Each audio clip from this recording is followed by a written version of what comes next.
all these bilateral meetings that the Prime Minister is engaged in?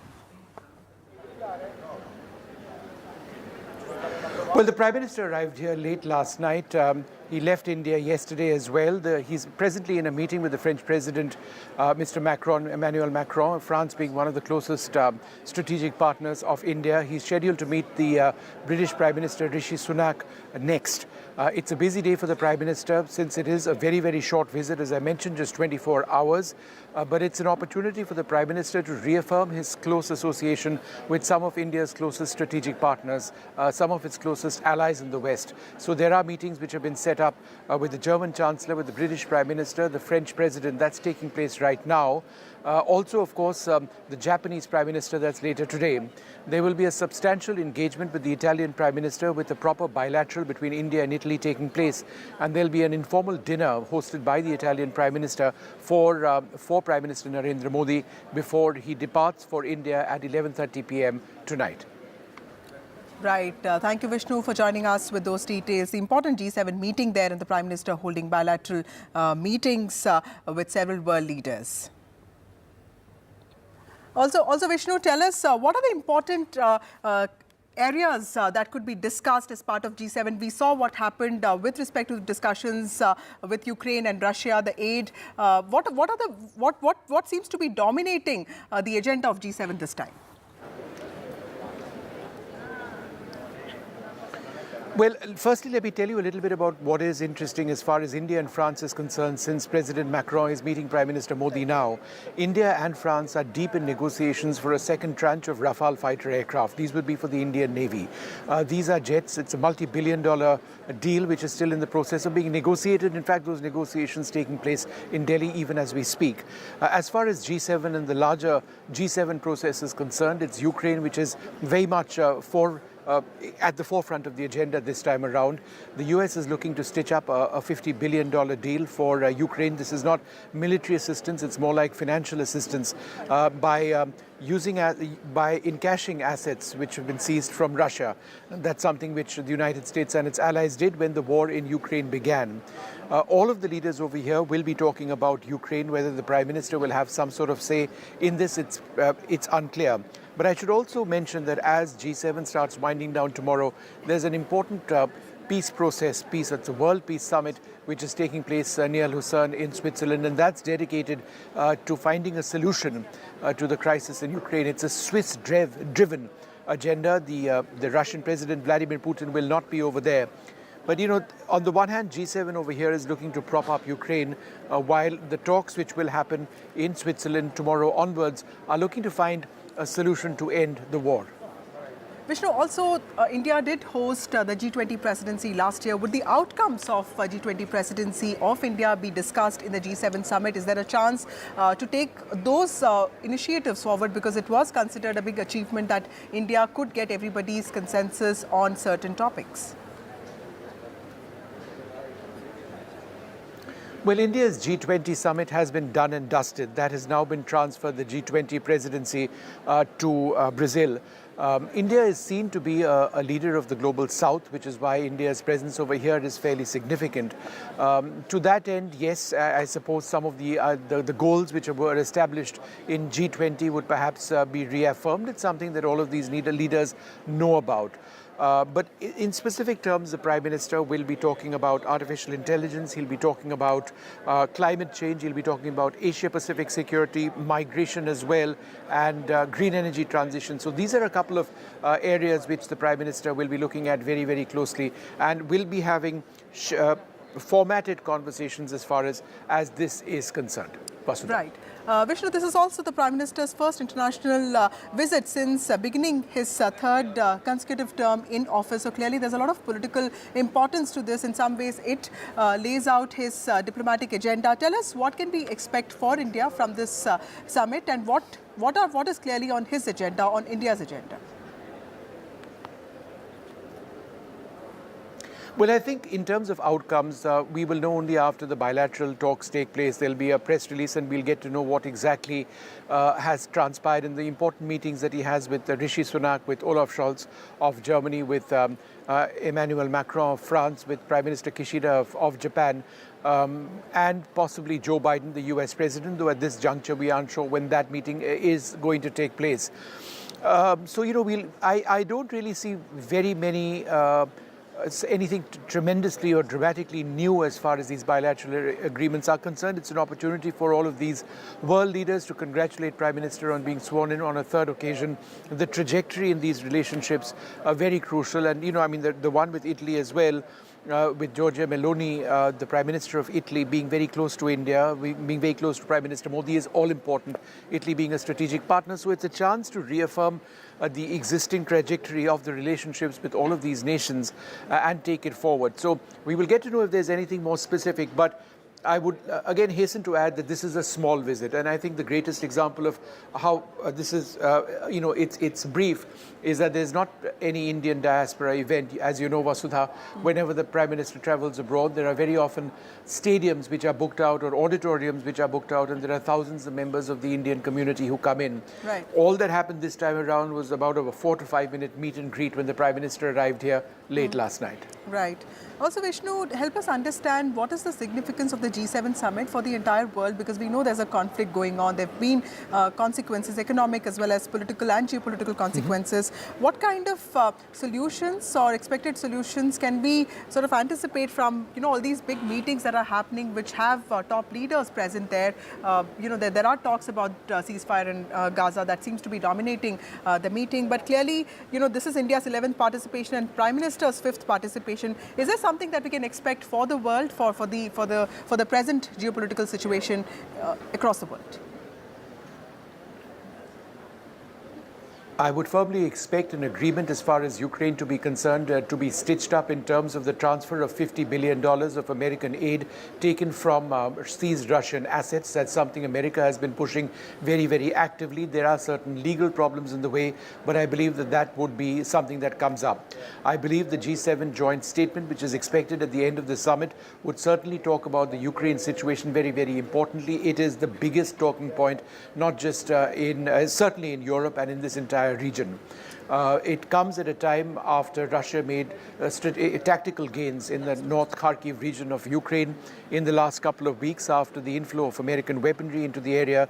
The front line with Russia has now been stabilized. But as I mentioned, two aspects of this which will likely come up in G7 in their declaration. Number one, the need to prop up Ukraine. The Ukrainian President Volodymyr Zelensky is over here. Number two, also conversations as far as the conflict in Israel-Gaza is concerned. The need to actually ensure that the humanitarian disaster that we're actually seeing is sorted out, that the violence comes to an end, that the suffering of people in Gaza comes to an end, and that there is a proper hostage swap which actually goes through. It's something that's taken place only once in the last few months. The hope is it would take place once again. As far as G7 is concerned, remember G7 began as an economic grouping of the world's most powerful economic nations. Over a period of time, the dynamics of the international economy have changed. So, for example, India is the world's 5th largest economy. India, in terms of the size of our economy, is larger than Canada, France, and the hosts Italy, right. Which is why India has that added impetus of being a powerful economic player in our presence over here. So the G7 doesn't have a formal charter in that sense. They end up discussing a whole lot of important issues besides economy as well. The two wars certainly will be top most in terms of the agenda of the 7 nations. Right. Just one final point. Russia was ejected from the G7 in 2014 when they got into Crimea at that stage. Now, that's very important. Also, Vishnu, my last question to you. The Prime Minister is expected to hold bilateral meetings with French President, UK Prime Minister, Japanese Prime Minister, also German Chancellor, something that you've all mentioned. Help us understand which of these bilateral meetings are very important in the Indian context and what can we expect? So, as I mentioned, a meeting with the French president now taking place is very, very important. Why? Because, as I mentioned, there is that $1 billion deal which India and France are actively negotiating for an additional tranche of Rafale aircraft. That would be for the Indian Navy. Those conversations taking place as we speak, in fact, in New Delhi. So there's that broader strategic partnership. With Japan, there is a huge economic relationship. It's one of our biggest economic partners. Besides anything else, one of the key talking points is on the bullet train project, which is now moving with impetus in the west of our country, Maharashtra, and in Gujarat. With Germany, it's one of our largest trading partners. It's a relationship based on a huge investment of German firms in India, also a growing presence of Indian firms in Germany. Also, there is a military dimension of the relationship with Germany. With Italy, there is $400 million which Indian firms have invested in Italy. Indians play an important role in this country in various aspects of their economy. With the United Kingdom, one of our closest partners, it's a multi-dimensional relationship. This people-to-people connect, absolutely huge. So they would again look to stabilize and take forward the relationship. I would suggest that the concerns that India has as far as Khalistan and that movement in Europe is concerned would be brought up. Remember, there have been attacks on the Indian mission in London just day before yesterday, or perhaps the day before that. There was a bust of Gandhiji in Brindisi, which is under construction, which was defaced by those sympathetic to Khalistan. And that's something which the Indian ambassador yesterday told us has been brought up with the Italian authorities over here. So, just a quick snapshot of some of the important relations. We didn't get around to talking about a potential meeting with Justin Trudeau, the Canadian Prime Minister. At this stage, we don't know if that's going to happen. If it does, then the big question is whether that would put the relationship between Canada and India, which has really been soured by the Khalistani issue, on an even keel. Right. Thank you, Vishnu Shom, for all those crucial details. My colleague Vishnu Shom reporting from Italy there. The very important G7 summit happening there. Prime Minister is actually holding a lot of bilateral meetings. Time for a short break. More news and updates on the other side.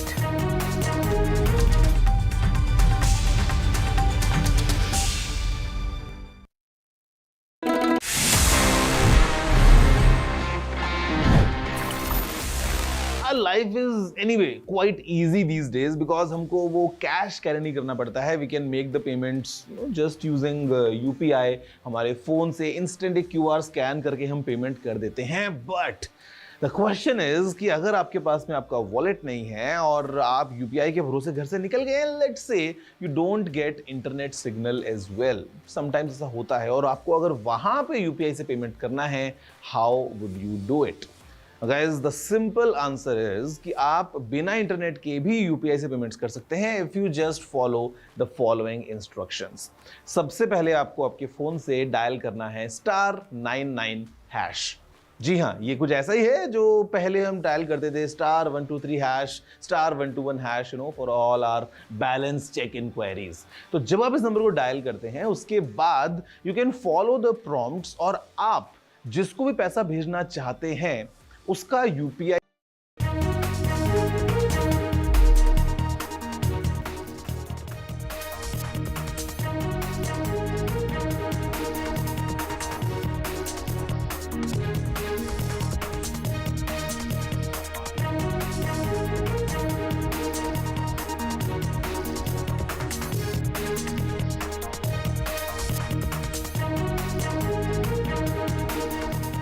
In Maharashtra, there is tension amongst alliances, especially within the Mahayuti alliance, which is led by the BJP. No one is upset. This is what NCP, led by Ajit Pawar, has said on the Rajya Sabha post. The tensions have emerged after the Deputy Chief Minister's wife, Sunetra Pawar, who was also NCP, led by Ajit Pawar faction's candidate for Baramati, the family bastion of Sharad Pawar. She contested polls from there. Now she will be, of course, the candidate for Rajya Sabha polls.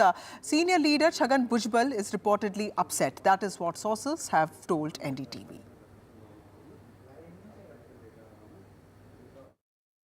मैं बिल्कुल नाराज नहीं हूँ. मुंह पे दिखता है क्या मैं नाराज हूँ? सब ठीक है. देखिए, वो फडणवीस साहब जो है नासिक गए हैं और हमारे जो सीएम साहब भी ऐसे ठाणे में कुछ प्रोग्राम अटके हुए थे. कोई बात नहीं है. स्वतः भुजबळांनी काल सांगितलं मी ह्याच्यामध्ये नाराज नाही. प्रफुल्लबाईंनी सांगितलं, तटकरेंनी सांगितलं, तरी देखील काही जण मग आमचे विरोधक असतील किंवा आमचे फार जवळचे मित्र असतील हे आमचा फार विचार करतात असे यांनी अशा बातम्या पिकवलेल्या आहेत. त्या बातम्यात तसूभर देखील तथ्य नाही. याबद्दलचा निर्णय पार्लमेंटरी बोर्डाने तिथं बसून त्या ठिकाणी घेतला आणि काल फॉर्म भरलेला होता. फॉर्म भरताना देखील तिथं एक दुःखद घटना घडली. अतिशय जवळचे देवेंद्र फडणवीस साहेबांची व्यक्ती होती, काळे अमोल. त्यांचं दुःखद निधन झालं आणि त्यांचं अस्थिविसर्जन का कशाला तरी त्यांना काल नाशिकला जायचं होतं. 2-3 दिवस ते त्याच्या दुःखात आहेत. आणि त्याचबरोबर एकनाथरावांना मी आदल्या दिवशी रात्रीच वर्षावर भेटलेलो होतो. त्यांना सांगितलं की आज रात्रीपर्यंत किंवा उद्यापर्यंत आमचा उमेदवाराचं नाव ठरेल. आम्ही सगळेजण जाऊन तो फॉर्म भरणार आहे. मी काही सगळ्यांना त्या फॉर्म भरायला जावं असं काही मला वाटत नाही. ते म्हणले हरकत नाही, महायुती तर बरोबर आहेच, त्याच्यावर तुम्ही जाऊन फॉर्म भरा. I have my colleague Paras joining us with more details on the story. Paras, one of the setbacks that the BJP faced, in fact the NDA faced this time, was from the state of Maharashtra. Now there seems to be fault lines that are emerging within the Mahayuti alliance, and these seem to intensify specifically with Sunetra Pawar being seen as a Rajya Sabha candidate. She was somebody who lost against Supriya Sule. Tell us, what are you hearing?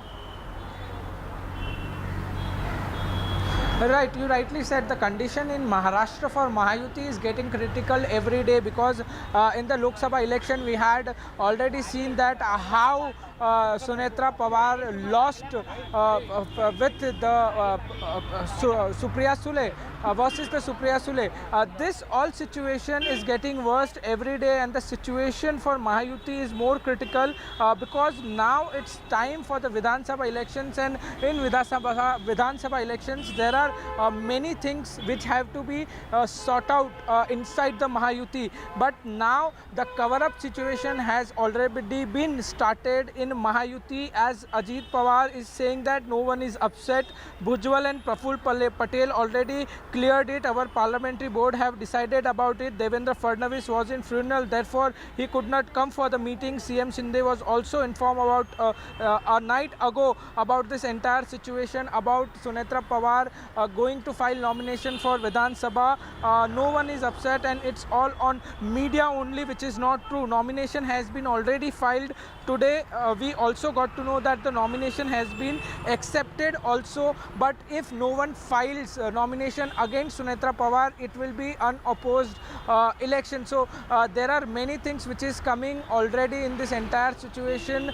There are some situation which is happening inside the Mahayuti, but now the cover-up process has been already started. Mahayuti in NCP, or it be Bharatiya Janata Party or Shiv Sena Eknath Shinde, all are saying that there is nothing wrong between us, but there are many things which need to be sought out by Mahayuti before the Vidhan Sabha elections. Well, also Paras, tell us with respect to these rumours and speculations that some members of the Ajit Pawar faction could actually be headed to the Sharad Pawar faction, because the strike rate of Sharad Pawar has been commendable this election. Is there any truth in that kind of, those rumours, those speculations? This can be a political strategy also, because as we know, Rohit Pawar, the grandson of Sharad Pawar, has already given a big statement that Mahayuti will get end by next 15-20 days. There will be no Mahayuti. Also, the NCP party, Sharad Pawar party members are also saying that there are many members from Ajit Pawar party who are continuously in touch with us. So this all are speculation right now and can be a political strategy, because Vidhan Sabha elections is not too far. Every party is trying to prepare for Vidhan Sabha election, and it can be a political strategies to downmarks the other parties. So this is very important right now. All things are speculations, but as we can see, there are something which is going inside Mahayuti. Thank you, Paras Dama, for reporting, such details. Clearly, tensions seem to be arising within Mahayuti. Now, BJP, of course, did underperformance in Maharashtra, and that has been a cause of concern for the party, something that its leaders are looking into very carefully. Moving on to some breaking news in the midst of the ongoing controversy over medical entrance examination NEET. Now, aspirants and students are knocking on the government's doors. In fact, what we hear is that the aspirants and students meeting Education Ministry officials. This is after Education Minister Dharmendra Pradhan yesterday clarified that there's no question of paper leak. In fact, he also said that the NTA is not corrupt and there is no problem with NTA. In fact, he said that the ongoing NEET row is limited to just 1,600 students who have been now offered the option to take retest that will be held on the 26th of June, and results will be published on the 30th of June, making sure that the process of admission is not delayed. Now, students, what we hear, have demanded government intervention in the NEET row. Let me go across to my colleague Vedant, who has more details on this. Vedant, tell us, when did the meeting take place? What are the primary demands of the students? Are these the same students who have also approached courts? And what are they asking of the government? That's right, Vasudha. So as I was reporting from outside the Shastri Bhavan, where all these students were protesting in the morning, they went inside and they met the Education Minister. In fact, the primary demand is re-examination for all 24 lakh candidates. In fact, when I spoke to a lot of these students, they said that, re-examination merely for the over 1,500 students who were given grace marks earlier is not enough. They want re-examination for all candidates who appeared for the NEET exam, which was held back in May. Now, they say that if a re-examination option is actually given to those students who are awarded grace marks, that's unfair, because ultimately the entire process, they say, has been compromised and many discrepancies have now come out in the public domain.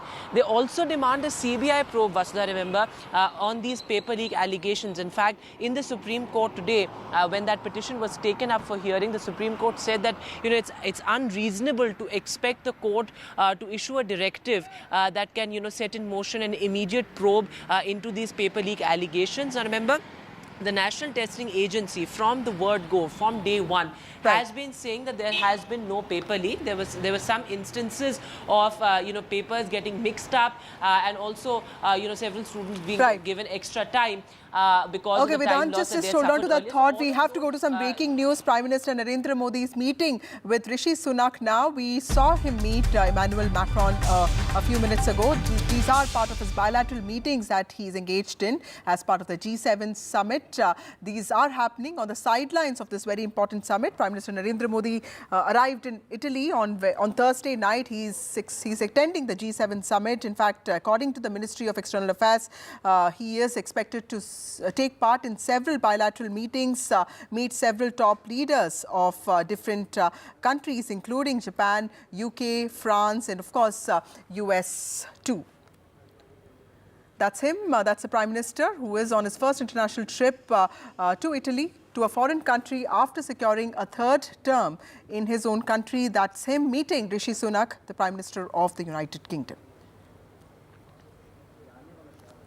Okay, I have my colleague Vishnu joining us again. Vishnu, this is another bilateral meeting that the Prime Minister is engaged in. Tell us the importance of this, and also tell us what really happened today and what can be expected, what is on agenda as far as India is concerned, and also the overall G7 summit. Well, the big breaking news is that Prime Minister Modi is scheduled to meet the Ukrainian President Volodymyr Zelensky in a little while from now. At the moment, he's meeting the British Prime Minister Rishi Sunak. Prior to this, he's had a bilateral meeting with the French President Emmanuel Macron. That's one of the most important relationships we have. I think it is very interesting because that he is meeting Zelensky. It comes at a time when Ukraine is center of this particular G7 meeting. In fact, the big priority of the G7 nations, and we've been discussing this, Vasudha, has been to stabilize Ukraine, whether it's financially or otherwise. Are we potentially even looking at these nations considering a path for Ukraine to eventually join NATO? That's something which has seemed to be pretty far away in the past, but it really does need to be asked now, particularly since there are changes in European politics with far-right leaders gaining ascendancy in the European Parliament, and with elections called snap polls in France. And with Rishi Sunak facing an important election as well, some of the biggest supporters of Ukraine find themselves perhaps challenged going forward in case they do not return to power. Ukraine certainly would be very concerned about that. Most important, of course, the US elections later on this year. If it is Donald Trump who triumphs in those elections, then there would likely be a change in the West's Ukraine policy as well. Until such time, the existing leadership of all of these countries very, very keen to stabilize the situation in Ukraine, if not bring the war to an end on their terms. Whether or not that happens, whether or not the Russians are anywhere close to calling an end to hostilities remains to be seen. But the fact that we've got Prime Minister Modi meeting the Ukrainian president is very important. Why? Because it just goes to show that India is equidistant. In as much as we have a very strong economic and strategic relationship with Moscow, one of our closest allies, we have an excellent relationship with Ukraine as well. Remember, there were thousands of Indian students who were in Ukraine who were stranded when the war broke out. They were evacuated from there. There is a strong military relationship which we've had with Ukraine as well. Just as an example, the Antonov AN-32 aircraft of the Indian Air Force, one of the primary transport aircraft of the IAF, are in fact Ukrainian manufactured. The gas turbine engines of our frontline frigates and destroyers are manufactured in Ukraine. So there is that aspect of that relationship as well. So the Prime Minister meeting Volodymyr Zelensky comes at a time when, as I mentioned, G7 right in the forefront, Ukraine right in the forefront of G7 this time around. So let's see what comes of that meeting. That's Vishnu Shom reporting that PM Modi is also likely to meet Ukrainian President Zelensky. And that, of course, has a lot of political undertones. But Vishnu, before this meeting with Rishi Sunak, he also met the French President. You have reported extensively on jet technology. Tell us what was on agenda then, and what are the most important bilateral meetings that we should be keeping an eye for, because he seems to be really meeting a lot of people, including the Japanese Prime Minister, German Chancellor. So which are the most important bilateral meetings in the context of Indian interest? All of them are important equally because all of these are our closest Western allies. Japan, of course, is an Eastern ally, but one of India's primary economic partners, strategic partners. The meeting with Macron particularly important. Why? Because India and France right now are negotiating a 50,000 crore plus rupee deal for 26 Rafale M fighter jets for the Indian Navy. This would be the second tranche of Rafale fighters should the deal be concluded. So, I mean, I would assume that affirmation of that strategic relationship with France is something that Prime Minister Modi would certainly look to do or look to have done. Also, the fact that France goes into snap polls, it's been recently called by President Macron, means that one of India's closest allies, one of Prime Minister Modi's closest allies, goes into elections very soon, shortly after Modi himself won an election and came to power. So the dynamics of the relationship between India and France will not waver. That's clear. The strategic alliance, very, very close indeed. But the personal working of the two leaders, would that possibly see a change if there is a new leader? Would that relationship be the same as the extremely good relationship which Prime Minister Modi has had with Emmanuel Macron? With the British Prime Minister, there is so much to discuss as far as the relationship with the United Kingdom is concerned. We don't talk about this enough, but the link as far as education is concerned, so important. Tens of thousands of Indian students go across to the United Kingdom. Recently, there was a suggestion, in fact, led by Rishi Sunak, that visa norms would be altered in the United Kingdom, which would make it much more difficult for Indian students to work in the United Kingdom after they get their degree. That has been put on hold for now, so that's welcome news. It came at a time when the number of applications for British universities from India went down dramatically. Of course, there's that strong economic relationship between the two countries as well, and that strategic relationship with the Indian Navy, practicing with the Royal Navy all the time, our land forces also practicing, our air forces also practicing. So those are all critical issues. One should not forget the importance of visas. The fact that there is the relationship between India and the United Kingdom is bedrocked by that relationship between people of both countries, means that visas are so important. The fact of the matter is that visas are not being given in time. It takes several weeks, at least 3 weeks or possibly more, depending on the rush, for visas to be granted. Indians certainly want that to be improved. Would that actually come up? We'll have to wait and see. But, there will be talks with the Japanese Japanese Prime Minister, Mr. Kishida, as well, the German Chancellor, as important as any other leader. And of course, let's never forget about Italy, Giorgia Meloni. We are in Italy right now, a huge partner of India. There are 2 lakh Indians, people of Indian origin rather, in Italy. The second largest number of Indians, people of Indian origin in Italy after the Netherlands. So, again, that's such an important part of this relationship. So all of these are important. I would not suggest one is more important than the other. They're just different negotiations, different parts of the individual association with all of these countries that we're now seeing. Unclear at this stage whether Joe Biden, the US president, would meet Prime Minister Modi. I fully expect them to actually do that at some stage today, but whether there'd be a meeting with Prime Minister Justin Trudeau of Canada, if that does happen, that would perhaps be the biggest surprise. Ukraine seems to have dominated the first day of talks, in G7 with respect to the loan that was sort of proposed by G7 members. Is there an idea that we have with respect to China? Are the members expected to discuss, Chinese excessive industrial capacity, or for that matter, the support that China gives to Russia? Is that even something that the G7 members could be looking at? Well, for starters, China isn't over here as part of the G7, but be that as it may, Pacific issues, Pacific Ocean issues are something that the Prime Minister will personally be talking about. And if we look at Pacific issues, then certainly the situation as far as Taiwan is concerned may actually come up. Remember, Taiwan faces hostilities from China, intent on stating that Taiwan is in fact part of mainland China. That's something which the Taiwanese, who are a fierce democracy, want to avoid, want to ensure it doesn't take place at all.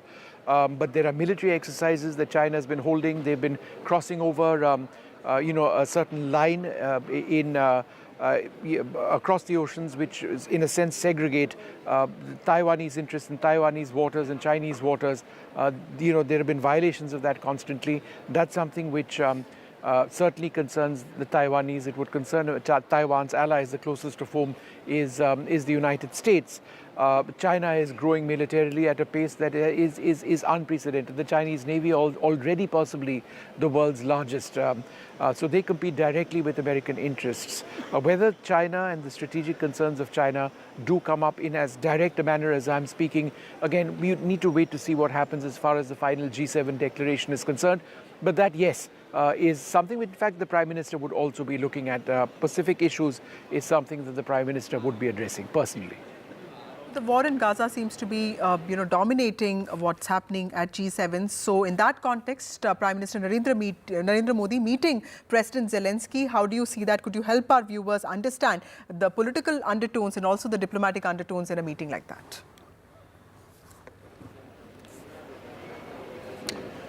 Well, we've spoken already about Ukraine, but I think you were asking me about Gaza. And the Gaza situation is obviously something which concerns the entire world. The entire world wants the humanitarian crisis, the humanitarian disaster in Gaza to now end. At the same time, India has been a very strong supporter of Israel. But in terms of the G7, I think there is a sense that there would be a major push to try and ensure that the hostilities do actually to end, to encourage Israel to end the hostilities, to ensure that there is a proper hostage swap which takes place, hostage for prisoner swap which takes place. If that is to happen, would we see the humanitarian situation in Gaza actually improve, because it is an absolute crisis. The Israeli Prime Minister, of course, not here. They aren't part of the G7.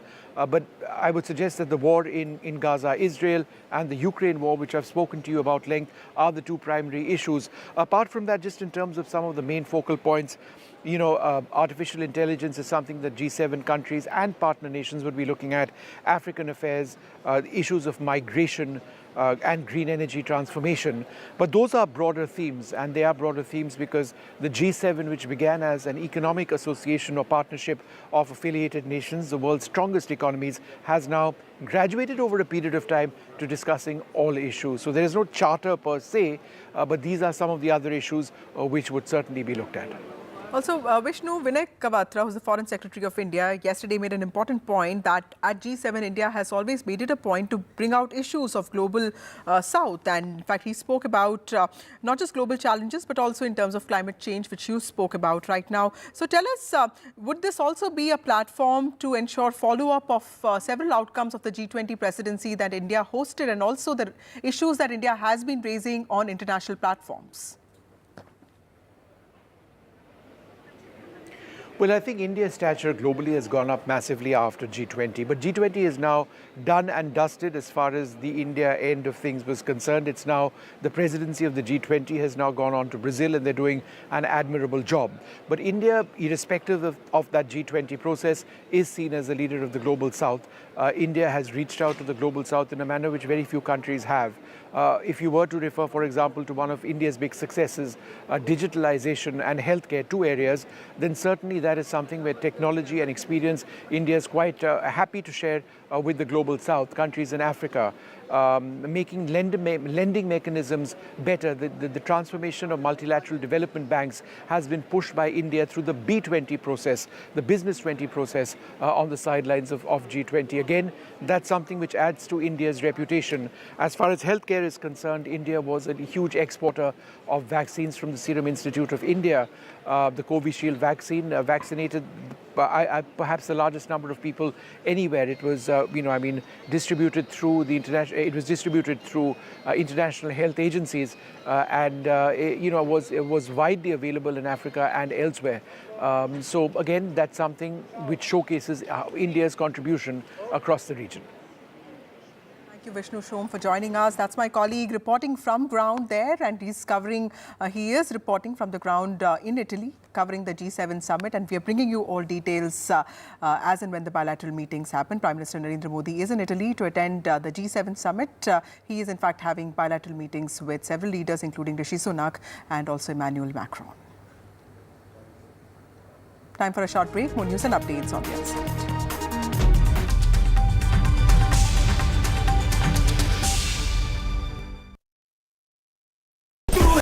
Stay informed and entertained with the new and updated NDTV News app. You can watch all our channels live, listen to podcasts, read breaking and exclusive news from around the world and more. Download the NDTV app today and get access to the best journalism and storytelling on your smartphone or tablet. The NDTV app. News that matters to you. In this week's episode of India Sense, watch legendary emerging markets investor Mark Mobius' big India bet. Should G7 become G8 with the addition of India as the 8th country? Modi 3.0's $5 trillion roadmap. 2023, mankind's most violent year. All this and much more on India Sense with me, Gauri Dwivedi, at these timings only on NDTV.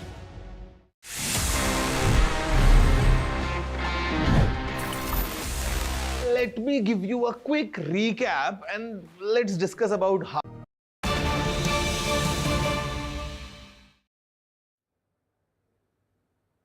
Welcome back. In the midst of the ongoing controversy over medical entrance examination NEET, now aspirants and students are knocking on the government's doors. What we hear is that NEET aspirants have met Education Ministry officials. Students are demanding government intervention in the NEET row. In fact, this comes a day after Education Minister Dharmendra Pradhan clarified that there is no chance of a paper leak. In fact, he also said that the NTA is not corrupt. In fact, he has refuted allegations of corruption and paper leaks with regard to the controversy. He has in fact said that this is an issue that is limited to 1,536 students, and in fact all those students who were given grace marks for loss of time have been given an option to take the test again, which will be held on the 26th of June, and the results will be published on the 30th of June. I have my colleague Vedant joining us with more details. Vedant, tell us, when did the students meet the ministry officials and what are the outcomes as far as we know? Well, Vasudha, as you rightly pointed out, the ministry has assured that no student will be wronged. You know, that is certainly the message that is coming out from the ministry. In fact, a delegation of 10 to 12 students met the Union Education Minister with a charter of demands. So they say that they want re-examination for all 24 lakh aspirants who appeared for the examination back in May, saying that re-examination option merely for those students who are awarded grace marks is not a solution to the problem. because they say that the integrity of the entire process was compromised and that many discrepancies have now come out in the public domain, and those need to be addressed with a new committee and with re-examination for all candidates who took the exam. They also, remember, Vasudha demanded a CBI probe into the paper leak allegations. In fact, when I spoke to a lot of these students who were protesting outside the Education Ministry, they said that paper leak happens to be the biggest issue that needs to sort of systematically dealt with. In fact, today when it played out in the Supreme Court, the court also said that, immediately issuing a directive, ordering a CBI probe into these allegations is not something that is reasonable. But all the petitions were clubbed to be heard on the 8th of July. Now, what this essentially means is that it's a sort of a setback for the NEET aspirants, because remember, this comes 2 days after the NEET counselling will actually begin. So the NEET counselling will begin on the 6th of July, and the next Supreme Court hearing will take place on the 8th. So effectively, the Supreme Court has reiterated that it will not tamper with the processes as far as the NEET examination is concerned. The counselling will continue as scheduled. The counselling will begin on the 6th of July. The students, of course, have said that government should intervene and that the counselling should immediately be stopped, because if that will not be done, then lakhs of students will be wrong. Now, this charter of demands, has been handed over to the Education Minister. The Education Minister has assured that, all these considerations will be taken into account. But Basta, make no mistake, the processes will continue in the sense that there will be no intervention or change as far as the counselling process is concerned. What we're hearing is that is likely to take place from the 6th of July, and the re-examination for all those students, those over 1,500 students who were given grace marks, that is likely to happen on the 23rd, and 30th is when the National Testing Agency says it will come out with the results. But of course, the students extremely angry, that outrage certainly palpable on the ground. Also help us understand, what did the Education Minister say exactly? Because, demanding a retest for all, 20 lakh students would be bizarre, because, the admission process also begins from the first week of July, and this concerns over 1,50,000 seats, MBBS seats across 700 institutions. So this would be quite a setback to all those students who have been preparing for NEET. So clearly the scale of the problem, the government would want to ensure that is not really that big. So what has the Education Minister said yesterday, and what are the Education Ministry officials saying today in ways of assuaging the students and telling them, reassuring them that this is a small problem and not really too big to handle? That's right, Vasudha. In fact, the Education Minister has put out a statement as well, saying the central government is committed to protecting the interests of the NEET examinees, in a sense assuring students that their concerns will be addressed with fairness and equity, and no students will be at a disadvantage. In fact, sources within the Education Ministry also indicate that ultimately the integrity of the examination process is intact. In fact, when we speak to sources within the Education Ministry, they say that there could be multiple reasons why this year or this time around you had as many as 67 students coming out on the top. So the Education Ministry sources say that those reasons could range from the question paper being relatively easy this year. This is also after COVID pandemic that the entire NEET examination exercise is taking place at this mammoth scale. Apart from this, of course, one thing that is being emphasized by government is that there's no upper age limit as far as the NEET examination is concerned. Perhaps that could be one of the reasons as well why you have so many students scoring well as far as the NEET examination is concerned. In fact, interestingly, Vasudha, what the government says is that coaching institutes of the kind of protest, etc., that is taking place. Though, however, the reality on the ground may be slightly different, Vasudha, because when we speak to students, they say that we are not benefiting in any way.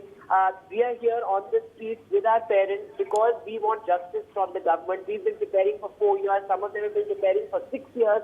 Right. Remember, one of the toughest medical examinations. So the students continue to say that they've been wrong.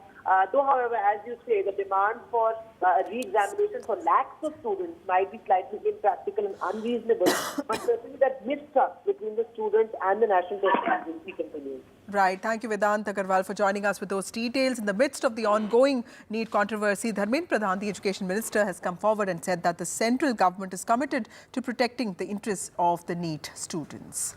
Time for a short break. More news and updates on the other side.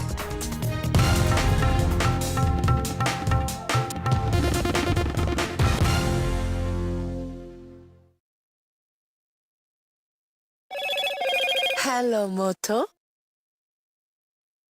Motorola, India's best 5G smartphone brand.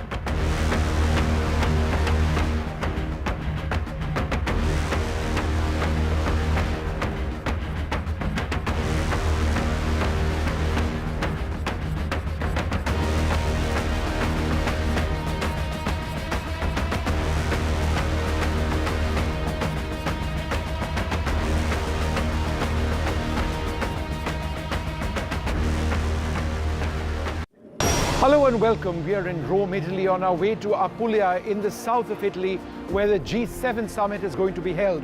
The Prime Minister will be here tomorrow.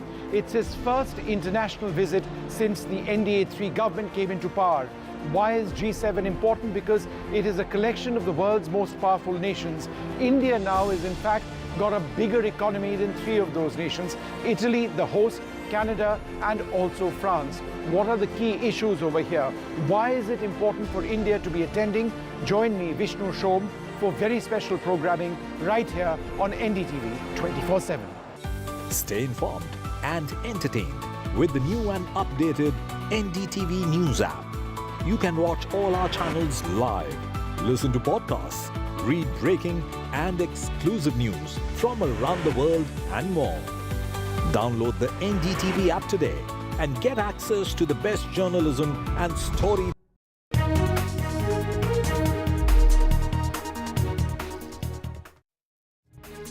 Welcome back. A Bengaluru court has issued a non-bailable warrant against BJP leader and former Chief Minister of Karnataka, B.S. Yedurappa, after he failed to appear for questioning in a case under Protection of Children from Sexual Offences Act, which is the POCSO Act, considered amongst the stringent laws in the country. The former Chief Minister has now sought relief from the High Court. Karnataka BJP on Thursday accused Congress government in the state of pursuing vendetta politics in the POCSO case involving the former Chief Minister B.S. Yedurappa in retaliation for dragging Rahul Gandhi to court in a defamation case.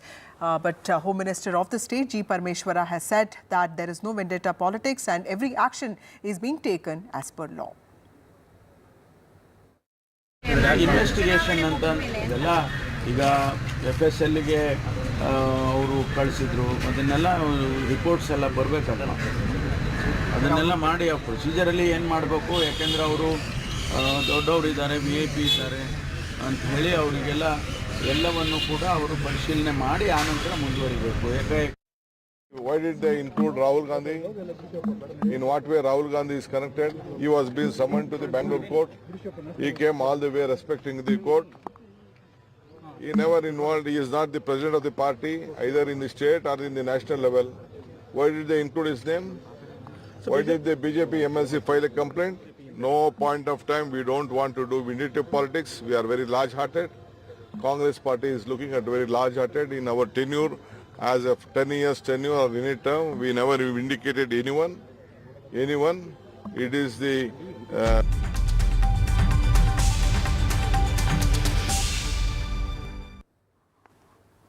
Some breaking news now. Prime Minister Narendra Modi is meeting Ukrainian President Zelensky now. Earlier, he held discussions with French President Emmanuel Macron. He also met UK Prime Minister Rishi Sunak. The G7 session is expected to focus on issues related to artificial intelligence, the ongoing conflict in Gaza, also between Ukraine and Russia, and of course other issues including migration. The Prime Minister is in Italy attending the G7 summit, and he, before leaving for Italy, he in fact said that he was looking forward to engaging in productive discussions with world leaders. So that's the Prime Minister of India, Narendra Modi, meeting the President of Ukraine, Zelensky, and this comes at a time when the crisis in Ukraine, the war in Ukraine with Russia, has dominated the G7 summit. In fact, Prime Minister Narendra Modi also held bilateral meetings with UK Prime Minister Rishi Sunak and also with French President Emmanuel Macron.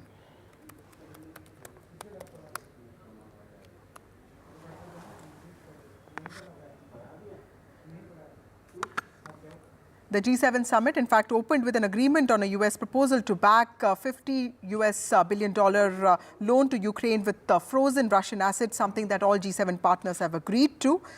In fact, speaking about the ongoing war in Gaza, many of the G7 partners said that the main goals was to ensure that there is an immediate ceasefire and also release of all hostages, including those in Gaza, and also relaunching a political track for making a two-state solution as soon as possible. So Gaza and Ukraine have dominated the G7 summit in the last few hours, and that's the Prime Minister of India, Narendra Modi, on his first international trip after he secured a third term in his own country, meeting the Ukrainian President Zelensky. Before this, he has already had bilateral meetings with UK Prime Minister Rishi Sunak and also French President Emmanuel Macron. He's also expected to have bilateral meetings with German Chancellor and also the Japanese Prime Minister. In fact, the Prime Minister, before leaving for Italy, said that he was glad that his first visit in the third consecutive term was to Italy for the G7 summit. In fact, he also said that during discussions at the outreach session, the focus will be on artificial intelligence, energy, Africa, and other issues. He also said that this will be an opportunity for India to bring greater synergy between the outcomes of the G20 summit that was held under India's presidency last year and the forthcoming G7 summit, and of course the ongoing G7 summit. And G7 summit, he said, would also be an opportunity for world leaders to deliberate on issues that are critical to Global South. That's the Prime Minister of India meeting Ukrainian President Zelensky. Time for a short break. More news and updates on the other side.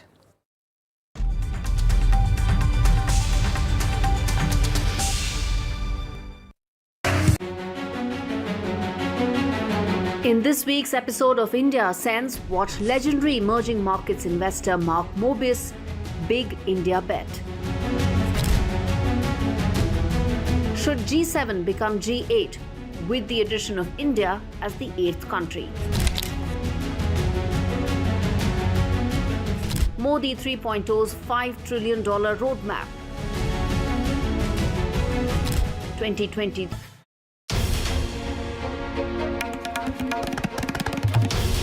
This is NDTV. And you're watching NDTV 24/7. Hello, Moto.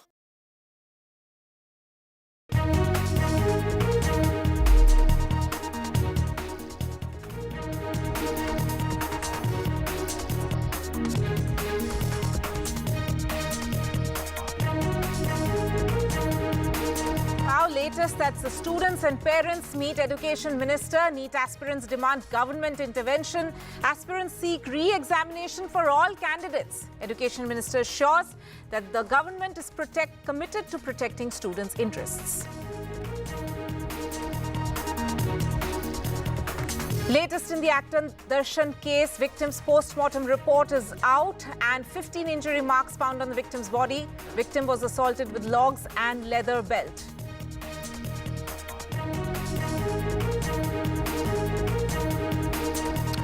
And tension continues within the NDA in Maharashtra. Latest is that there seems to be some friction point in the Ajit Pawar camp. Ajit Pawar denies all these remote reports, says no one is upset, and that also Deputy Chief Minister Ajit Pawar's wife Sunetra Pawar is contesting the Rajya Sabha elections from Maharashtra. Senior leader Chhagan Bhujbal reportedly upset. Prime Minister Modi in Italy for G7, key bilaterals on the sidelines of the summit. PM Modi meets Emmanuel Macron, French President, UK Prime Minister Rishi Sunak and Ukrainian President Zelensky.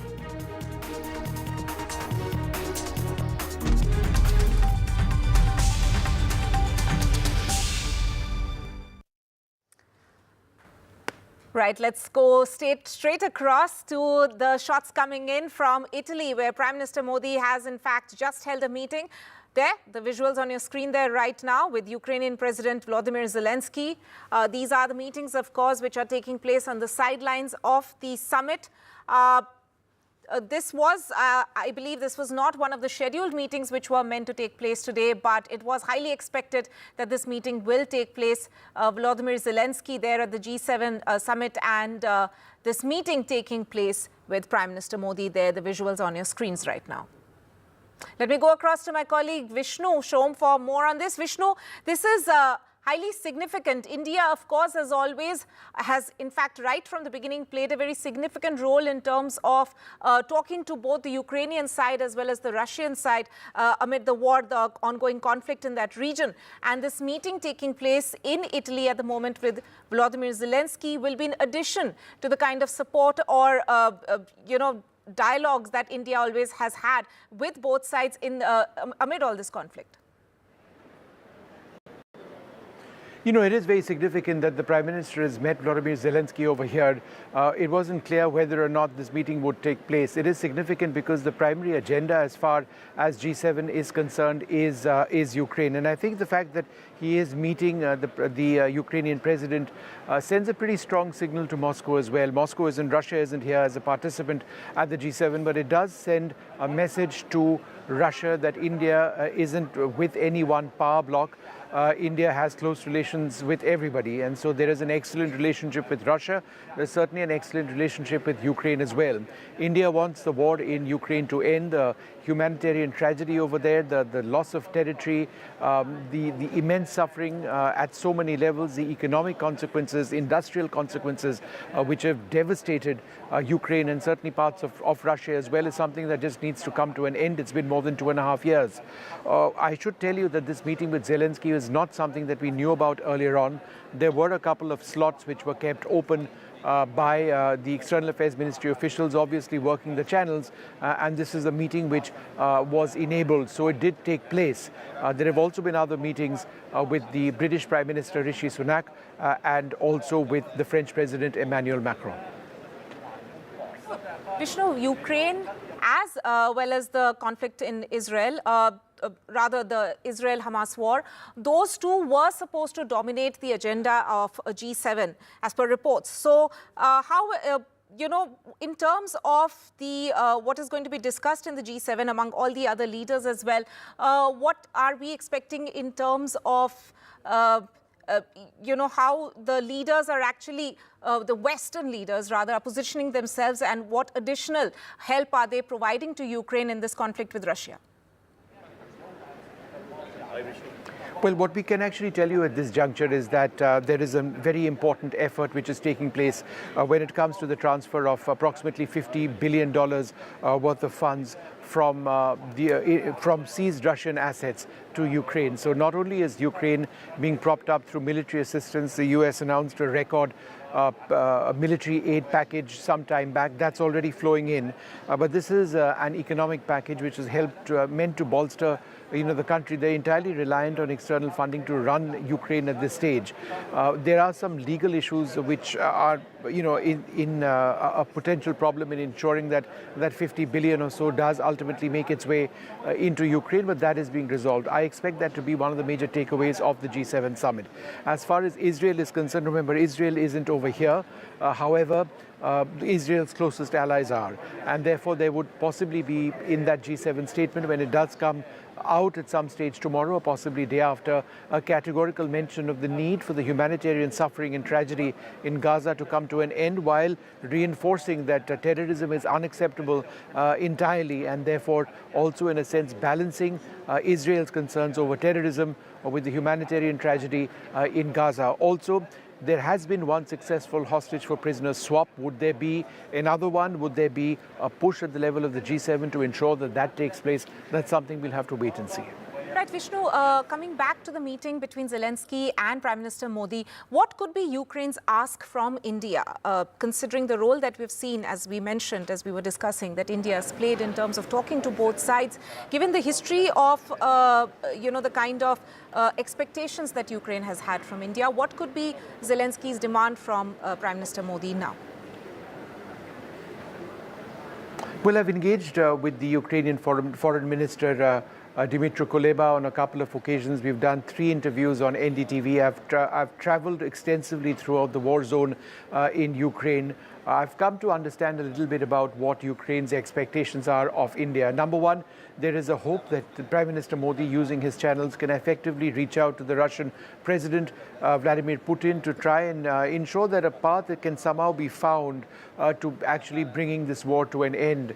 There is a real hope, and everybody in Ukraine, certainly the leadership of Ukraine, understands that close link that India has. So could India play the role of an interlocutor? Thus far, India has not been very interested in pursuing that, at least not aggressively. What happens in the behind the scenes sort of level is something we are not very interested about. However, there was a strong signal from India when a couple of years back, the Prime Minister did say that this is not an era for war. He said this to President Putin, and there is a hope that that message can actually go out, that look, please try and end this. The fact that you've got the Ukrainians so willing to engage India comes at a time when India continues to import massive quantities of Russian oil. And that's something that they're upset about. They don't like that. But we have got our own self-interest in mind. It's nation first. These are competitively priced oil resources which India wants at this juncture. So we made it an absolute priority. Of course, we want the war in Ukraine to end. Of course, we want the misery to end. But at the same time, when it comes to the import of oil, it's something that India needs to do. And also, there are tremendous double standards as far as Europe is concerned. When it comes to the import of oil and natural gas from Russia, it's not exactly as if the pipelines were instantly switched off to the West. Right, Vishnu, the visuals on our screen right now, we have actually put out all the key meetings that Prime Ministers had so far with Emmanuel Macron, with Rishi Sunak, and also now with Volodymyr Zelensky. This is the first big international trip of Prime Minister Modi since taking over as the Prime Minister for the third time. In a way, India once again projecting itself as the voice of the global South. So very key, significant trip by the Prime Minister in Italy this time, attending the G7, India attending for the 11th time. Talk us through some of the meetings and the bilaterals that the Prime Ministers, some of them already done, and more ahead, which the Prime Minister is going to have, the meetings that he will have today.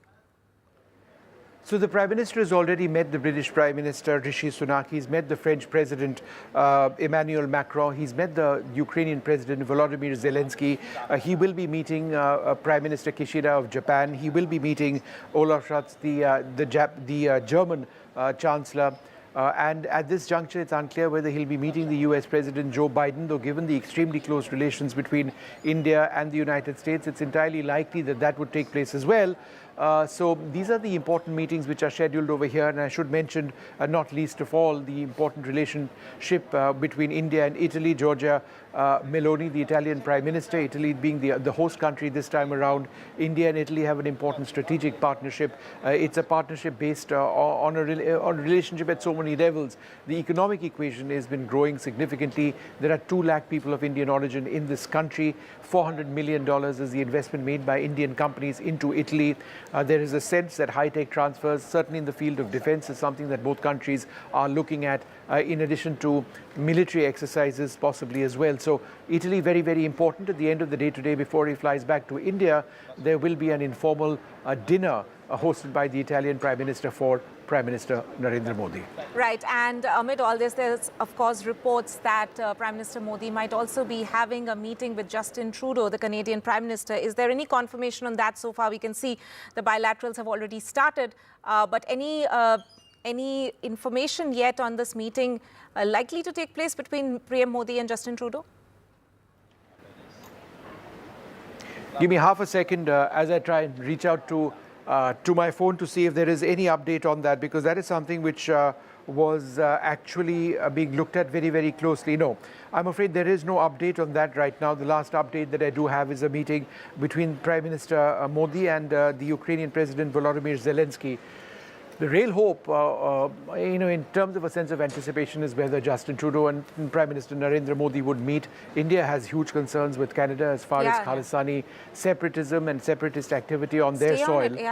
Whether or not that meeting takes place to bring that relationship, bringing it onto an even keel, that's something we'd have to wait and see. I don't have an update on whether that meeting has been scheduled at this juncture, but there is certainly a sense of anticipation. Tanima. Right, Vishnu, let's go back to talking about Ukraine and how it is actually one of the main agenda points. The war in Ukraine is one of the main agenda points in G7. So, Ukraine being at the center stage in G7 in terms of Zelensky's demands, not just with vis-a-vis India, but also in terms of the West, in terms of the Western democracies, leaders who are representing that there at G7. What could be some of the demands that Ukraine has of those leaders as well? Well, if you're talking about Ukraine, let's just talk about what the ground situation in Ukraine is. Number one, Ukraine faced a renewed Russian offensive, particularly in the north and the northeast of the country, near their second largest city, Kharkiv. That took place about a month plus back. The Ukrainians lost further territory over there. The Russians have been particularly persistent also in the Donbass region, which is further to, and Luhansk region, which is further to the east of the country. But those are areas where which they've occupied since 2014, and they continue to push westwards. The Ukrainians were fighting them, recapturing small amounts of territory as well. However, there was a renewed Russian push, and there was a real sense that Ukraine had started to lose the war a couple of months back. It was then that the United States pumped in or cleared a landmark defense deal worth billions and shipped, and those shipments have started coming in, artillery, ammunition, ballistic missile systems, surface-to-air missile systems, all sorts of air-launched munitions as well. They've pushed through training of Ukrainian pilots on F-16 fighter aircraft, and all in all, that situation around Kharkiv has certainly been stabilized. The Russians haven't gained anything. And there is clearly a sense that Ukraine, which was militarily almost on the verge of beginning the process of a military collapse, well, that has been staved off, and it seems quite clear that Ukraine will be able to continue, where they were, at least in terms of the fighting. The Ukrainians are absolutely clear. They don't want to stop fighting. They want to continue fighting for every inch of their territory. However, they need the assistance of the West to keep doing that. What Volodymyr Zelensky would be extremely worried about are the politics in Europe and America. Remember, the United States faces an election. If Donald Trump comes to power with his statements thus far on how he sees the war in Ukraine, there could be a reversal as far as America is concerned. That would be disastrous for Ukraine. The French president has actually announced snap polls, and he's just done that very, very recently, and therefore that is something that might concern the Ukrainians as well.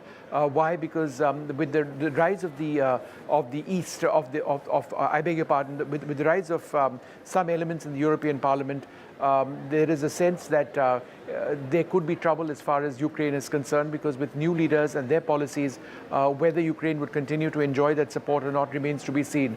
The British Prime Minister Rishi Sunak goes into elections also in a couple of months from now, and therefore again, whoever comes to power in the United Kingdom, in case it's not Sunak, who's been a strong supporter of Zelensky, again, that's something that Zelensky would be worried about. It's quite possible that Russia is playing the waiting game as far as Ukraine is concerned, waiting to see and outlast all the political changes which may be in the offing in America, in the United Kingdom, in France and elsewhere.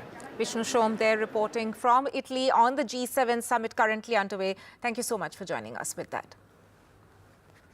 Shifting focus now to another one of our top stories, and NEET aspirants have knocked on the government's door now, seeking government intervention amid all the irregularities, all the reports coming in of the mess that this medical entrance test exam is in. The latest is that the NEET aspirants, students as well as their parents, have in fact met the education minister in the national capital just a short while back. They have in fact sought a re-examination for all candidates. Remember, this comes in just a day after Supreme Court had in fact asked the National Testing Agency to withdraw the grace marks which were awarded to a little over 1,500 students, and had asked for a retest to be conducted of only those students, since there were irregularities being reported with that. But now the students here, of course, a delegation of students which went in to meet the education minister. There are shots of those students' delegation on your screens right now. They met Education Minister Dharmendra Pradhan. At the same time, we are given to understand, in fact, Dharmendra Pradhan himself, the minister, has posted on his social media handle saying that the government is committed to protect the interests of NEET aspirants and that no child's career will be left in jeopardy. So the students, of course, are still pushing for cancellation of the exam in a totality, for a retest of all candidates, since there were so many reports coming in of paper leaks as well as other irregularities. Let me go across to my colleague Vedant for more. Vedant, you were interacting with those students just a short while back before they went in to hand over their memorandum. What were some of the demands that the students had placed? Well, Tanima, importantly, remember it was a delegation of 10 NEET aspirants which met the Education Minister. Earlier, of course, it was seeming almost unlikely that the Education Minister would be able to meet the delegation. But once they went inside, the Education Minister did end up meeting them. What is their charter of demands? Well, they say that one, re-examination should be held for all 24 lakh candidates, which of course seems a bit of an unreasonable proposition. But that is in their charter of demands. In fact, the students also demand a CBI investigation into the paper leak issue. What's important is that students across states, whether it's students from Rajasthan or Madhya Pradesh, of course here in the national capital, they say that paper leak happens to be one of the most pressing issues and that needs to be systematically dealt with. Though of course the National Testing Agency has said that all these are just allegations of paper leak, and that in fact did not happen. Some question papers got mixed up, some students were given lesser time, and all of those will be remedied with this bid to hold a re-examination for those students who were awarded grace marks.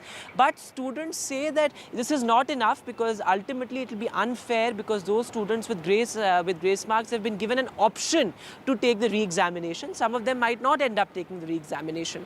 So ultimately they say that it's unfair. The other important thing, Tanima, here is that the timeline seems to be the same right now.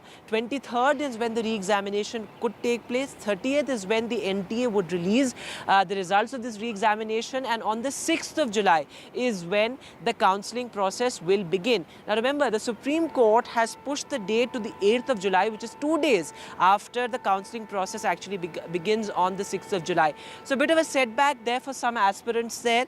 They say that there has to be some sort of a blanket solution to this, but of course the Education Ministry reassuring the students that nobody would be disadvantaged, nobody would be wronged, is what the Education Ministry says. In fact, NTA sources also say that there are multiple reasons, including a comparatively easier question paper that might have led to several students getting higher marks this time. Vedant there, thank you so much for joining us. And earlier, as we mentioned, Vedant spoke to some of the students, part of that delegation. Listen into that. The NEET controversy continues to rage, and here in the national capital, a delegation of candidates has actually come to the Education Ministry. They wish to seek time with the Education Minister. Let's get a sense from them. आप अपना नाम बताइए. मेरा नाम विकास है sir. जी, आप NEET के candidate रहे, कितने आपके मार्क्स आए थे? मेरे 629 मार्क्स हैं. अब देखिए, सुप्रीम कोर्ट ने जो है ये बोला है कि 8 तारीख को सारी याचिकाएं सुनवाई होगी सबकी, और 6 तारीख को कहीं ना कहीं काउंसलिंग जैसे पहले होनी थी वैसे ही होगी. आप इससे सेटिस्फाइड नहीं है? आप लोग री नीट की डिमांड कर रहे हैं? सर बिल्कुल सेटिस्फाइड नहीं है, क्योंकि सर 1563 की बात नहीं है, बात हमारे पूरे 24 लाख की है. सबके साथ स्कैम हुआ है और बहुत स्टूडेंट्स ऐसे जिसने 4 साल मेहनत करके मार्क्स लाए हैं, उन्हें सीट नहीं मिलेगी तो क्या होगा? आपकी कौन सा अटेम्प्ट था? मेरा सर 4th अटेम्प्ट था. 4 साल की मेहनत है मेरी. तो आप चाहते हैं कि 24 लाख बच्चों के लिए री नीट हो, पूरा एग्जामिनेशन? बिल्कुल होना चाहिए, सभी के लिए होना चाहिए, क्योंकि जो लोग चीटिंग करके इतने नंबर लाए वो कैसे बचेंगे? वो उनको सीट मिल जाएगी. ठीक है, आप ये बताइए, आप यहाँ कन्नौज से आए, उत्तर प्रदेश से, आपकी क्या मांग है? आप सब लोग कह रहे हैं कि 24 लाख बच्चों के लिए री नीट हो. यस बिल्कुल, 24 लाख बच्चों का री नीट होना चाहिए. और हम लोग जब यहाँ पे अपनी बात को उठाना चाहते हैं तो इतनी पुलिस लगा दी जाती है. आप खुद दिखाइए, ये पुलिस दिखाइए जरा. इस पुलिस को वहाँ लगाना चाहिए था ना जहाँ पेपर रखा गया था. इस पुलिस को पेपर वाली जगह क्यों नहीं लगाया गया था? उस दिन कहाँ सब लोग चले गए थे? उस दिन नहीं किसी को ध्यान था कि पुलिस लगानी चाहिए यहाँ पे. आज यहाँ पुलिस लगाई है हमारी रखवाली के लिए. हम तो यहाँ पर दंगा ही करने आए हैं, हमें तो दंगा ही बनाया है. ग्रेस मार्क्स वाले इशू पे उन्होंने बोला है कि री एग्जामिनेशन होगा. क्या आप उससे इशू था? छोटा इशू था. आप ये पुलिस वाले सर लोगों को देख लीजिए जरा, ये लोग कितने आए यहाँ पे. आपकी मांग क्या है? यहाँ पे हमारी मांग है कि दोबारा से पेपर होना चाहिए, और बिल्कुल भी इस चीज पे सुनवाई नहीं हो रही है. सीबीआई जांच पर सुप्रीम कोर्ट ने बोला है कि एकदम तुरंत ऐसे डायरेक्टिव नहीं इशू करा जा सकता, और 8 तारीख को होगा. तो अब 6 तारीख से काउंसलिंग फिर से होगी कहीं ना कहीं, अभी तक जो लग रहा है. तो आपको लग रहा है ये इनजस्टिस है बच्चों के साथ? बिल्कुल इनजस्टिस है, क्योंकि जब काउंसलिंग हो जाएगी तो उसके बाद क्या होगा? उसके बाद क्या बच्चों को आप निकाल पाएंगे? आपको कौन सा अटेम्प्ट है? 4th अटेम्प्ट था मेरा. कितने साल से प्रिपेयर कर रहे हैं? 4 सालों से. और भी कर रहे हो, मतलब टेंशन सोच लिया था. 5 दिनों से भटक रहे हैं, तब कोई सुनवाई नहीं हो रही है। अब यहाँ परमिशन चाहिए मिनिस्टर सर से मिलने के लिए। इन लोगों को मिनिस्टर इसलिए बनाया गया कि इनसे मिलने के लिए परमिशन चाहिए हम लोगों को, और परमिशन देता कौन है यहाँ पे? परमिशन देता कौन है यहाँ पे? 10 दिनों से हम भटक रहे हैं, वो कोई नहीं दिख रहा है। आप पुलिस वाले यहाँ पे आ रखे हैं। So, you know, a lot of anger and outrage as far as students are concerned. In fact, their parents also accompanying them. There's a lot of security here as well.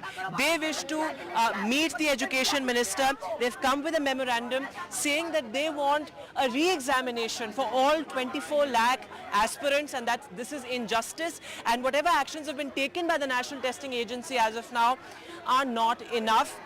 Because remember, the National Testing Agency continues to say that the integrity of the process, the examination process, was not compromised. But clearly, as you can see in all those voices, and listen, you know, when you listen to all those voices, the outrage and the anger is palpable. In New Delhi, with camera person Arun Singh Negi, Vedant for NDTV. A story that we are closely following here on NDTV, but for the moment, we'll take a short break. Stay with us.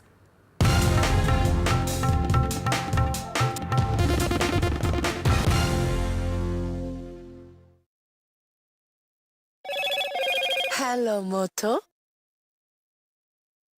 Motorola, India's best 5G smartphone brand.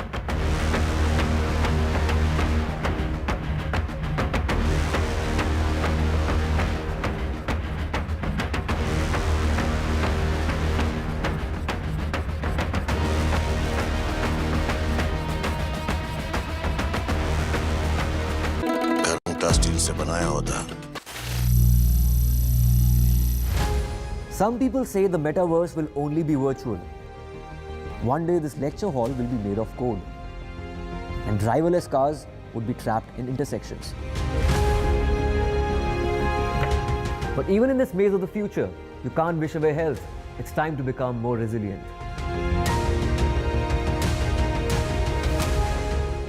10 years of Banega Swasth India, we have grown and achieved so many milestones.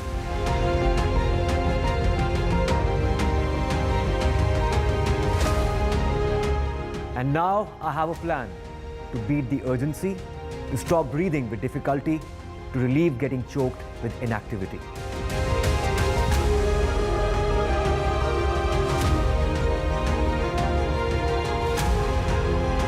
Energize our government, our environment, our society, and ourselves.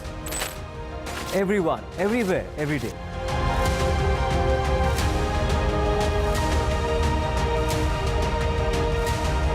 Banega Swasth India.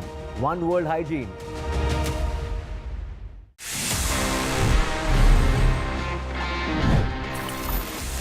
Finally, I'm here. Finally, this is the time जहाँ पे मैं आपके सवालों के जवाब देता हूँ in this section, which happens. Welcome back, and there's breaking update coming in, which is that of an RSS BJP coordination meeting, which is likely to take place rather in Kerala between July 31st and 2nd of August. This is the breaking update that we are getting, that there's an RSS BJP coordination meeting to take place in Kerala.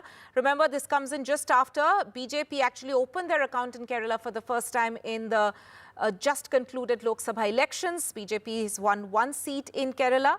That is Suresh Gopi, of course. And RSS and BJP are likely to hold this meeting in order to review what went right in Kerala or what went wrong. Either ways, it's a review meeting which is likely to take place between the RSS and BJP. This just after BJP opens its account in Kerala for the first time. And this meeting taking place between July 31st to 2nd of August. So a significant update coming in there. Besides BJP, there will be several other organizations which will be part of this meeting. That is also another information that we are getting on this key meeting, which is taking place between, it is of course led by the RSS, and there will be other organizations also which will be part of this meeting. But it seems to be a review meeting of the performance by BJP in the recent Lok Sabha elections, specifically in Kerala.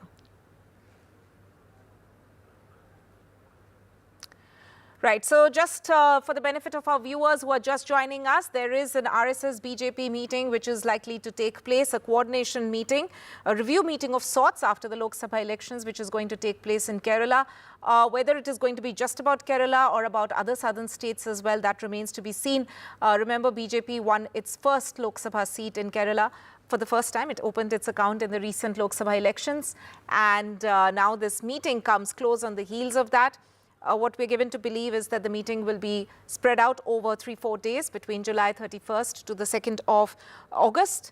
And there will be other organizations also affiliated to the RSS who will be part of this meeting. That's the information that we're getting, just a trickling in breaking update that we're getting on this very important meeting, which is likely to take place between the RSS and BJP in Kerala. This comes in.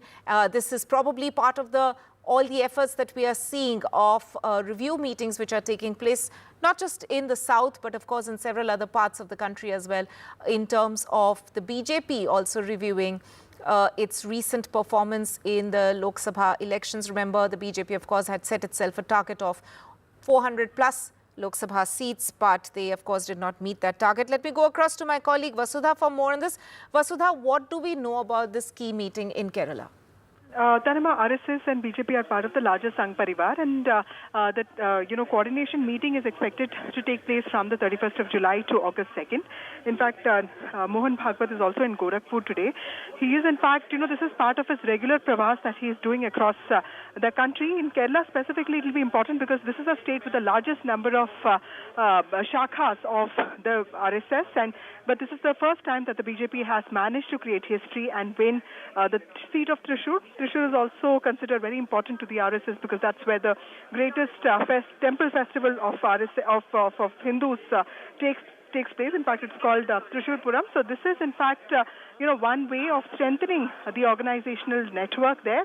RSS, in fact, in Kerala has had a difficult time with the violence with SFI activists. So this is Mohan Bhagwat's presence and, of course, senior RSS leaders' presence in Kerala will also ensure the BJP's march in the south of India, which has gotten a big momentum with TDP performing really well and with the NDA performing really well in the state of Andhra Pradesh, and also BJP individually performing really well in the state of Telangana. So clearly more action in the south expected in the coming months, and this BJP-RSS coordination meeting that's going to happen in Kerala would obviously look at not just the results, but also will look at ways to sort of course correct and put in place organizational measures so that not just electorally, but ideologically and politically, the organization and the party manages not just in the south of India, but also the kind of measures that needs to be taken with respect to expansion in the south of India and also course correction.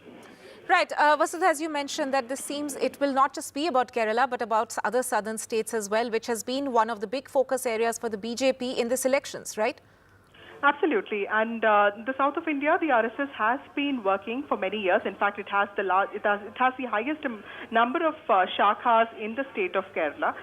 But there's always been this feeling that the BJP has not been able to utilize that electorally, and it has not been able to transform that into number of seats. However, that has changed this time with the BJP creating history and winning from the seat of Thrissur, also considered very important to Hindus because it has the Guruvayur temple and also many other temples, including the Thrissur Puram festival. So this has come as a huge boost for the BJP and RSS. I think that is why probably Kerala was also chosen, and this will not just look at the organization's political and ideological expansion in the state or in the states of south of India, but also as to what went wrong with states like UP and Maharashtra, and the kind of narratives that have been utilized by opposition, which in some ways cut into the RSS efforts to reach out to Dalit population, OBC population. I think that will also be a significant focus area for this BJP-RSS coordination meeting.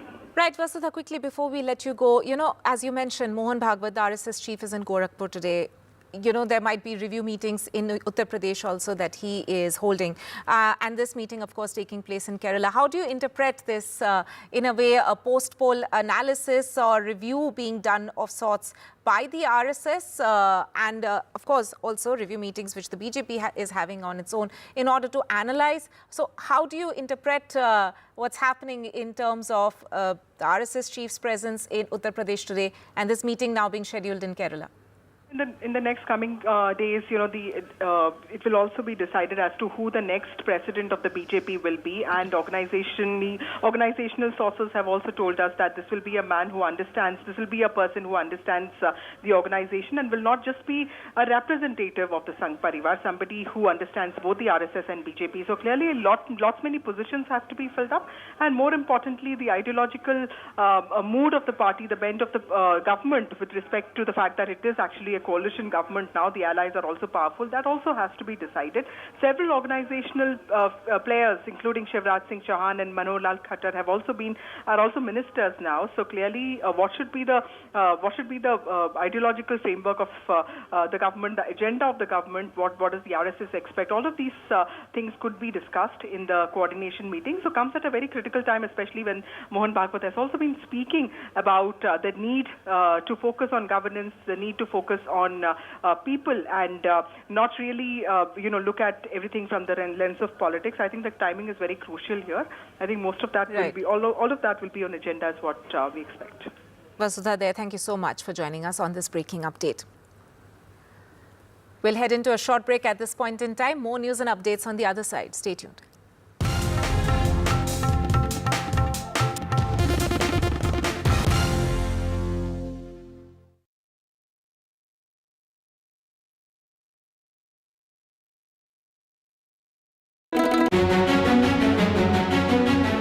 In this week's episode of India Sense, watch legendary emerging markets investor Mark Mobius' big India bet. Should G7 become G8 with the addition of India as the 8th country?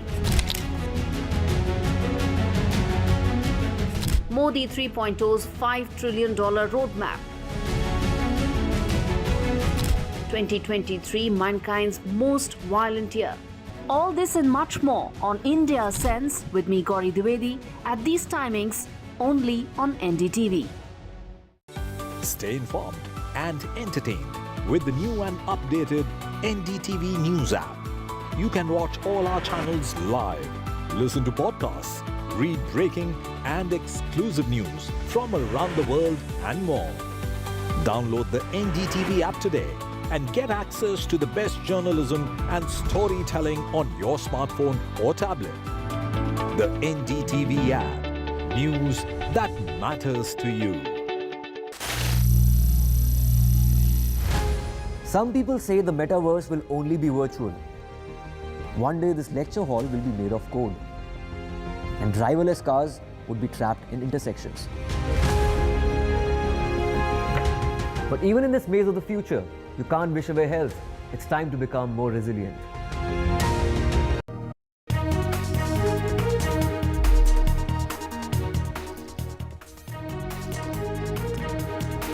Welcome back. Now, the latest in the actor Darshan case. The victim's post-mortem reports are out. Remember, actor Darshan, a Kannada star, hugely popular there, has been arrested for murdering a 33-year-old man. Now, in the post-mortem report which has come out, it has detailed that there are injury marks on the victim's head, chest and abdomen. At least 15 injury marks have been listed in that post-mortem report. And also, the report says that the victim's head had banged on a truck. Even that vehicle has in fact been seized. And there are other details also which are coming through. This video, for example, which we are putting up on our screens there, where the accused is seen leaving with the victim. Police have also, in fact, arrested the driver, Darshan's driver, who had ferried the victim, according to reports. Let me go across to my colleague Radhika for more on this. Radhika, so the post-mortem report is out. It more or less confirms that the victim died of blunt injuries, I believe, because of he had in fact been locked up and assaulted, which consequently led to his death. Certainly brutal and shocking details emerging as far as Renuka Swami's death is concerned. In fact, a post-mortem report has revealed that he died of shock and hemorrhage. There are 15 wounds on his body, including wounds on his chest, abdomen and several other parts as well. In fact, the report also reveals that his head was banged against a mini truck that was kept in that particular shed, that was parked on that shed. That particular vehicle has also been seized by the police. So multiple injury marks on his body that led to his death. We also believe that he was beaten up and assaulted for at least about 3 to 4 hours by Darshan and his aides inside that particular shed, and also certain materials and weapons including wooden logs, leather belt and rope which was used for the assault have also been seized by the police. The police at this point gathering as much evidence to make this a strong case. Therefore, multiple people are also being questioned. All of those people who have been arrested are under police custody. Their custody ends in a couple of days. They will be produced before the court again, which include Darshan as well as Pratibha and beg your pardon, Darshan, his girlfriend, as well as many of the other accused.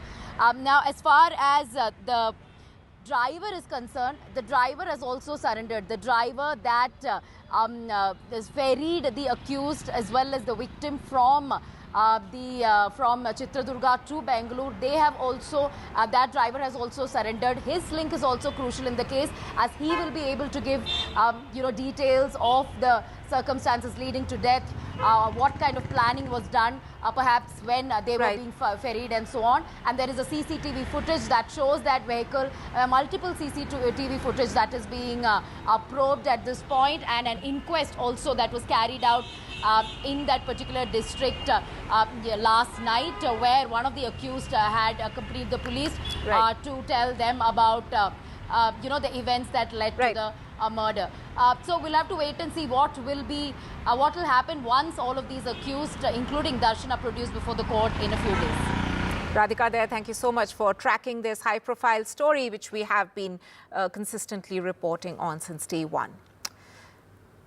Staying with news from Karnataka, but this about veteran BJP leader B.S. Yediyurappa. Now, the High Court there is currently hearing a bail plea which has been filed by the BJP leader over a POCSO case in which a non-bailable warrant had in fact been issued by the court yesterday. Now, during the hearing, we are given to understand that the police were seeking custodial interrogation of Yediyurappa. There's an argument still, court arguments are still on at the moment. The police have in fact told the court that they need the custody in order to probe possibility of tampering and destruction of evidence. That is an angle that the police are saying that they need Yediyurappa's custody for. Let's first look at some of the reactions which have come in on the story. Remember that the BJP has, of course, called this a vendetta politics by the Karnataka government, but the Karnataka government has said that we have no role to play. This is just due process of law which is being followed. Take a listen and then we'll come back to Radhika for more. Investigation ಅಂತ ಇದೆಲ್ಲ ಈಗ FSL ಗೆ ಅವರು ಕಳಿಸಿದ್ರು, ಅದನ್ನೆಲ್ಲ reports ಎಲ್ಲ ಬರಬೇಕಲ್ಲ, ಅದನ್ನೆಲ್ಲ ಮಾಡಿ ಆ ಪ್ರೊಸೀಜರಲ್ಲಿ ಏನು ಮಾಡಬೇಕು, ಯಾಕೆಂದರೆ ಅವರು ದೊಡ್ಡವರು ಇದ್ದಾರೆ, VIP ಇದ್ದಾರೆ ಅಂತ ಹೇಳಿ ಅವರಿಗೆಲ್ಲ ಎಲ್ಲವನ್ನು ಕೂಡ ಅವರು ಪರಿಶೀಲನೆ ಮಾಡಿ ಆನಂತರ ಮುಂದುವರಿಬೇಕು. Why did they include Rahul Gandhi? In what way Rahul Gandhi is connected? He was being summoned to the Bangalore court. He came all the way respecting the court. He never involved. He is not the president of the party, either in the state or in the national level. Why did they include his name? Why did the BJP MLC file a complaint? No point of time. We don't want to do vindictive politics. We are very large-hearted. Congress party is looking at very large-hearted. In our tenure, as of 10 years tenure or any term, we never vindicated anyone. It is the basic concept of BJP which they always do. Radhika, take us through some of the key points which have been mentioned in court so far in terms of why the police are actually looking to arrest Yediyurappa. That's right. Yesterday, special court issued non-bailable warrants against Yediyurappa. Now, what is happening now is the Karnataka High Court is hearing Yediyurappa's petition seeking anticipatory bail post this NBW being issued by the special court. So several key observations has been made by the court today. In fact, the court questioning the police as to why they are in a hurry to arrest Yediyurappa, one. And secondly, it also asked about the track record of the complainant and her family members. Apparently, there are multiple complaints against this particular woman complainant. She had complained against, allegedly complained against her husband in the past. There are complaints against her as well in the past. So those was details that were sought by the single bench judge today. And also now the court, in fact, asking the police as to the the number of times that Yediyurappa was asked to cooperate in the investigation. It asked notice February 2 incident, see when you registered the FIR, and last time when you issued notice, he very scrupulously came. Why arrest a former chief minister? Is he running away? This is what the court has asked. Also, court saying a holistic view is to be taken.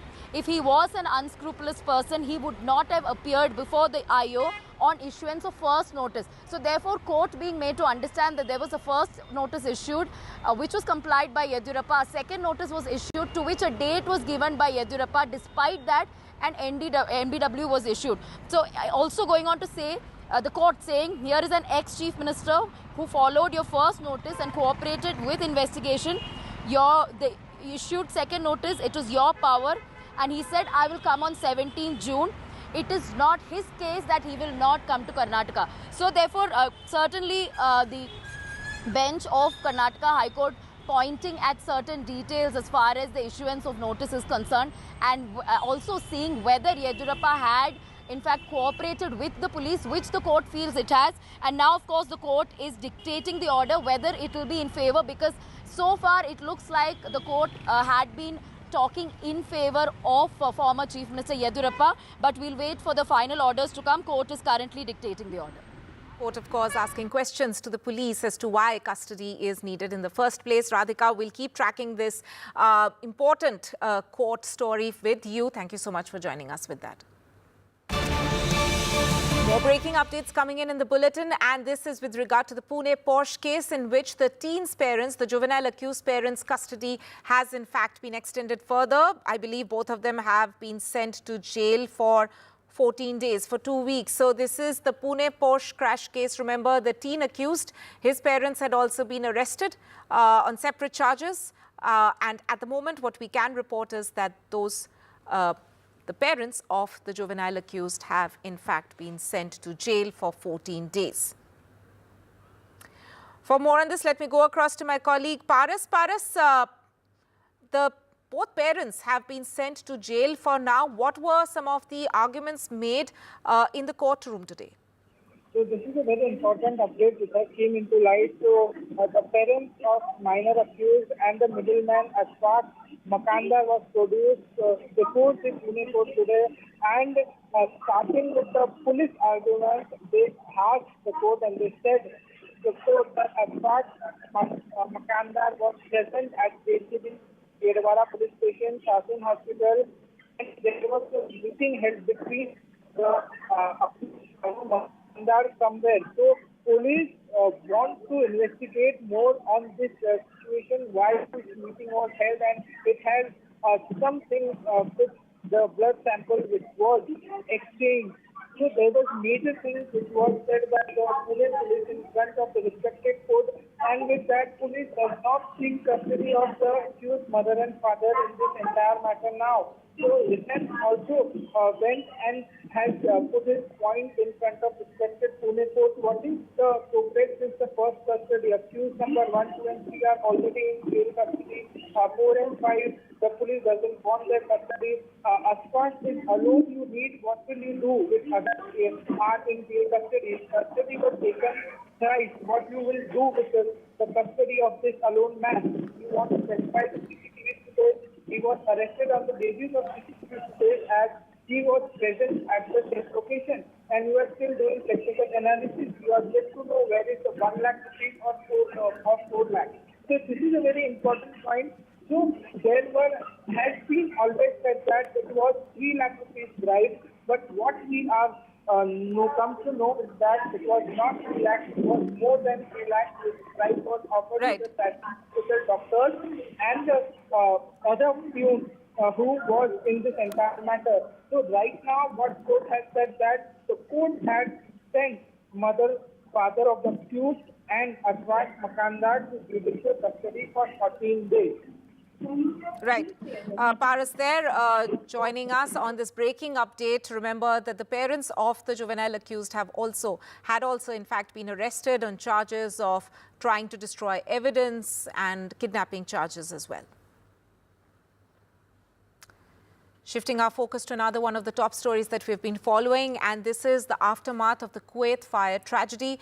45 Indians lost their lives in that fire. Now, the mortal remains of those Indians have in fact been brought back to the country today. The special flight from Kuwait landed in Kochi in Kerala. First, where you can see on your screens there, in fact, Pinarayi Vijayan, the Kerala Chief Minister, was present at the airport when the bodies were brought in. He laid wreath on the mortal remains of those Indians there. 24 people were from Kerala, 7 from Tamil Nadu, and from several other states. There were people from several other states as well.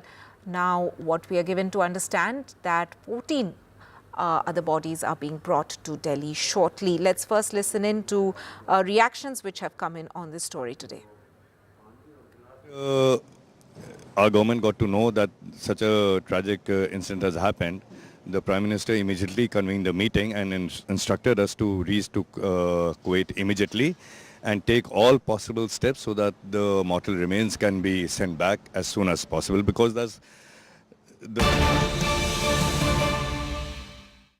Across now to that special interview with Education Minister Dharmendra Pradhan.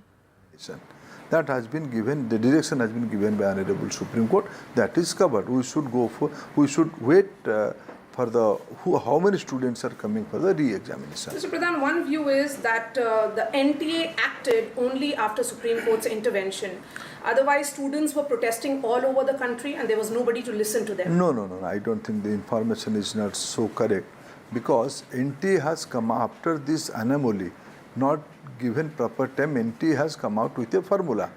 That formula has also given by one of the judgment in Supreme Court regarding the CLAT entrance examination.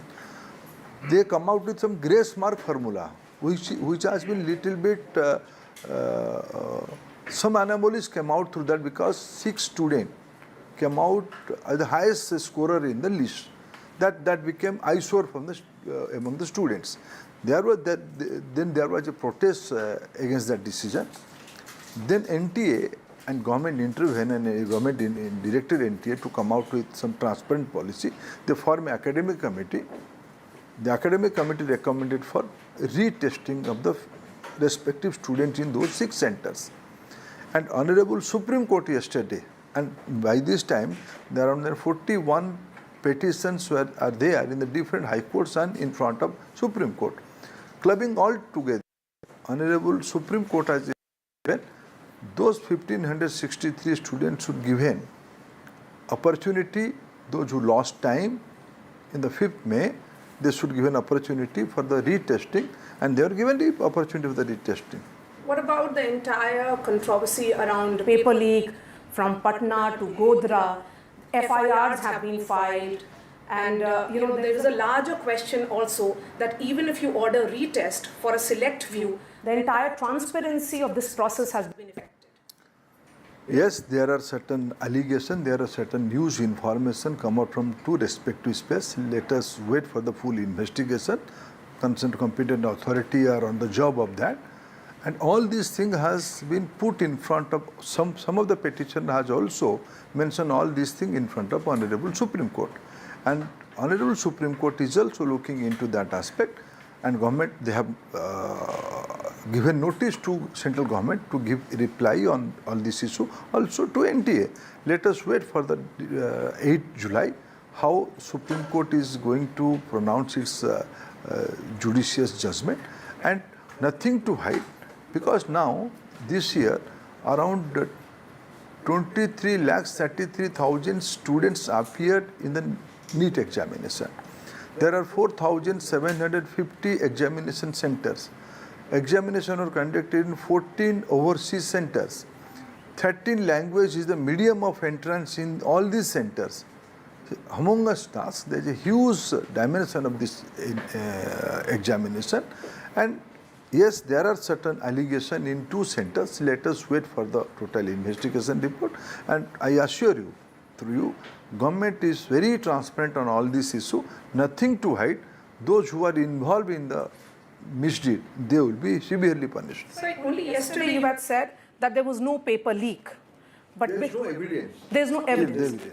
There are allegations. There are allegations, and competent authority are into the job how things are coming out. But because of the sheer scale of which you just spoke about, 23 lakh students appear all over India, 13 plus languages in which this examinations are conducted. But if students do not have faith in the process, then how will you assure them? Because just few minutes back, you had a meeting with the delegation of students and their parents. I think I talk to the respective students and I listen their grievances, and I assure them, have faith on government and look into our policies, look into our commitment. There is no lack of intention. Yes, when you organize such a huge entrance examination, don't judge us by anomalies of 1 or 2 centers. And they will be carved out. They will be in the 6th center. Some anomalies came in front of system, and we have solved that problem with the guidance of Supreme Court.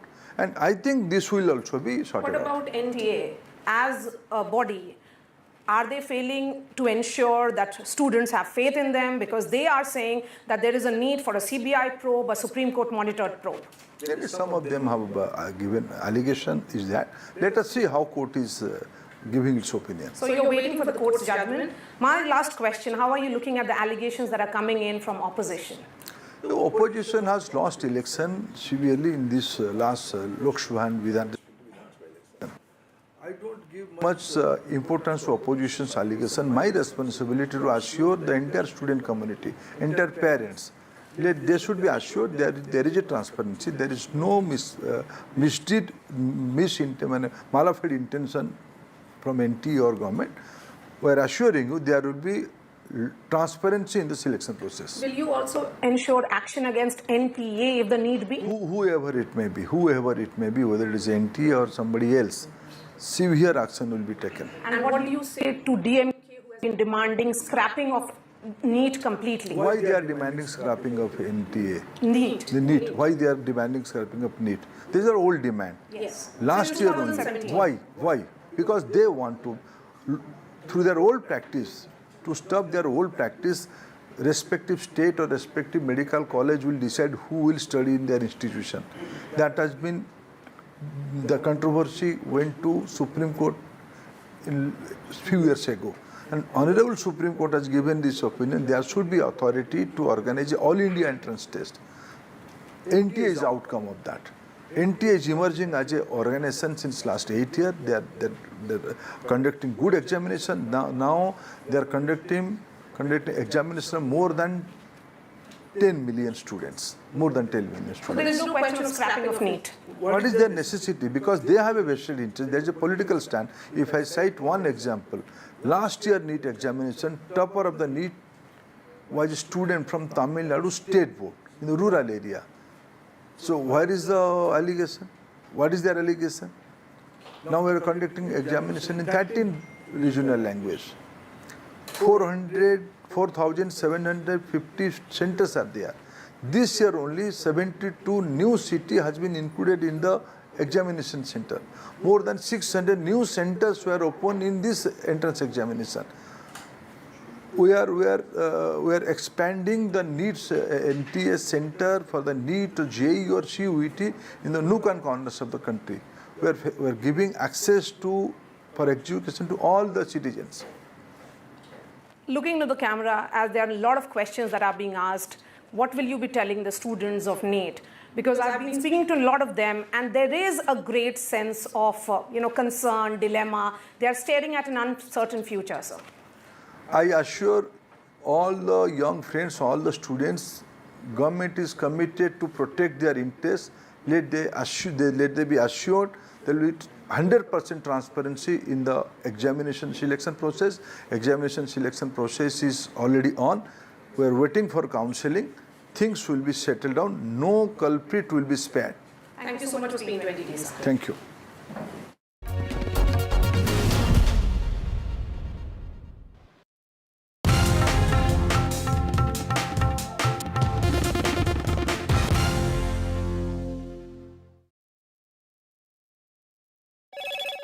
Hello, Moto. Motorola, India's best 5G smartphone brand.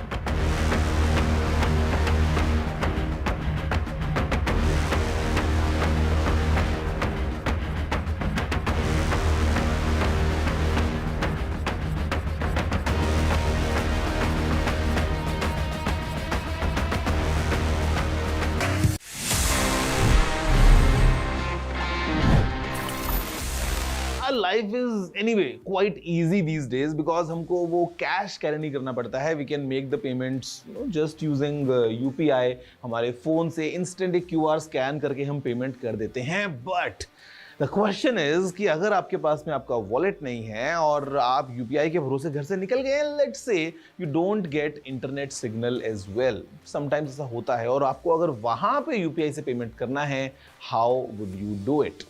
Guys, the simple answer is कि आप बिना internet के भी UPI से payments कर सकते हैं if you just follow the following instructions. सबसे पहले आपको आपके फोन से डायल करना है *99#.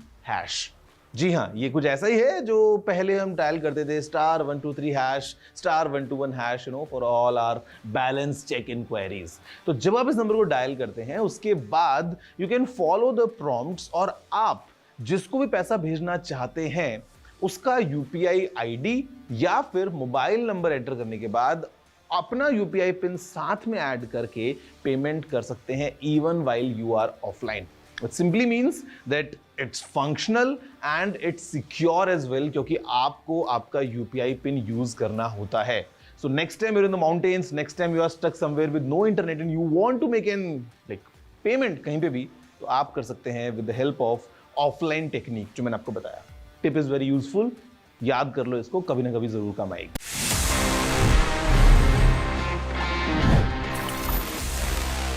Stay informed and entertained with the new and updated NDTV News app. You can watch all our channels live, listen to podcasts, read breaking and exclusive news from around the world and more. Download the NDTV app today and get access to the best journalism and storytelling on your smartphone or tablet. The NDTV app. News that matters to you. In this week's episode of India Sense, watch legendary emerging markets investor Mark Mobius' big India bet. Should G7 become G8 with the addition of India as the 8th country? Modi 3.0's $5 trillion roadmap. 2023, mankind's most violent year. All this and much more on India Sense with me, Gauri Dwivedi, at these timings only on NDTV.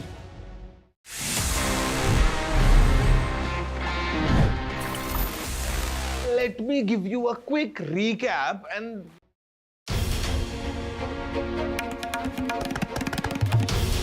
This is NDTV. And you're watching NDTV 24/7. Hello, Moto.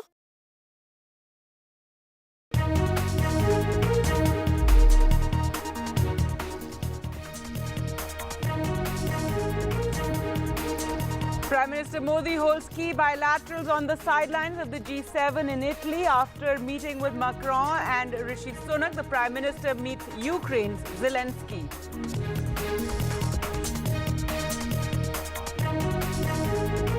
Over the NEET row, students and parents meet with the Education Minister Aspirants demand the government's intervention, seek a re-examination for all candidates. The Education Minister says committed to protecting the students' interests. In an interview to NDTV, Dharmendra Pradhan says we have nothing to hide.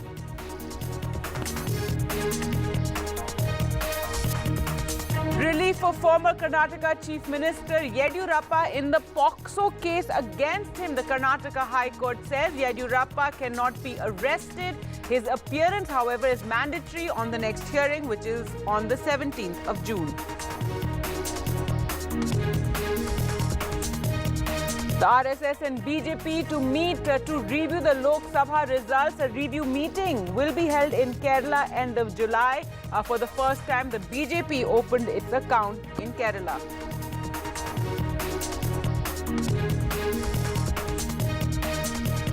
In the murder case involving Kannada actor Darshan, the victim's post-mortem is out. 15 injury marks were found on the victim, who was beaten with logs as well as with a leather belt.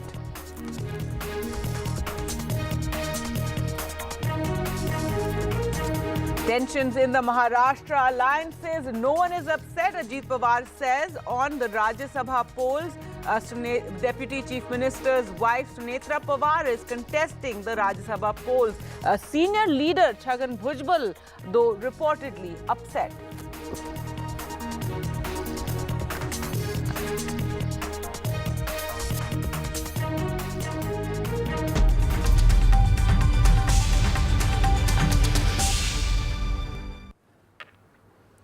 Hello and welcome. You're watching NDTV. I'm Gargi Raut, and up first, let's get you all the latest from the G7 in Italy, where Prime Minister Narendra Modi is holding some key bilaterals. He held talks with Ukraine's President Volodymyr Zelensky at the G7 summit underway in Italy's Bari.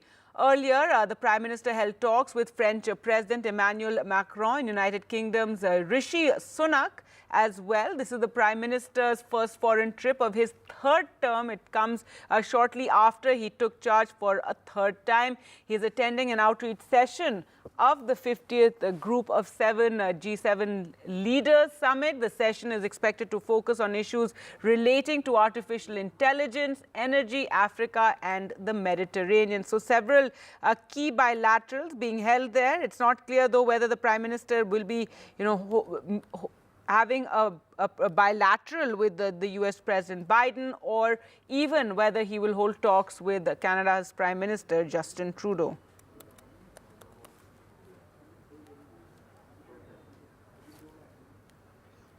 Well, let's go across to Vishnu Shom, who joins us from Italy. And Vishnu, tell us what's happening right now and more on what is expected later in the day.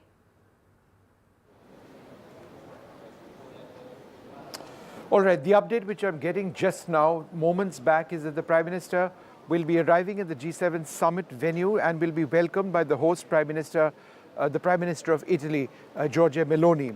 So what has happened thus far is that he's had on the sidelines of G7 a bunch of one-on-one meetings, perhaps the most interesting one being the one with the Ukrainian President Volodymyr Zelensky. He's also had a bilateral with the French President Emmanuel Macron.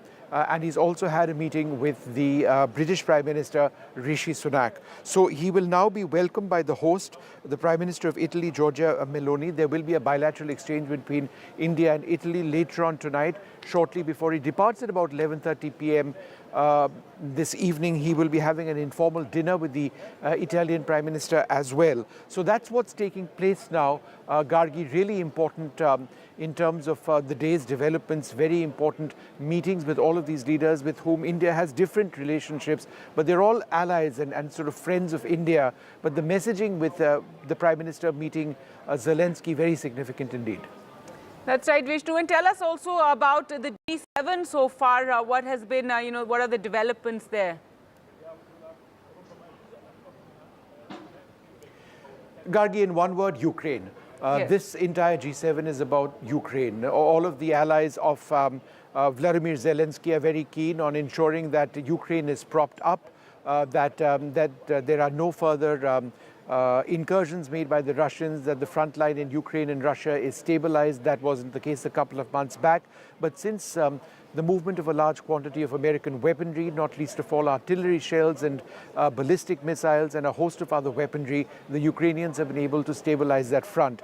There's an active effort by the United States to actually get an additional $50 billion in funding from seized Russian assets across to Ukraine to help them actually continue running the country. It's not just military aid, you need to have the funds to be able to run an entire country. So that's something which they are thinking about potentially being a real outcome of this G7 process. Now, the fact that you've got Prime Minister Narendra Modi meeting the Ukrainian president sends out an important signal in a couple of ways. Number one, India is very much a power center by itself, but also doesn't engage in any one particular power bloc. That's the message. So in as much as we import Russian oil and gas, and that's important because, as the foreign minister said earlier on, it's India first and our priorities first. At the same time, as you can see, the Prime Minister is engaging Volodymyr Zelensky today. India and Ukraine have a very close relationship. Thousands of Indian students used to study over there. Did you know, Gargi, that the AN-32 transport aircraft, which is one of the mainstays of the Indian Air Force, is a Ukrainian aircraft? Did you know that the gas turbine engines of the Indian Navy's frontline destroyers and frigates are actually Ukrainian? So there is a relationship which is old. It's a very important relationship, and therefore that the meeting of Zelensky and Modi is significant in that sense. Whether a message has been sent by the Ukrainians from Zelensky to Prime Minister Modi saying, please help us find a way around this war, you use your good offices to get through to the Russian President Vladimir Putin. Do you think you can actually do something about that? That we do not know, but India has once again asserted that dialogue and diplomacy, and these were the words which were used, dialogue and diplomacy are the way forward to end this conflict. Right, Vishnu, and the Gaza conflict also in focus?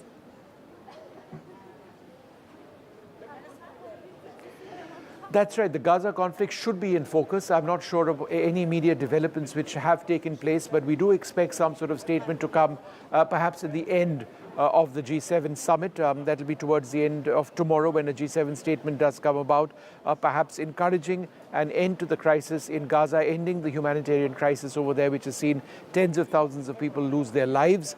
However, there would also be a strong statement, I would expect, when it comes to Gaza, that terrorism cannot be accepted in any way, shape or form.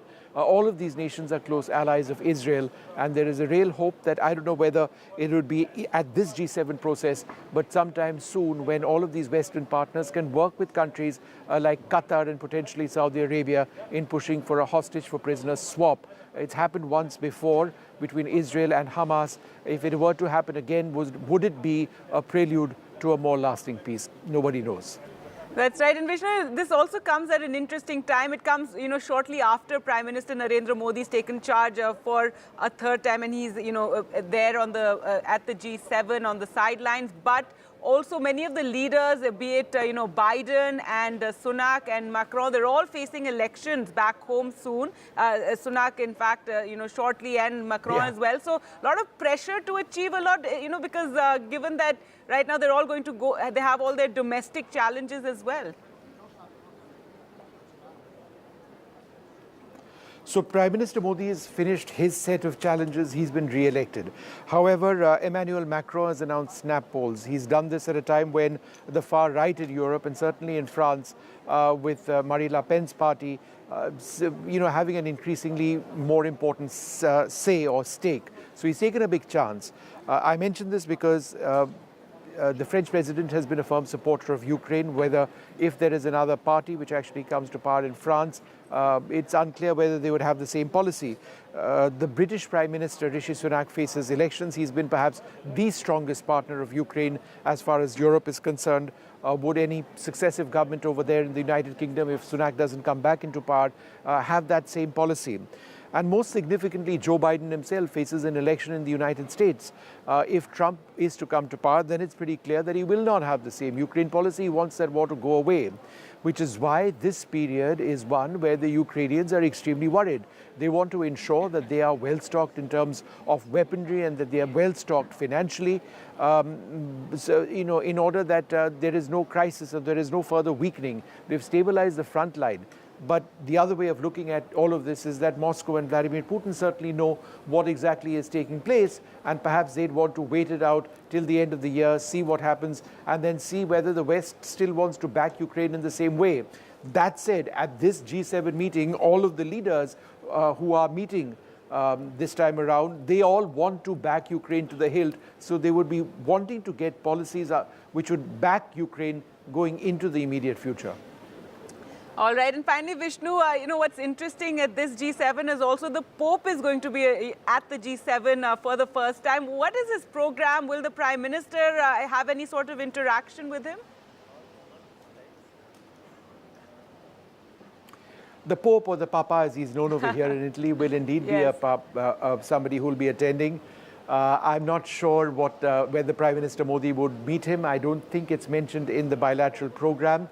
But he would be meeting some of the G7 leaders, and hopefully his blessings would enable there to be some sort of progress towards peace, which is what everybody is looking at. We've had a terrible 2.5+ years in terms of conflict, not just in terms of Ukraine or Hamas and Israel, or Gaza and Israel, but also what's taking place in Yemen, attacks on merchant shipping over there, and so many other parts of the world. So an outlook for a lasting peace with the blessings of the Pope would certainly be very welcome.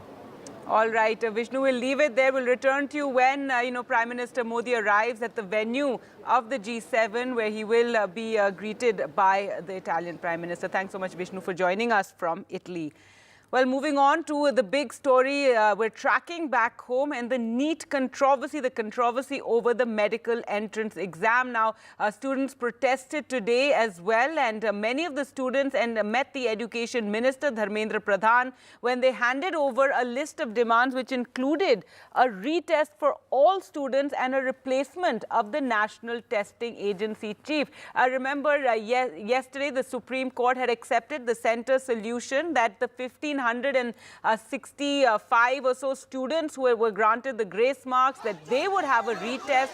However, students protesting and demanding that the NEET exam be held again, that the medical entrance exam be held again. That is the demand of some of the students, as there are allegations of paper leak as well, though this is something the government has denied.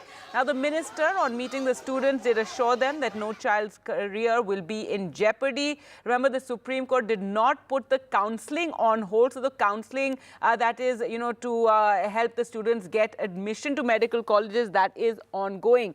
The Supreme Court, though, today asked the National Testing Agency and the centre to respond to these petitions, seeking a probe by a committee chaired by a retired Supreme Court or High Court judge, or an investigation agency into the allegations of question paper leak and discrepancies in the NEET exam. So that notice has been issued by the Supreme Court. Let's just take a look at this report sent to us by Vedant.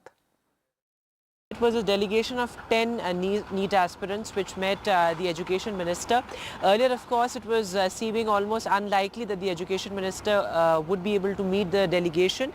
But once they went inside, the Education Minister did end up meeting them. What is their charter of demands? Well, they say that one, re-examination should be held for all 24 lakh candidates, which of course seems a bit of an unreasonable proposition. But that is in their charter of demands. In fact, the students also demand a CBI investigation into the paper leak issue. What's important is that students across states, whether it's students from Rajasthan or Madhya Pradesh, of course here in the national capital, they say that paper leak happens to be one of the most pressing issues, and that needs to be systematically dealt with. Though of course the National Testing Agency has said that all these are just allegations of paper leak, and that in fact did not happen. Some question papers got mixed up, some students were given lesser time, and all of those will be remedied with this bid to hold a re-examination for those students who were awarded grace marks. But students say that this is not enough, because ultimately it will be unfair, because those students with grace marks have been given an option to take the re-examination. Some of them might not end up taking the re-examination. So ultimately they say that it's unfair. The other important thing, Tanima, here is that the timeline seems to be the same right now. 23rd is when the re-examination could take place. 30th is when the NTA would release the results of this re-examination, and on the 6th of July is when the counselling process will begin. Now remember, the Supreme Court has pushed the date to the 8th of July, which is 2 days after the counselling process actually begins on the 6th of July. So a bit of a setback there for some aspirants there. They say that there has to be some sort of a blanket solution to this, but of course the Education Ministry reassuring the students that nobody would be disadvantaged, nobody would be wronged, is what the Education Ministry says. In fact, NTA sources also say that there are multiple reasons, including a comparatively easier question paper that might have led to several students getting higher marks this time. All right, another news now. There will be an RSS BJP meet. This is after the BJP opened its account in Kerala, winning one seat there, and it will be held in Kerala at the end of July. So this meeting will review the Lok Sabha results. It's a coordination meeting between the RSS and the BJP between 31st of July to 2nd of August. Let's go across to Vasudha now for more. And Vasudha, this comes after, certain interesting developments. A lot was read into what RSS Chief Mohan Bhagwat had, commented after the election result, and now this coordination review meeting to take place. Absolutely, Gargi. This is called the Samanvay Baithak. This happens with all the bodies, all the organizations that work as part of the larger umbrella, Sangh Parivar, and not just RSS BJP, but all the affiliates of the RSS will be taking part in this. And in some ways, this is to ensure that there is proper coordination between all these organizations. And this meeting is going to take place, incidentally, in Kerala.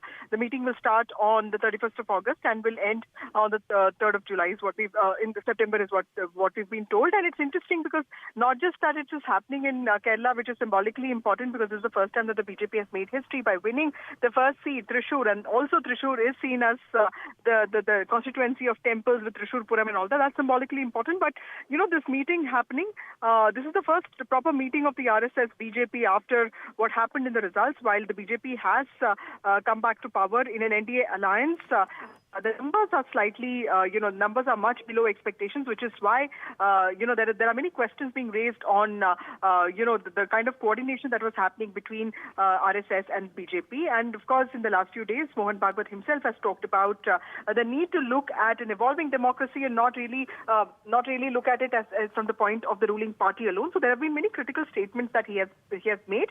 And in this meeting, not just will the results be looked at, but the political ideological expansion of the BJP RSS, what needs to be done more, for students, women. We've seen all these paper leaks that are happening. This is something that the RSS is very concerned about. And most importantly, the narrative that the reservation will change, the reservation policy will be altered, something that has really upset many sections of Dalits.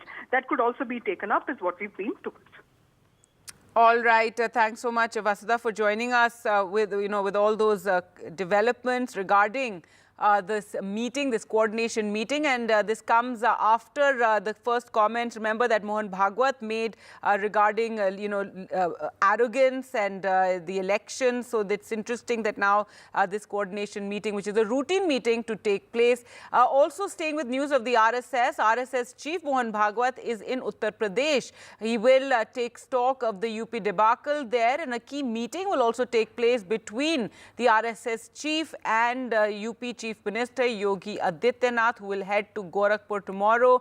RSS Chief is in Gorakhpur already for a few days for a particular program there.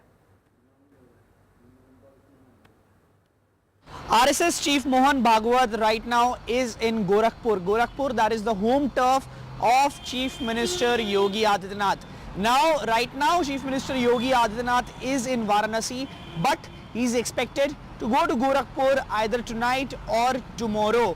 Now, if he goes there, there is a high possibility of a meeting between RSS Chief and Chief Minister Yogi Adityanath, and that will become a very crucial thing because the meeting comes in the backdrop of the 2024 Lok Sabha results, where BJP in Uttar Pradesh, where there was a setback for the BJP here in Uttar Pradesh. So, of course, a very important and a crucial meeting will be there if it happens.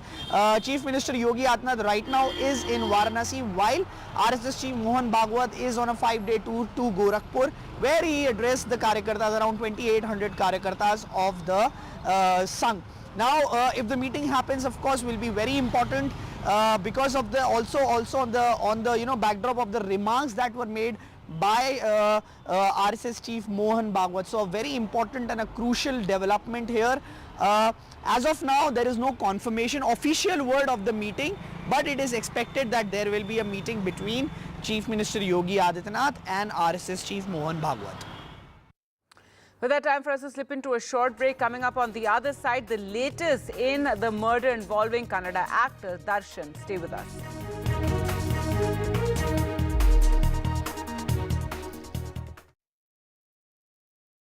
Brought to you by. Get the magic of the best working for you now. Link your payment cards once, collect rewards forever.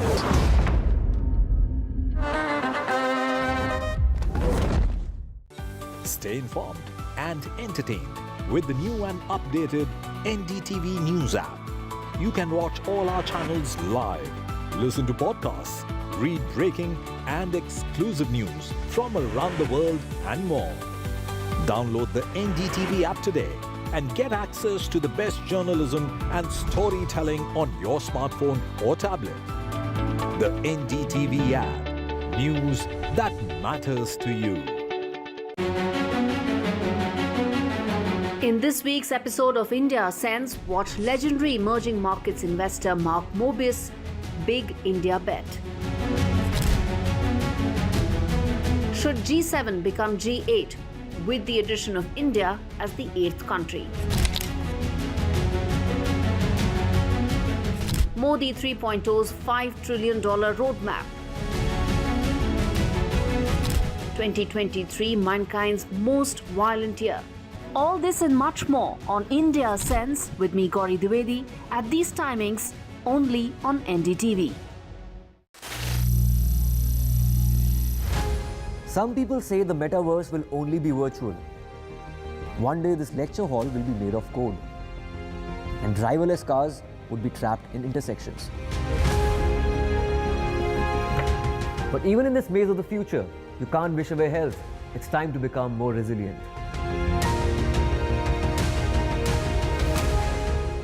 "10 years of Banega Swasth India, we have grown and achieved so many milestones.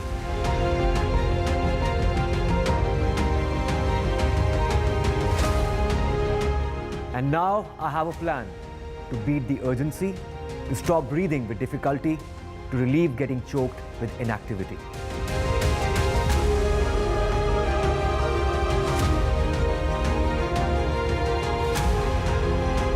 Energize our government, our environment, our society, and ourselves. Everyone, everywhere, every day.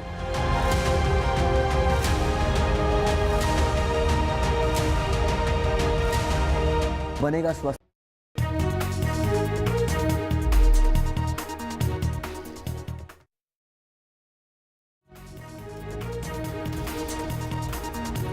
Welcome back. Let's get to the latest now in the murder case involving popular Kannada actor Darshan. And in fact, now the post-mortem report is also out, and details from that have emerged.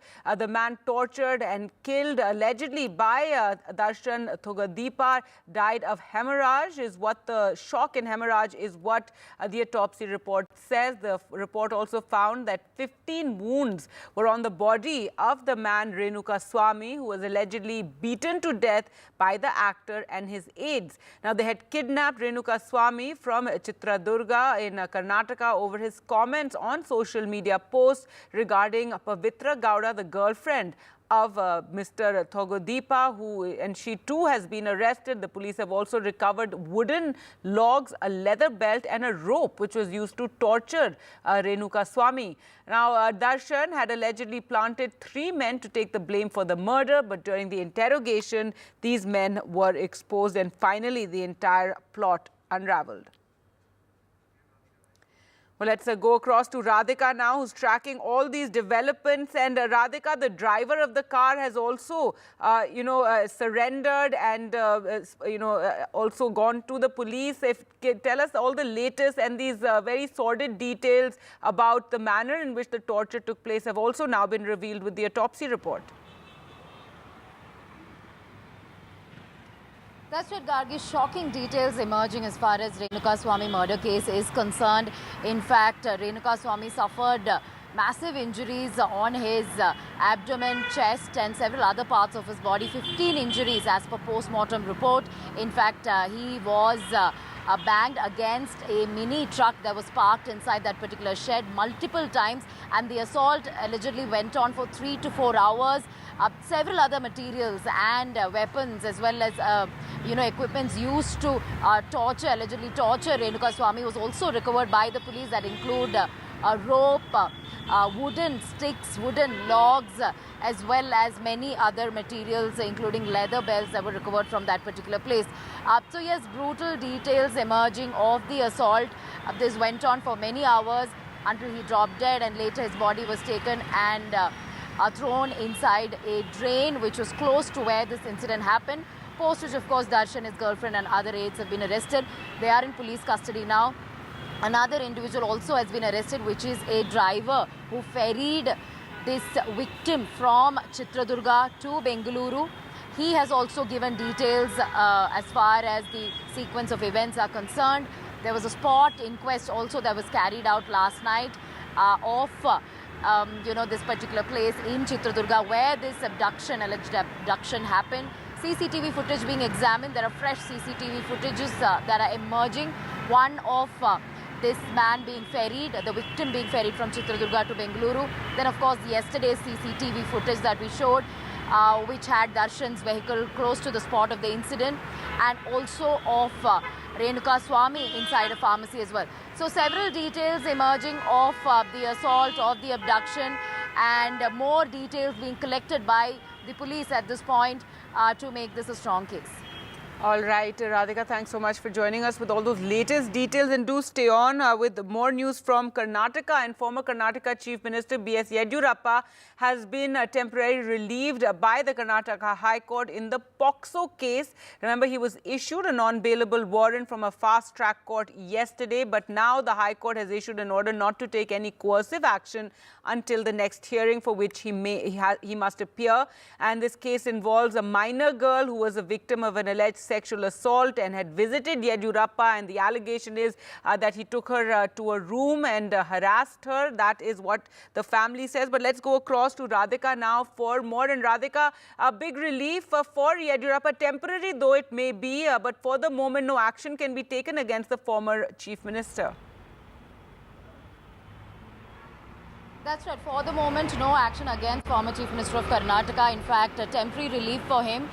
The court asking the police to wait, as he's already guaranteed that he will appear before the police on June 17. So therefore, no coercive action against him till June 17. So there is some sort of relief for B.S. Yediyurappa. In fact, the court are seeking details of the notices issued to B.S. Yediyurappa in the past by the police, the details of which was given. So therefore, a court observing that, Yediyurappa had complied with the first notice. He had appeared before the police as far as questioning goes. And as far as the second notice is concerned, he has given a date. So what is the hurry for the police to go ahead and arrest him? Of course, yesterday, a non-bailable warrant was issued against Yediyurappa by a special court. This is, of course, in connection with the alleged sexual assault case against B.S. Yediyurappa. He is an accused. So multiple notices had been issued, but it was also complied with, is what the court has observed. So therefore, if he has given a date of June 17th, then one must wait till then, is what the court has said. Some more observations by the court saying that last time when you issued notice, he very scrupulously came. Why arrest a chief minister, former chief minister? Is he running away? If a former chief minister is treated like this, then what must be happening to a layman? A holistic view is to be taken. If he was an unscrupulous person, he would not have appeared before IO on issuance of first notice. Of course, the AG, they're also pointing that the circumstances had changed, and they also got to know that Yediyurappa had booked tickets to Delhi as soon as the second notice was issued, which was forced them to sort of go ahead and perhaps arrest him sometime soon, also because MDW was also issued. But the court asking the cops to wait. So some sort of relief for Yediyurappa, no arrest till June 17. On June 17th is when he is expected to appear before the police in connection with the alleged sexual assault case. All right, Radhika, thanks so much for joining us with all those latest developments. So some temporary relief there for Karnataka's former Chief Minister, Yediyurappa. With that, we'll slip into a short break. Coming up on the other side, an exclusive interview with Education Minister Dharmendra Pradhan on the entire NEET controversy. Stay with us.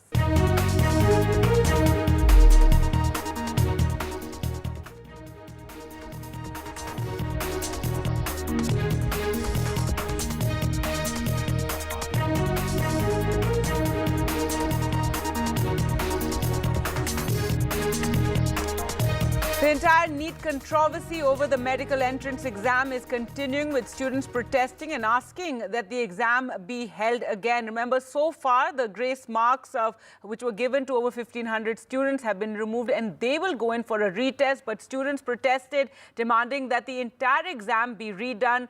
Students even met with the Education Minister, Dharmendra Pradhan, who said that no child will suffer, and he said we are being absolutely transparent. The Education Minister meeting with some of those students who presented him with a list of their demands. Well, NDTV in this exclusive interview spoke to Dharmendra Pradhan, who said that the government has nothing to hide and that they will maintain transparency.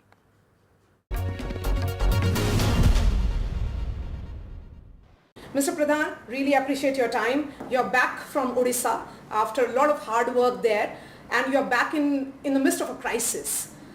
How will you restore faith of students in NTA and also in NEET as an institution, as an examination? I assure all the students through you, there should not be any panic among the students. Some anomalies has come in front of government. We are aware about the issue, we are concerned about the issue. Honorable Supreme Court has given some beautiful judgment yesterday only. There should not be any confusion after that. 1563 students will get opportunity to reappear in the NEET. This one part has been covered and one part has been solved. Those who are interested, they can out for the retest in the specific 6 center where the allegation was they did not get any proper time. They will be given proper time, they will be given an opportunity for the re-examination. That has been given, the direction has been given by Honorable Supreme Court. That is covered. We should wait for how many students are coming for the re-examination. Mr. Pradhan, one view is that the NTA acted only after Supreme Court's intervention. Otherwise, students were protesting all over the country and there was nobody to listen to them. No. I don't think the information is not so correct, because NTA has come after this anomaly. Not given proper time, NTA has come out with a formula. That formula has also given by one of the judgment in Supreme Court regarding the CLAT entrance examination. They come out with some grace mark formula, which has been little bit, some anomalies came out through that, because 6 students came out as the highest scorer in the list. That became eyesore from among the students. Then there was a protest against that decision. Then NTA and government intervened, and government directed NTA to come out with some transparent policy. They formed an academic committee. The academic committee recommended for retesting of the respective students in those 6 centers. And Honorable Supreme Court yesterday, and by this time there are 41 petitions are there in the different high courts and in front of Supreme Court. Clubbing all together, Honorable Supreme Court has given those 1,563 students should given opportunity, those who lost time in the 5th May, they should give an opportunity for the retesting, and they are given the opportunity for the retesting. What about the entire controversy around paper leak from Patna to Godhra?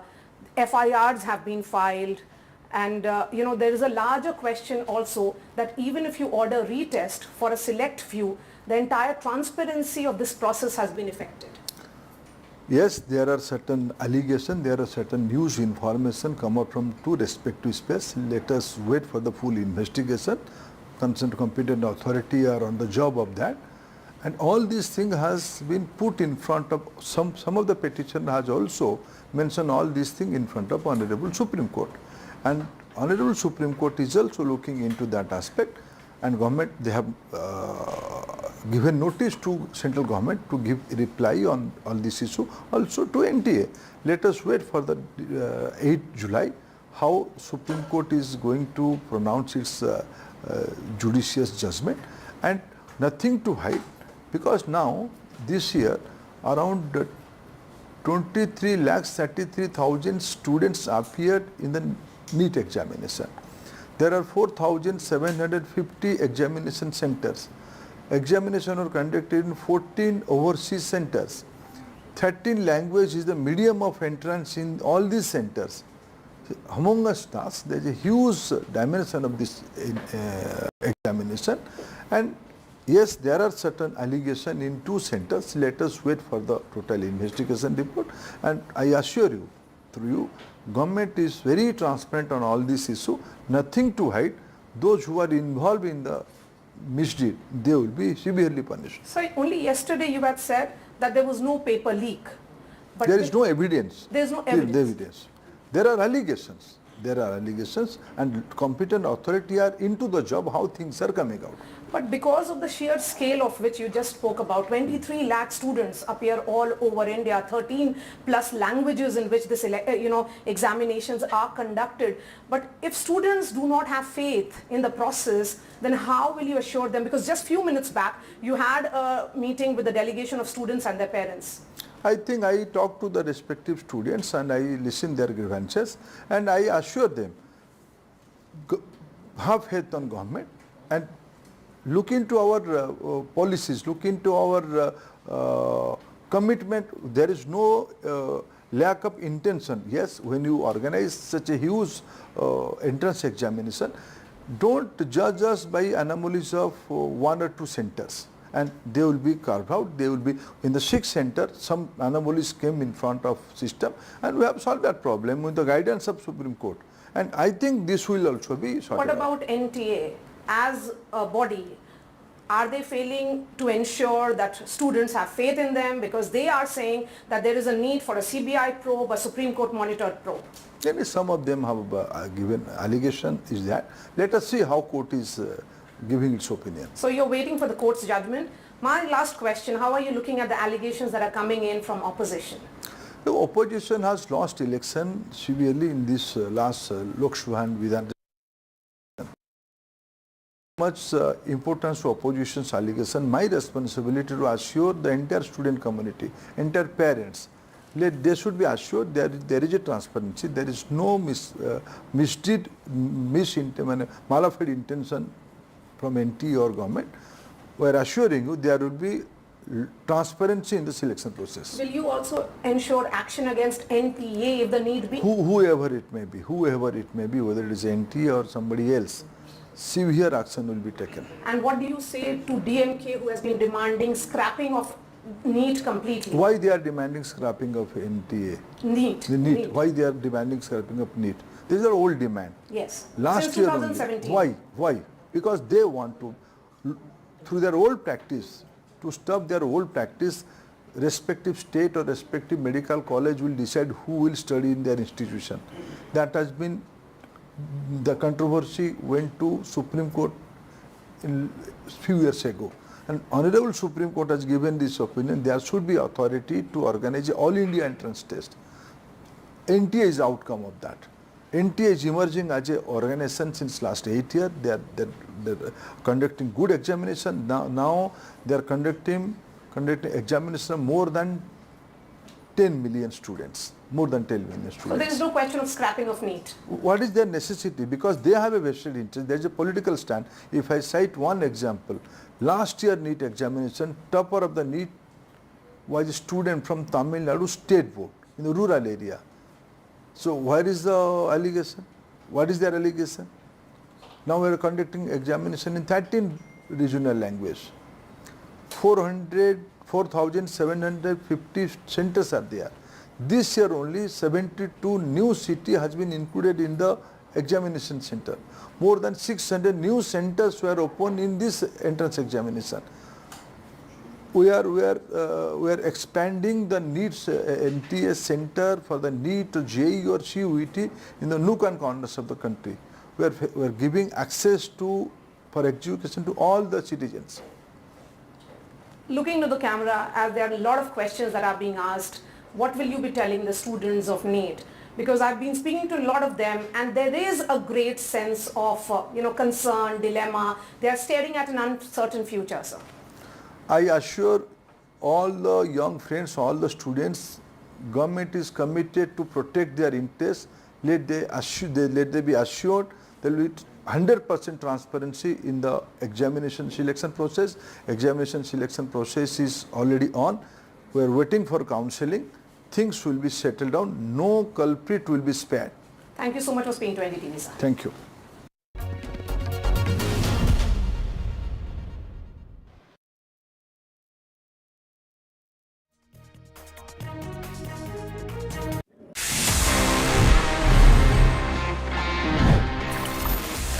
Finally, I'm here. Finally, this is the time जहाँ पे मैं आपके सवालों के जवाब देता हूँ in this section, which happens to be my favorite as well, and it's called Ask TG. Let's see इस week हमारे पास में कौन से सवाल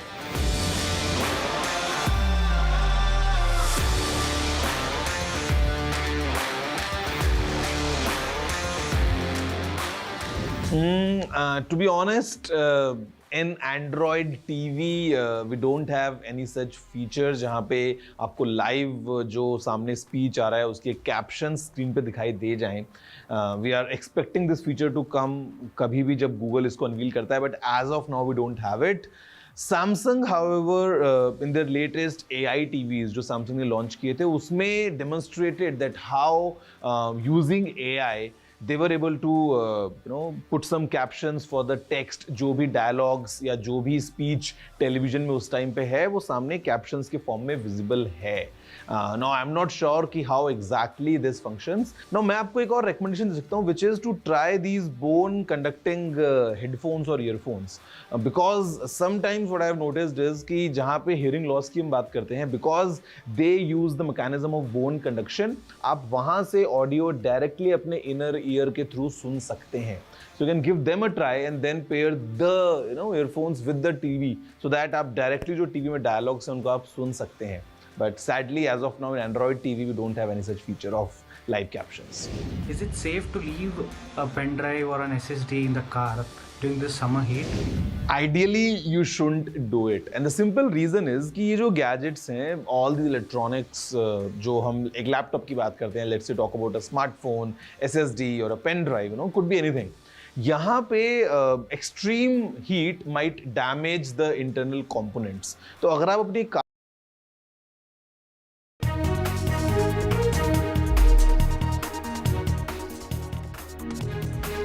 Welcome back. News now from Maharashtra. In trouble in the Mahayuti. Maharashtra Deputy Chief Minister Ajit Pawar, though, refuted claims that anyone was upset over the Rajya Sabha seat. He said no one is upset. Chhagan Bhujbal and Praful Patel already cleared that our parliamentary board had decided this. NCP leader Ajit Pawar's wife Sunetra Pawar filed her nomination papers for the lone Rajya Sabha seat at the Vidhan Bhavan in Mumbai, and Pawar informed that the nomination has been accepted. Let's just listen into what was said. मैं बिल्कुल नाराज नहीं हूँ. मुंह पे दिखता है क्या मैं नाराज हूँ? सब ठीक है. देखिए फडणवीस साहब जो है नासिक गए थे और हमारे जो सीएम साहब भी ऐसे ठाणे में कुछ प्रोग्राम अटके हुए थे. कोई बात नहीं है. स्वतः भुजबळांनी काल सांगितलं मी ह्याच्यामध्ये नाराज नाही. प्रफुल्लभाईंनी सांगितलं, तटकरेंनी सांगितलं, तरी देखील काही जण मग आमचे विरोधक असतील किंवा आमचे फारच जवळचे मित्र असतील हे आमचा फार विचार करतात असे ह्यांनी अशा बातम्या पिकवलेल्या आहेत. त्या बातम्यात तसूभर देखील तथ्य नाही. त्याबद्दलचा निर्णय पार्लमेंटरी बोर्डाने तिथं बसून त्या ठिकाणी घेतला आणि काल फॉर्म भरलेला होता. फॉर्म भरताना देखील तिथं एक दुःखद घटना घडली. अतिशय जवळचे देवेंद्र फडणवीस साहेबांची व्यक्ती होती काळे अमोल. त्यांचं दुःखद निधन झालं आणि त्यांचं अस्थिविसर्जन का कशाला तरी त्यांना काल नाशिकला जायचं होतं. 2-3 दिवस ते त्याच्या दुःखात आहेत. आणि त्याचबरोबर एकनाथरावांना मी आदल्या दिवशी रात्रीच वर्षावर भेटलेलो होतो. त्यांना सांगितलं की आज रात्रीपर्यंत किंवा उद्यापर्यंत आमचा उमेदवाराचं नाव ठरेल. आम्ही सगळेजण जाऊन तो फॉर्म भरणार आहे. मी काही सगळ्यांना त्या फॉर्म भरायला जावं असं काही मला वाटत नाही. ते म्हणले हरकत नाही, महायुती तर बरोबर आहेच, त्याच्यावर तुम्ही जाऊन फॉर्म भरा. News now from Sikkim, which is facing a devastation due to heavy rainfall in a section of a road which was damaged due to landslides triggered by incessant rain at Mangan in North Sikkim, where the Mangan district is grappling with another wave of natural disaster less than a year after the glacial lake outburst flood in October 2023 had led to catastrophic collapse of the Tista hydroelectric dam, claiming nearly 50 lives and affecting thousands. This time, incessant rainfall has triggered massive landslides, killing at least 6 people, leaving around 1,200 domestic tourists and 15 foreign tourists stranded in Lachang. Well, let's go across to Ratnadeep now for more. And Ratnadeep, what is the latest you can share with us? Multiple people are said to be trapped. That's right. In fact, for the past couple of days, there have been very heavy rainfall in Sikkim, particularly in northern part of the state, which now remains cut off from the rest of the state, particularly in Mangan district. And tourist hotspots like Lachen and Lachung are now cut off with bridges being washed away, and therefore more than 1,200 tourists, including some foreigners, are stranded there. And even in the areas which are in the lower terrain closer to the border with Bengal, particularly Meli and Singtham, there have been heavy flash floods. There have been landslides in Mangan district where 6 people have died in the last 24 hours.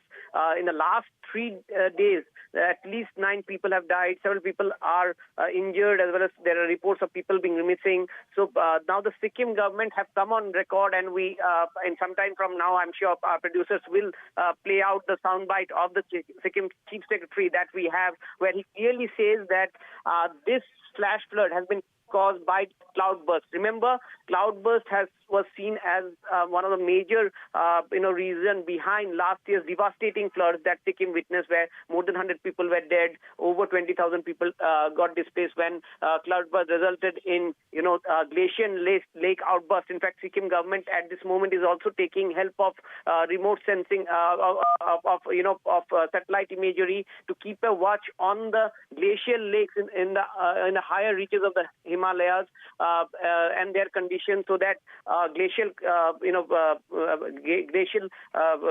flood can be avoided. In fact, the Met Department has issued an orange alert, which remains till June 16. So therefore, more rains are expected, and not only Sikkim, in the North Bengal region, there have been flash floods due to the Tista River, which flows downstream into North Bengal from Sikkim in full speed. The lifeline of Sikkim National Highway 10 is now, traffic has been restricted on that because of flash floods. All right. Thanks so much, Ratnadeep, for joining us with those details. So a lot of devastation, and several, as Ratnadeep was telling us, dozens stuck because of these flash floods. In other news now, Raksha Mantri Rajnath Singh today visited the Eastern Naval Command at Visakhapatnam to review the operational readiness of the Indian Navy and embarked on INS Jalashwa for a day at sea. And he said that Indian Navy is getting stronger, and diplomacy without arms is like music without instruments. Diplomacy without arms is like music without instruments. हमारी navy लगातार सशक्त हो रही है.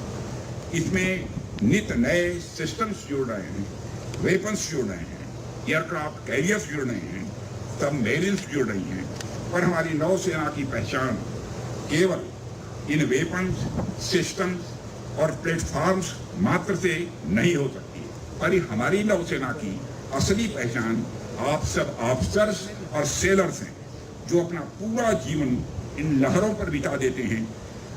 इसकी असली पहचान आप सभी मेन एंड वुमेन हैं, जो राष्ट्र की सुरक्षा के लिए अपना जीवन दांव पर लगाने के लिए सदैव तत्पर रहते हैं।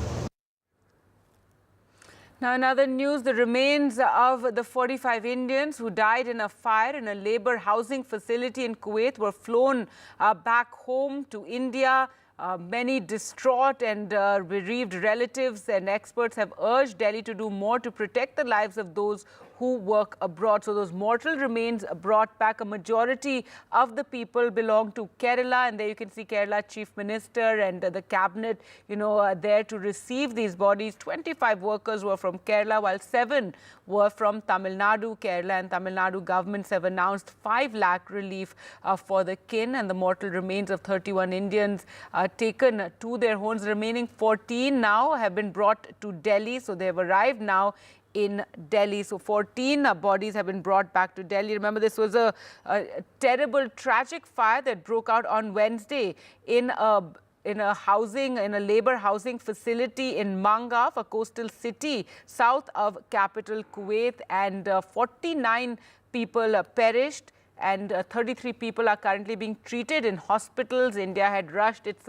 Minister of State for External Affairs to help facilitate the bringing back of the mortal remains. Let's go across to Vedant now for more. And Vedant, earlier a majority, of the remains were were brought to Kerala, where a majority of the laborers were from, and now 14 bodies have been brought to Delhi. That's right, Gargi. The special IAF flight carrying those 14 bodies, in fact, just arrived at the Palam Technical Airport here in the national capital. Just about 150 meters from where I am currently. And as you rightly pointed out, the Minister of State, Mr. Kirti Vardhan, was on board that flight. In fact, he really coordinated this entire repatriation exercise. And it was swift coordination, as has been pointed out by the embassy here as well. Now remember, what we are being told is that all the bodies have been identified after that DNA test was held, because remember, the bodies were recovered in absolutely those people were charred to death. Most of them were migrant workers. What we're also being told is that many of these people, in fact, Sorry to interrupt you there. Mr. Kirti Vardhan Singh is actually, speaking. Let's listen in.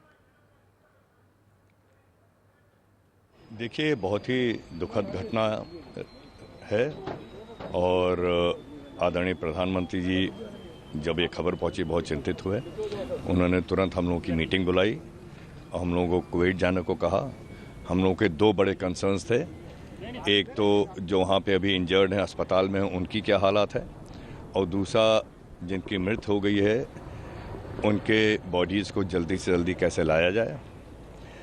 आदरणीय हमारे external affairs minister साहब ने वहाँ के foreign minister से बात किया और हमारे आदरणीय प्रधानमंत्री जी की जो रिक्वेस्ट थी कि जल्दी से वहाँ बॉडीज़ हमारे भारत देश लाए जाएं, जिनके उनके रिलेटिव्स, उनके फैमिलीज़ को मिल सकें, वो आदरणीय प्रधानमंत्री जी की रिक्वेस्ट को हमारे एक्सटर्नल अफेयर्स मिनिस्टर ने वहाँ के फॉरेन मिनिस्टर को कन्वे किया।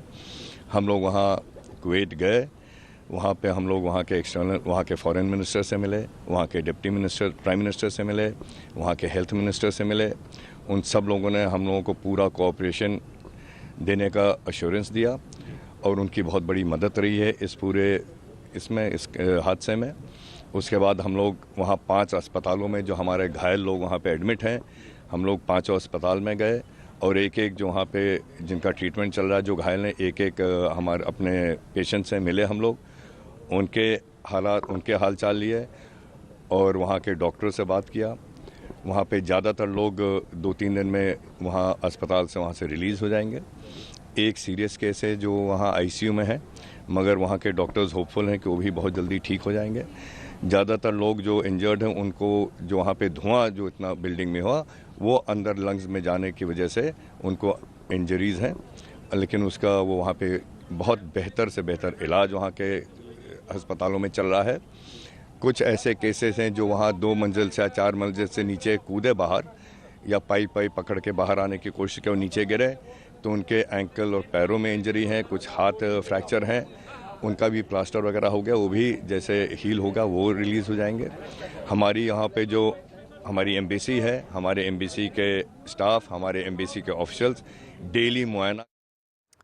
All right, so that was the new Minister of State, Kirtivardan Singh, telling us about the challenges and also how the Prime Minister held that, meeting immediately, and that he was sent off to Kuwait to facilitate this entire process. And there you can see visuals from earlier in Kerala as the Chief Minister and the entire cabinet came to receive the bodies and wreath laying. Also, many distraught families. Now the remainder of the bodies have been brought back to Delhi, and what we do know is that 24 of the workers were from Kerala, 7 from Tamil Nadu, and now the remainder of those bodies have been brought now to Delhi. Let's go back to Vedant for more. And Vedant, are the families there to receive these bodies? It's been quite a challenging and a very heartbreaking process to get the remains all back home and also identify them and now get them to their families. That's right, Gargi. In fact, here at the Palam airport, the families are not here because remember, out of the 14, there are 2 bodies each from Bihar, also Madhya Pradesh, Orissa, West Bengal.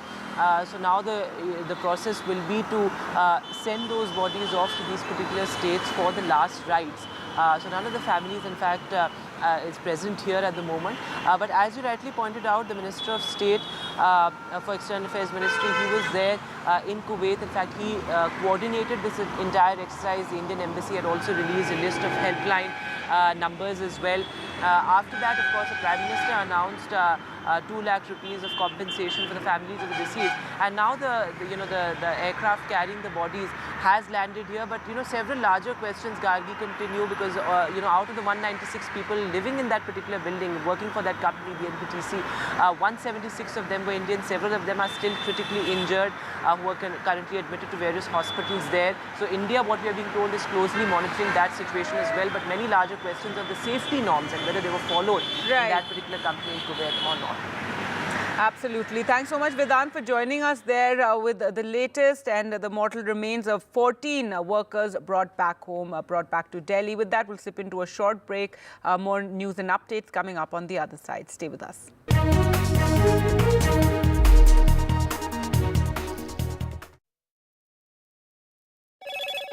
Hello, Moto. Motorola, India's best 5G smartphone brand.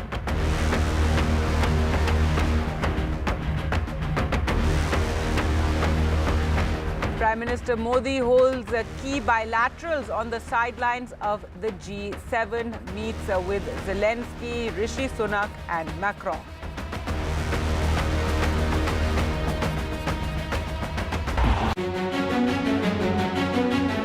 In this week's episode of India Sense, watch legendary emerging markets investor Mark Mobius' big India bet.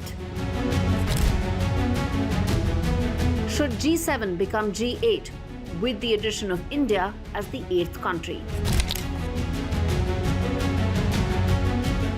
Modi 3.0's $5 trillion roadmap. 2023, mankind's most violent year. All this and much more on India Sense with me, Gauri Dwivedi, at these timings only on NDTV. Stay informed and entertained with the new and updated NDTV News app. You can watch all our channels live, listen to podcasts, read breaking and exclusive news from around the world and more. Download the NDTV app today and get access to the best journalism and storytelling on your smartphone or tablet. The NDTV app. News that matters to you. Some people say the metaverse will only be virtual. One day this lecture hall will be made of code, and driverless cars would be trapped in intersections.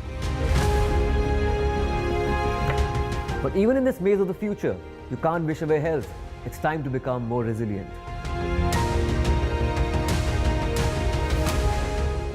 "10 years of Banega Swasth India, we have grown and achieved so many milestones.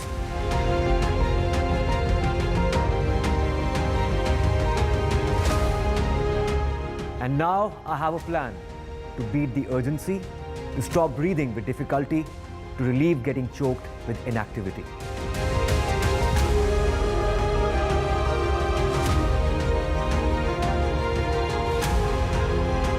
Energize our government, our environment, our society, and ourselves.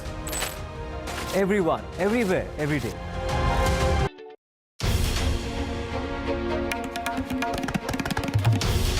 This is NDTV, and you're watching NDTV 24/7. Hello, Moto.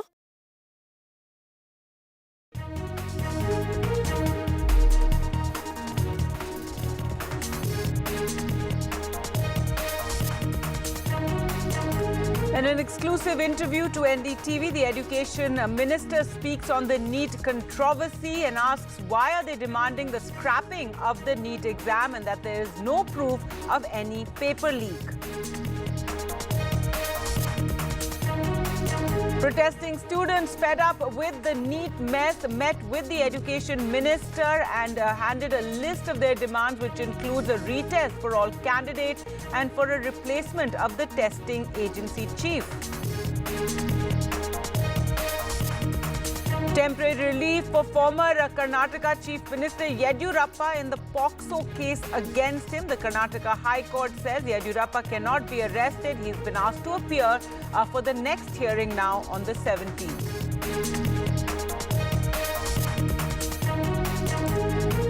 Further developments in the Pune Porsche crash case. The parents of the accused minor will remain in jail for now. The teen's parents have been sent to a 14-day judicial custody.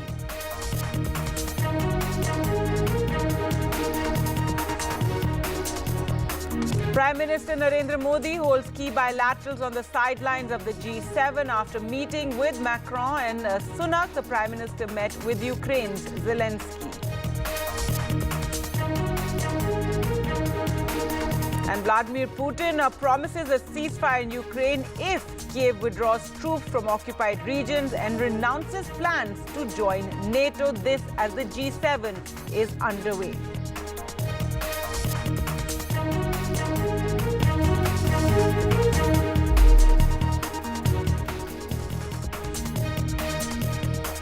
Hello and welcome. You're watching NDTV. I'm Gargi Rawat, and our top story, the controversy around the medical entrance examination NEET, and protests continue today as well. In fact, the protesting students even met with Education Minister Dharmendra Pradhan, and they handed over a list of demands which included a retest for all students and a replacement of the National Testing Agency chief. Now, the minister assured the students that no child's career will be in jeopardy. The Supreme Court today asked the National Testing Agency and the Centre to respond to pleas seeking a probe by a committee chaired by a retired Supreme Court judge or an investigation agency into allegations of question paper leak as well as discrepancies in NEET. Remember, already the 1,500 students who got grace marks, those have been cancelled. But let's now cut across to Italy, where the G7 is taking place, and the Prime Minister has arrived at the venue of the G7 summit, and he is meeting with the Italian Prime Minister Meloni there. So there you can see the Italian Prime Minister greeting Prime Minister Narendra Modi. Prime Minister is a special invitee for the G7, and he's held a series of bilateral meetings already on the sidelines of the summit of world leaders. He met with the UK counterpart Rishi Sunak, French President Emmanuel Macron,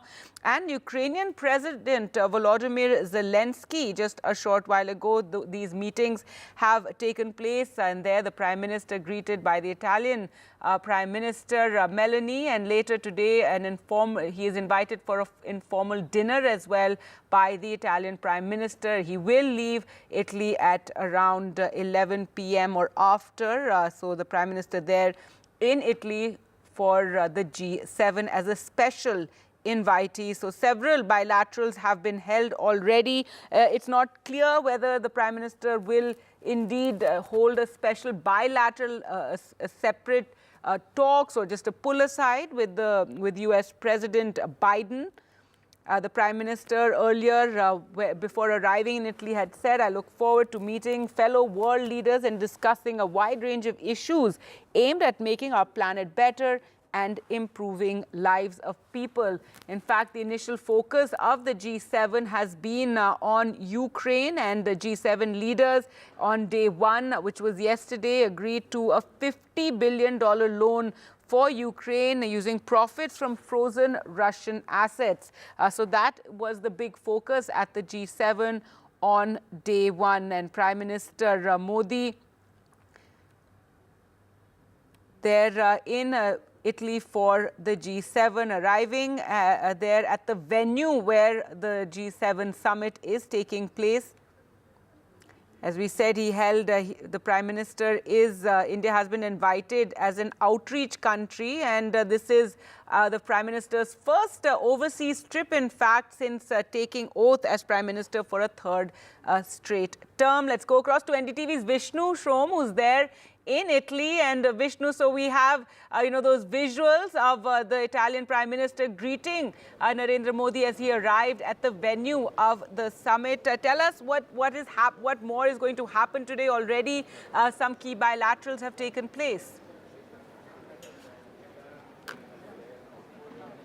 So it's been a very interesting visit. It's just a short visit as far as India's Prime Minister is concerned, 24 hours, but within this, it's fairly action-packed.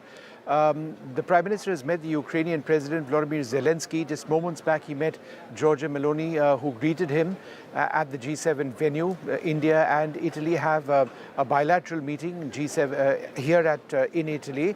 And there'll be an informal dinner being hosted by the Italian Prime Minister, when Prime Minister Narendra Modi will attend before he departs for India later tonight. The Prime Minister has also met some of India's closest strategic partners, whether it's the British Prime Minister Rishi Sunak or the French Prime Minister Emmanuel Macron. He will also have a bilateral meeting with Mr. Kishida, the Prime Minister of Japan. Very, very significant indeed. Not yet had a meeting with the US President Joe Biden, and so far, contrary to expectations that perhaps something would happen in terms of a meeting with Justin Trudeau, the Canadian Prime Minister, that's not taken place so far. Unclear if that will happen. India and Canada, of course, have a pretty poor relationship at this stage because of Indian concerns on Khalistani separatism emanating from Canadian soil. So, Ukraine is important. It is the key issue, the key agenda as far as G7 this time is concerned. And the fact that you've had Prime Minister Modi meet President Zelensky certainly sends a clear message that, on the one hand, we are very close partners with Moscow, with Russia. There's an economic relationship. We're importing their oil. There's a strategic relationship. We still, at the same time, remain very close to Ukraine for all sorts of reasons. Gargi. All right, and tell us about, the program as the Prime Minister arrives at the venue, the formal program today. We also know he'll be hosted for an informal dinner by the Italian Prime Minister later, just before he then leaves from Italy. Well, I can tell you what's going to happen next, because I've got a feed coming out. Next, they're going to be addresses by the President of the Council of Ministers, Giorgia Meloni, and the Holy Father, Pope Francis, at the G7 summit. So there you have it. That's a live update on what is expected over here. The Prime Minister, when he's over here at the G7 summit, will also be attending specific sessions which look at artificial intelligence, which look at migration, which look at Africa, which look at clean energy transition and the Pacific region as well. In terms of anything else on Ukraine and the Prime Minister, that seems unlikely at this stage. I would also add that since that meeting with President Zelensky has taken place now, it does seem increasingly unlikely that Prime Minister Modi will be traveling to Switzerland for the peace summit, which is scheduled to happen tomorrow. That is a peace summit, a Swiss-pushed summit in Lucerne, to try and get a peace settlement happening with the Russians, but the Russian government isn't attending that at all. So it's a Swiss-pushed effort, but no luck in attracting the Russians. All right, Vishnu, thanks so much for joining us. Vishnu Shom, they're reporting on the Prime Minister's visit at the G7 summit. The Prime Minister, they're being greeted by the Italian Prime Minister. Well, moving on to news back home and the latest in the murder case involving a Kannada actor Darshan. Now, the man tortured and killed allegedly by actor Darshan Thugadeepa died of shock and hemorrhage, according to the autopsy report. The report also found 15 wounds on the body of the 33-year-old Renuka Swamy, who was allegedly beaten to death by the actor and his aide. They kidnapped him from Karnataka's Chitradurga and over his comments on social media posts on Pavitra Gowda, the girlfriend of Mr. Darshan Thugadeepa. Now, this is a case that has shaken the Kannada film industry, given that a top actor is involved in the case. The police have also recovered the wooden logs, also a leather belt that was used by the actor to beat Renuka Swamy, as well as a rope which was used to torture him. The actor had apparently planted 3 men and asked them to take the blame for the murder, but it was during the interrogation that these men were exposed and the entire plot as such unraveled. Former Karnataka Chief Minister B.S. Yediyurappa has been temporarily relieved by the Karnataka High Court in the POCSO case against him. He was issued a non-bailable warrant from the fast-track court yesterday, and there were reports that he could be arrested. However, the High Court has given him relief. The High Court has issued an order not to take any coercive action till the next hearing. The case involves a minor girl, a victim of an alleged sexual assault, who along with relatives had visited B.S. Yediyurappa's house seeking legal assistance. An allegation surfaced that he took the girl into a room and sexually harassed her. That is the allegation against him. But for the moment, some relief for the former Karnataka Chief Minister. We had approached the Honorable High Court. We had brought the petition challenging the malified action on the part of the investigating agencies. And the court was today of the opinion that since Mr. Yediyurappa, being a former Chief Minister, keeping in mind his age and also his conduct of having taken part in the investigation, this is not a case where the investigator should have gone to court and got a warrant. There should not be any kind of arrest as he is cooperating. So therefore, any such warrant or otherwise is put on hold, and any coercive steps also the investigator cannot take from now on. Now, the latest in the Porsche crash case in which 2 young people were killed. Now, the parents of the accused teenager who was driving the car have been sent to judicial custody. Remember, they were arrested for helping cover up the entire case. The father is even accused of trying to pressurize their driver to take the fall for the case. And the mother is accused of having given her own blood to be exchanged with her son's for the blood test so that the alcohol content would not be found in the blood. So now, however, no relief for the parents. The custody of the parents has been extended. They've been sent to 14 days judicial custody. With that, time for us to slip into a short break. More news coming up on the other side. Stay with us.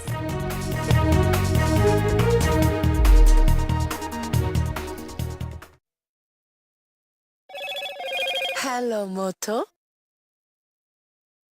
Motorola, India's best 5G smartphone brand.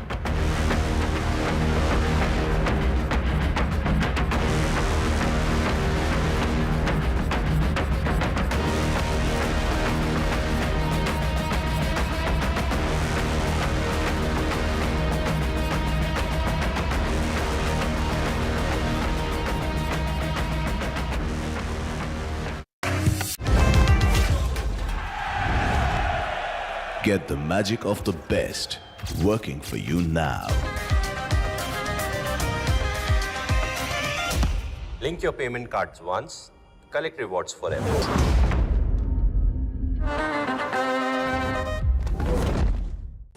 Stay informed and entertained with the new and updated NDTV News app. You can watch all our channels live, listen to podcasts, read breaking and exclusive news from around the world and more. Download the NDTV app today and get access to the best journalism and storytelling on your smartphone or tablet.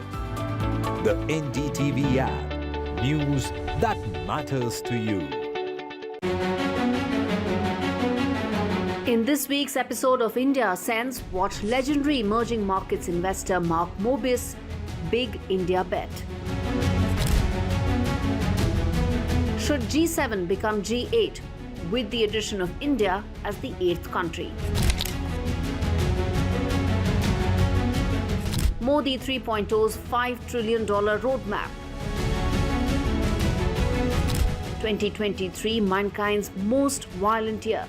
All this and much more on India Sense with me, Gauri Dwivedi, at these timings only on NDTV.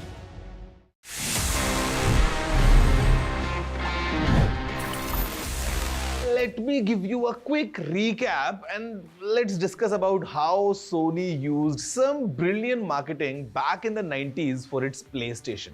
See, आज PlayStation बहुत ज़्यादा popular है, ये हम सभी जानते हैं. Almost globally it's very popular. Games हों या consoles हों, काफ़ी ज़्यादा लोग इनको use करते हैं. But back in the days, back in the 90s, while Sony was trying to establish its PlayStation lineup, काफ़ी interesting marketing को Sony ने use किया था. जी हाँ, I'm talking about the very special scratch and sniff labels from the real driving simulator और FIFA game. और ये जो गेम की डिस्क्स मिलती थी, इनके ऊपर एक लेबल हुआ करता था जिसको जब आप स्क्रैच करके स्निफ करेंगे, you would feel yourself to be in that action. मतलब जो रियल ड्राइविंग सिमुलेटर गेम था, उसमें जब आप स्क्रैच करके स्निफ करते थे, you would experience the scent of a pit stop. और फीफा में you would experience the scent of a football field. क्या क्रेजी मार्केटिंग थी, बट ज़्यादा डिटेल में इसको नहीं किया गया था. But then again, you know, within a few years of its launch, finally अभी ग्लोबल स्केल पे PlayStation is really popular.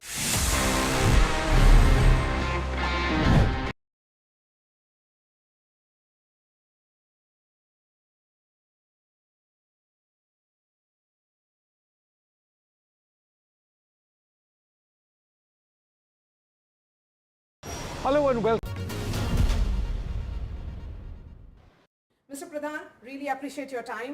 You're back from Odisha after a lot of hard work there, and you're back in the midst of a crisis. How will you restore faith of students in NTA and also in NEET as an institution, as an examination? I assure all the students through you, there should not be any panic among the students. Some anomalies has come in front of government. We are aware about the issue, we are concerned about the issue. Honorable Supreme Court has given some beautiful judgment yesterday only. There should not be any confusion after that. 1563 students will be get opportunity to reappear in the NEET. This one part has been covered and one part has been solved.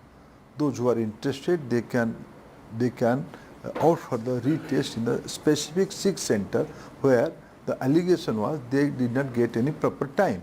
They will be given proper time, they will be given an opportunity for the re-examination. That has been given, the direction has been given by Honorable Supreme Court, that is covered. We should wait how many students are coming for the re-examination. Mr. Pradhan, one view is that the NTA acted only after Supreme Court's intervention. Otherwise, students were protesting all over the country and there was nobody to listen to them. No, I don't think the information is not so correct, because NTA has come after this anomaly, not given proper time. NTA has come out with a formula. That formula has also given by one of the judgment in Supreme Court regarding the CLAT entrance examination. They come out with some grace mark formula, which has been little bit, some anomalies came out through that, because 6 students came out as the highest scorer in the list. That became eyesore from among the students. Then there was a protest against that decision. Then NTA and government intervened and government directed NTA to come out with some transparent policy. They formed an academic committee. The academic committee recommended for retesting of the respective students in those 6 centers. And Honorable Supreme Court yesterday, and by this time there are 41 petitions are there in the different high courts and in front of Supreme Court.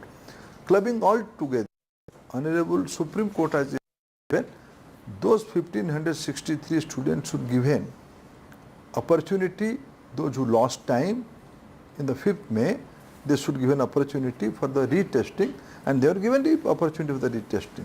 What about the entire controversy around paper leak from Patna to Godhra? FIRs have been filed, and there is a larger question also that even if you order retest for a select few, the entire transparency of this process has been affected. Yes, there are certain allegations, there are certain news information come out from 2 respective spaces. Let us wait for the full investigation. Concerned competent authority are on the job of that. And all these things has been put in front of, some of the petition has also mentioned all these things in front of Honorable Supreme Court. And Honorable Supreme Court is also looking into that aspect, and government, they have given notice to central government to give reply on this issue, also to NTA. Let us wait for the 8th July, how Supreme Court is going to pronounce its judicious judgment, and nothing to hide, because now this year around 23,33,000 students appeared in the NEET examination. There are 4,750 examination centers. Examination are conducted in 14 overseas centers. 13 language is the medium of entrance in all these centers. Among us tasks, there is a huge dimension of this examination, and yes, there are certain allegations in 2 centers. Let us wait for the total investigation report, and I assure you, through you, government is very transparent on all this issue, nothing to hide. Those who are involved in the misdeed, they will be severely punished. So only yesterday you had said that there was no paper leak. But there is no evidence. There is no evidence. There are allegations. There are allegations, and competent authority are into the job how things are coming out.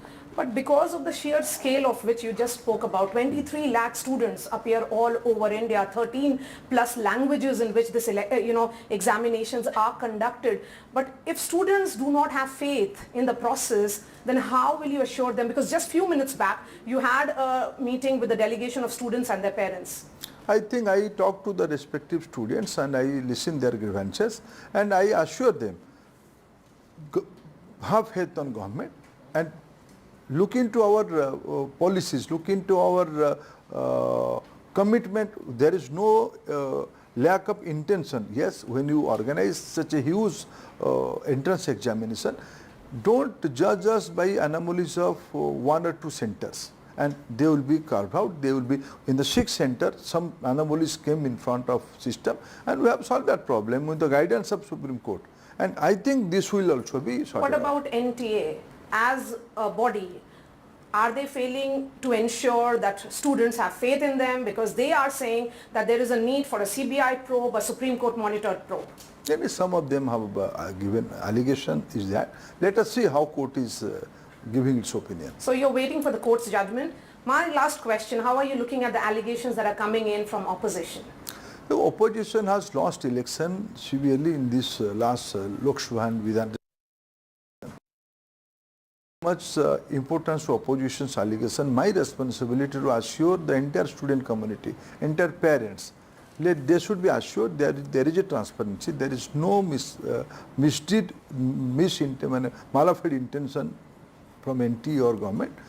We are assuring you there will be transparency in the selection process. Will you also ensure action against NTA if the need be? Whoever it may be, whether it is NT or somebody else, severe action will be taken. And what do you say to DMK, who has been demanding scrapping of NEET completely? Why they are demanding scrapping of NTA? NEET. Why they are demanding scrapping of NEET?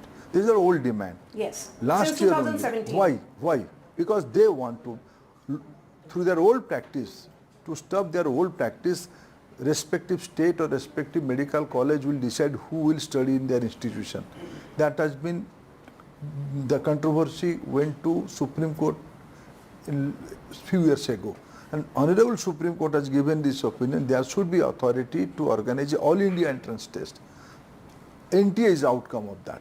NTA is emerging as an organization since last 8 years. They are conducting good examination. Now they are conducting examination more than 10 million students. More than 10 million students. So there is no question of scrapping of NEET. What is their necessity? Because they have a vested interest. There is a political stand. If I cite one example, last year NEET examination, topper of the NEET was a student from Tamil Nadu State Board in the rural area. So where is the allegation? What is their allegation? Now we are conducting examination in 13 regional languages. 4,750 centers are there. This year only 72 new city has been included in the examination center. More than 600 new centers were opened in this entrance examination. We are expanding the NEET NTA center for the NEET to JEE or CUET in the nook and corners of the country. We are giving access for education to all the citizens. Looking to the camera, as there are a lot of questions that are being asked, what will you be telling the students of NEET? Because I've been speaking to a lot of them, and there is a great sense of concern, dilemma. They are staring at an uncertain future, sir. I assure all the young friends, all the students, government is committed to protect their interests. Let they be assured there will be 100% transparency in the examination selection process. Examination selection process is already on. We are waiting for counseling. Things will be settled down. No culprit will be spared. Thank you so much for speaking to NDTV, sir. Thank you.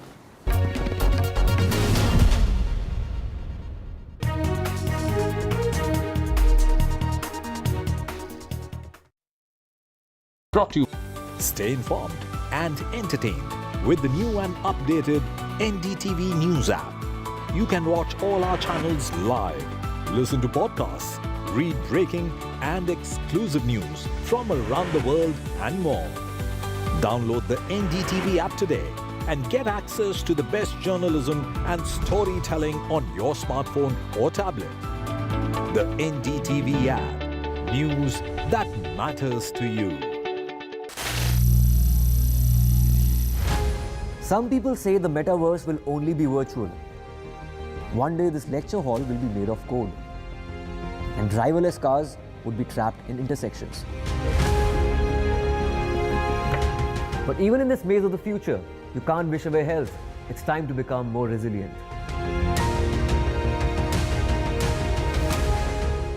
"10 years of Banega Swasth India, we have grown and achieved so many milestones.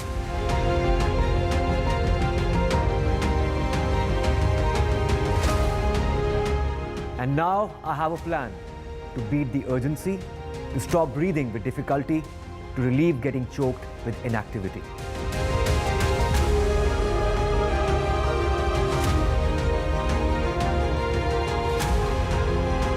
Energize our government, our environment, our society, and ourselves. Everyone, everywhere, every day.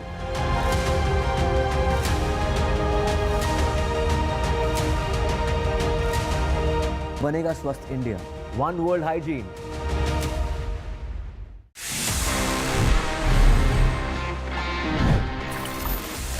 Finally, I'm here. Finally, this is the time जहाँ पे मैं आपके सवालों के जवाब देता हूँ in this section, which happens to be my favorite as well, and it's called Ask TG. Let's see इस week हमारे पास में कौन से सवाल हैं.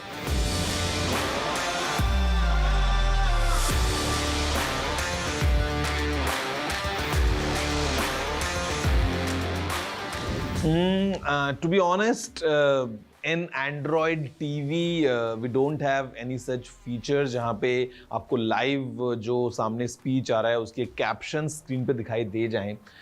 We are expecting this feature to come कभी भी जब Google इसको unveil करता है, but as of now we don't have it.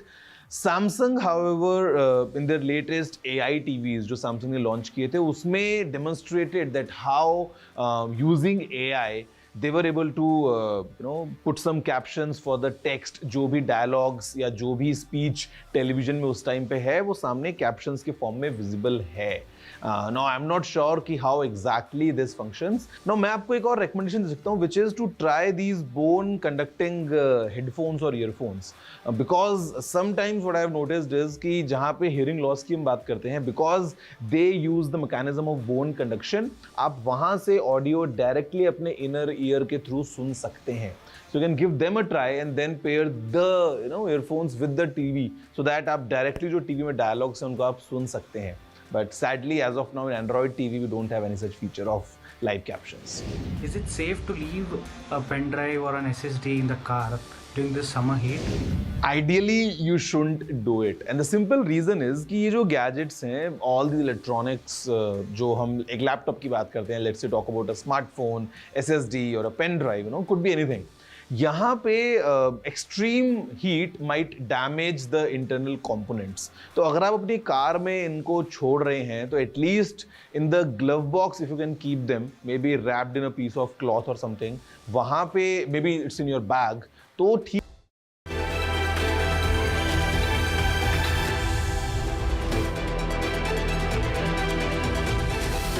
Hello and welcome to India Sense, NDTV's premier international show that will tell you the how, why and when of India's journey to superpowerhood. It will also give a ringside view of geopolitics, global economics and trends in global technology. But first up, the headlines this Friday evening. Modi 3.0 comes back to power. Reform and governance is set to be the big push.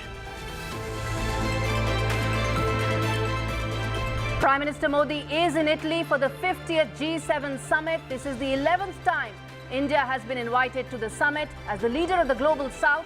And with an economic strength more than 4 out of the 7 members, is it time for India to join the G7 grouping?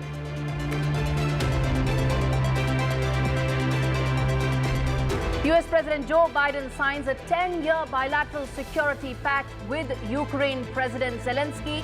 The pact will ensure successive American governments will back Ukraine, even as questions remain on the use of American military assets by Ukraine on Russian soil. Despite opposition from institutional investors, Tesla's retail investors back a record-breaking $56 billion pay package to Elon Musk. It underscores the approval Musk enjoys from his retail base who have backed the maverick billionaire. Legendary emerging markets investor Mark Mobius tells NDTV India must focus on building strength in IT hardware with investments in semiconductors and electric vehicles to grow the economy. Mobius says India's diversity is its biggest strength. And after European Union slapped heavy tariffs on Chinese electric vehicles to as high as 48%, China now may respond with limited tariffs. The move could signal increase in trade tensions between the two, even as EU tariff hikes are set to kick in next month.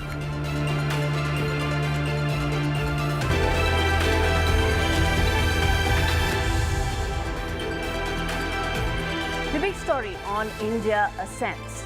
Prime Minister Modi has come back with a historic third mandate, the first in 62 years. His choice of cabinet is indicative of his focus on continuity of reform and governance. Modi 3.0 has a rare opportunity as it stands at the cusp of transforming India to a $5 trillion economy by 2027 and a $7 trillion economy possibly by 2030.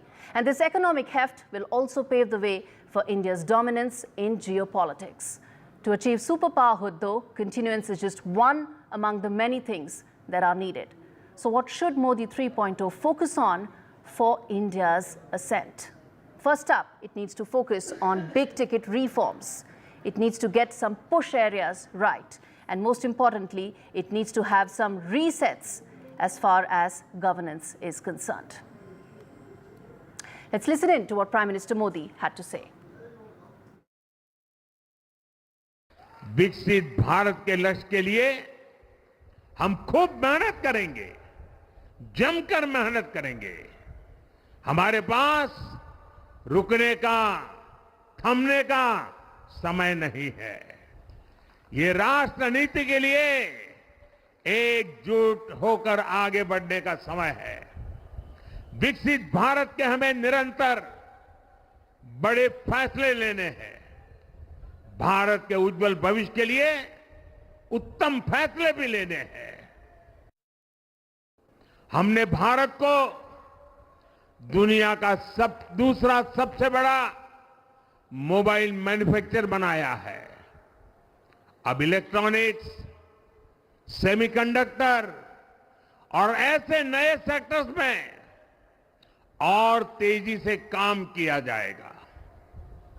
हमने देश के defence production और export को बढ़ाने का प्रयास किया है।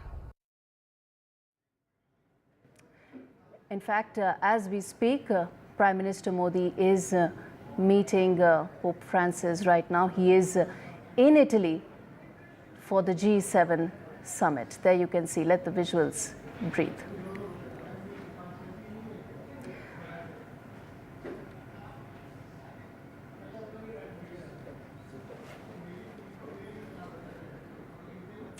All right, that of course was Prime Minister Modi in Italy. We were talking about just how big the opportunity that Prime Minister Modi has right now, and in fact his government has, in terms of emerging as a superpower in manufacturing and some of the other areas that could be identified, which is electronic manufacturing, semiconductors. As far as G7 is concerned, India is in fact bigger than 4 out of the 7 countries at the G7 summit, and there's every reason for it to be now included in the G7 to make it G8. India plus G7 is what we should be looking at. That's on your screens. Global manufacturing shares, which is 1.6% for India, 2% for Vietnam. And we are saying that why is it that India should lag behind a country like Vietnam, which has a sub-100 million population?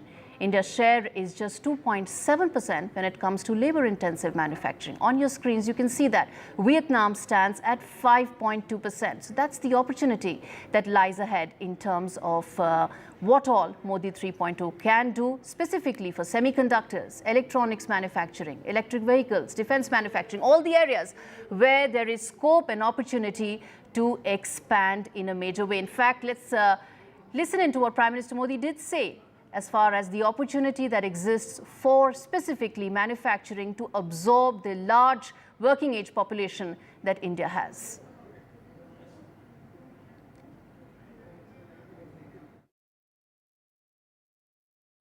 हमने भारत को दुनिया का दूसरा सबसे बड़ा mobile manufacturer बनाया है। अब इलेक्ट्रॉनिक्स, सेमीकंडक्टर और ऐसे नए सेक्टर्स में और तेजी से काम किया जाएगा। हमने देश के डिफेंस प्रोडक्शन और एक्सपोर्ट को बढ़ाने का प्रयास किया है। To boost exports, free trade pacts must be signed. America is India's largest trading partner, but is presently jostling between the first sitting president to have his son convicted and the first former US president to be convicted of felony. And this political turmoil will delay negotiations. Until then, focus should be on EU, where trade has grown rapidly.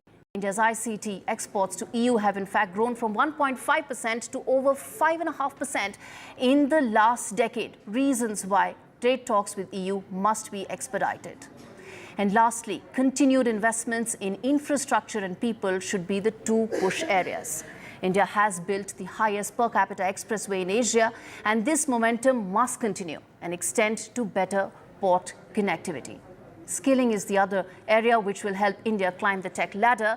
AI throws up a lot of opportunities, even as it makes a lot of existing jobs redundant. India's 3,000 ITIs and 30 Skill India international centers must have international linkages.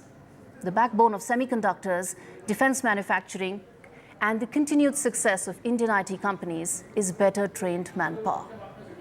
And let's now look at how to get this entire funding going. for additional expenses in infrastructure, additional expenses in manufacturing incentives and skilling.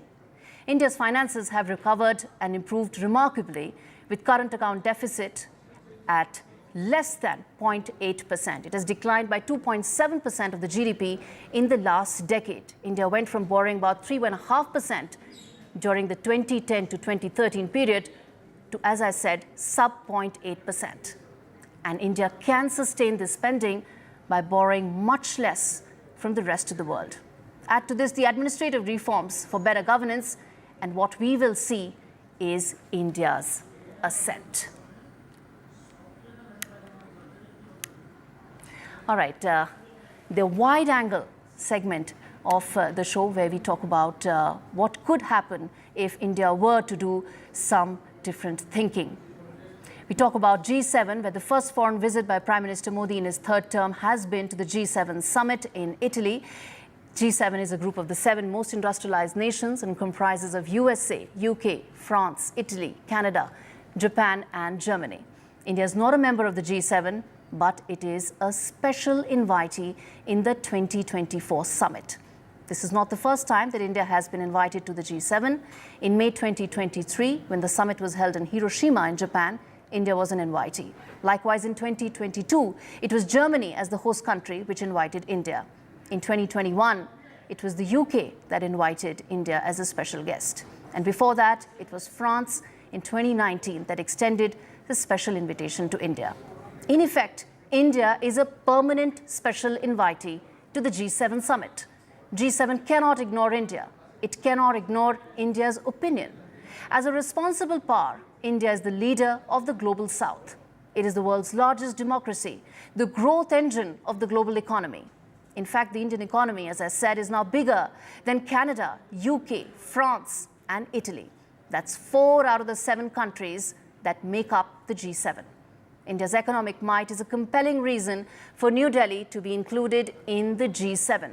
It's time G7 should become G8 with India as its permanent member. Increasingly, with UNSC unable to address deadlocks between US on one end and Russia and China on the other, it is the G7 that has become the primary vehicle to navigate global political upheavals. Since China continues to block India's entry into the United Nations Security Council, entry into the G7 will ensure its rightful place. And it's not just economic power. India's growing military might is another reason to be inducted into the G7. India is the 3rd highest military spender in the world. And a new G8 with India as a permanent member will also be at the forefront of addressing climate change that disproportionately hurt poorer countries, particularly those in Asia and Africa. So take a look at what all has India achieved at the G7 as a special invitee in the last few years.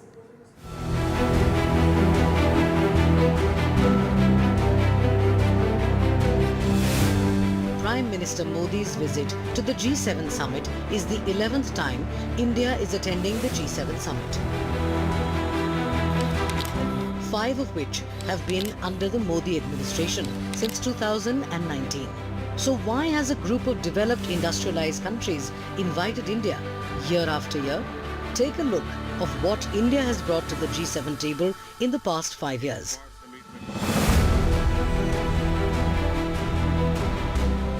In 2019, at the Environment Session, Prime Minister Modi brought India's sustainability efforts to the fore. India highlighted its drive to eliminate single-use plastic, conserve water and focus on solar energy. Since G7 does not have representation of countries struggling with poverty, environment and other challenges, India's solutions offered opportunities for poorer countries with solutions that they could emulate.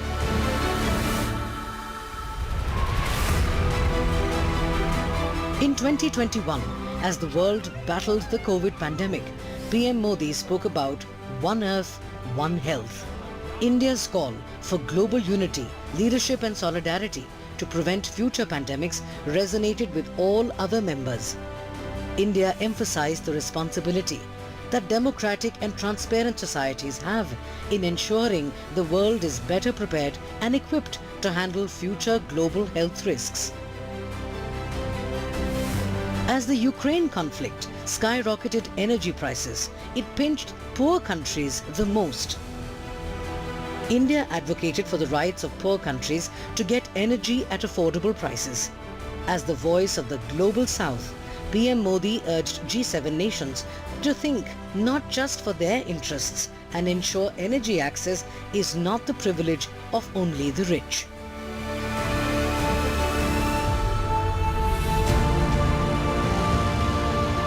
As the Ukraine conflict raged on, India stressed on the need for dialogue and diplomacy to resolve conflicts. As the leader of the world's biggest democracy, PM Modi highlighted the importance of addressing conflicts from a humanitarian view than just a political or economic prism.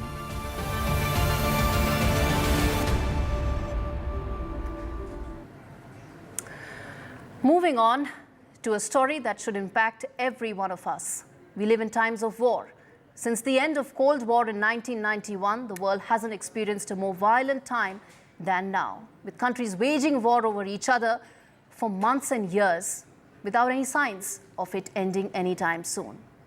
But disturbingly, it's not just countries that are at war with each other. It is the ever-growing rise of non-state actors that is now a worrying trend. From terrorism to drug cartels, it is the non-state actors that are now the biggest security threat to mankind. Add to this transnational actors or terrorist organizations like ISIS that operate in many geographies across continent, making this world a very dangerous place. Now, as per the Peace Research Institute of Oslo, 59 armed conflicts took place worldwide last year, led by the wars in Ukraine and Gaza. And it was Africa that topped the list with 28 conflicts, followed by Asia with 17 and the Middle East with 10. Europe recorded 3 conflicts in 2023. But this is just part of the story, because while the number of conflicts grew, the number of countries that experienced it declined from 39 to 34, indicating concentration of tension and war in fewer countries. The PRIO report shows that the conflict landscape is now becoming increasingly complex, with more actors operating within the same country. 2023 was the third most violent year since 1989, only to be surpassed by 2021 and 2022. And in fact, in 2023, battle-related deaths from conflicts stood at a whopping 122,000. In the past 3 years, there's been a dramatic increase in battle deaths due to 3 main reasons. One, the civil war in the Tigray region in Ethiopia. Second, the Russia-Ukraine conflict. And thirdly, the Gaza bombings after Hamas attacked Israel. Now, violence due to conflicts by organizations and terror entities not related to any government has also seen a significant increase, and most importantly for the Americas.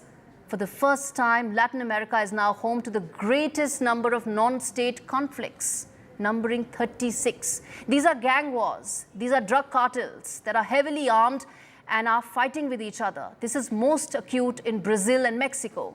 And according to this study, these drug cartels, notorious for running parallel governments, have made Mexico the most violent country in terms of non-state violence. A woman has come to head Mexico. It is only hopeful, and I am hopeful, that some of these statistics could change for Mexico. But these statistics are alarming, and it is the lack of concerted action that is truly shocking. Non-state actors are terror groups. They're operating with impunity and are now the biggest threat to countries, societies, and people. And it's time governments are made accountable for the safety of their people. All right, with that, we slip into a very, very short break. We come back on the other side with a big voice on the show. Mark Mobius, legendary emerging markets investor, speaking exclusively to NDTV.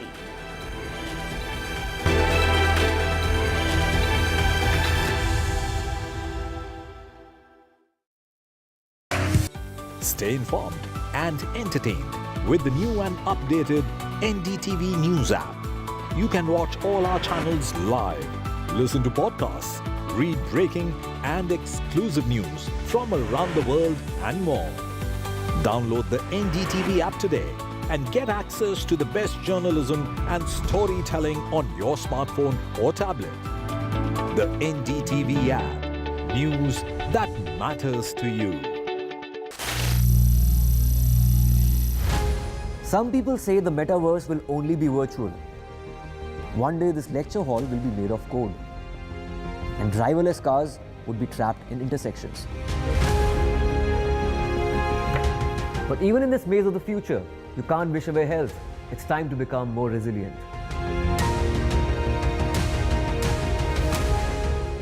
10 years of Banega Swasth India, we have grown and achieved so many milestones.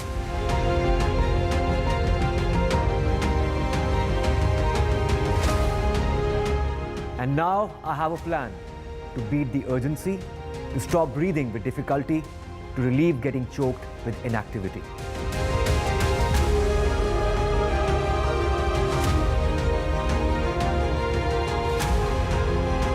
Energize our government, our environment, our society, and ourselves.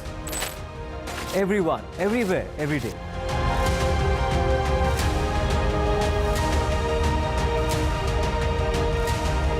Banega Swasth India. One world hygiene.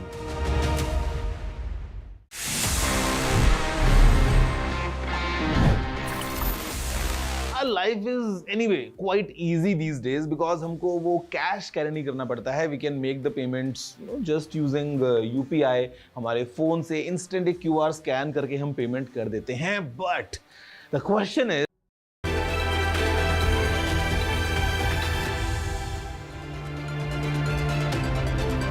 Welcome back. You're watching India Sense with me, Gauri Dwivedi. On to the Top Voice segment of the show where I speak with global opinion makers and leaders. This week, we have Mark Mobius, legendary investor who understands emerging markets like none other. Mr. Mobius, thanks much for speaking to NDTV. My first question to you, sir, is that there's been a historic mandate that Prime Minister Modi has come back with. The markets have given a thumbs up to the verdict. How do you see and what lies ahead as far as Prime Minister Modi's roadmap and agenda is concerned? Well, of course, we were all very excited to see him come back because he's done so much for the Indian economy.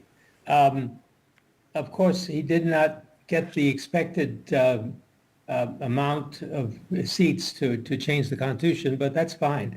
I mean, it showed that Indian democracy is working, and I think that's a good thing. And I think it's also good that he has to make amends and make agreements with the opposition, which I think is healthy for the country. So I think everything is going very well. I think India will continue to go from strength to strength. Indeed. And in Modi 3.0, Mr. Mobius, the focus is largely expected to be on growth and development. But I have to ask you this. You've been tracking emerging markets for almost 6 decades now. What do you think is India's secret sauce towards becoming a superpower? What could that be? Well, the first, most important key source is the Indian people. You have a young population, average age, about 26, 27. It's a huge population, over 1 billion, the largest now in the world, and an incredible number of people speaking international language, English, which can absorb a lot more technology and do more globally than perhaps any other country in the world. And then you have this incredible variety of outlooks and cultures with the different states, which I think is a big, big strength for India because you have the different viewpoints, different ways of looking at things, and that is very important. And then, of course, out of this has grown the interest in technology, which Modi is promoting, the digitization of the economy, which is accelerating growth in the country. So all of these things put together make for an interesting and very optimistic outlook for the country. Technology definitely is important, but before that, I want to ask you about infrastructure, because that's been the hallmark in the first 2 terms. In the last 10 years, we've seen major infrastructure push. Do you expect that to continue? Of course, infrastructure is one of the drawbacks, one of the problems that India faces, because the movement of people from the rural areas to the urban areas and the general, how could I say, the enthusiasm of the young population is moving ahead of the infrastructure. So the country has to move very quickly to move the infrastructure forward and improve infrastructure.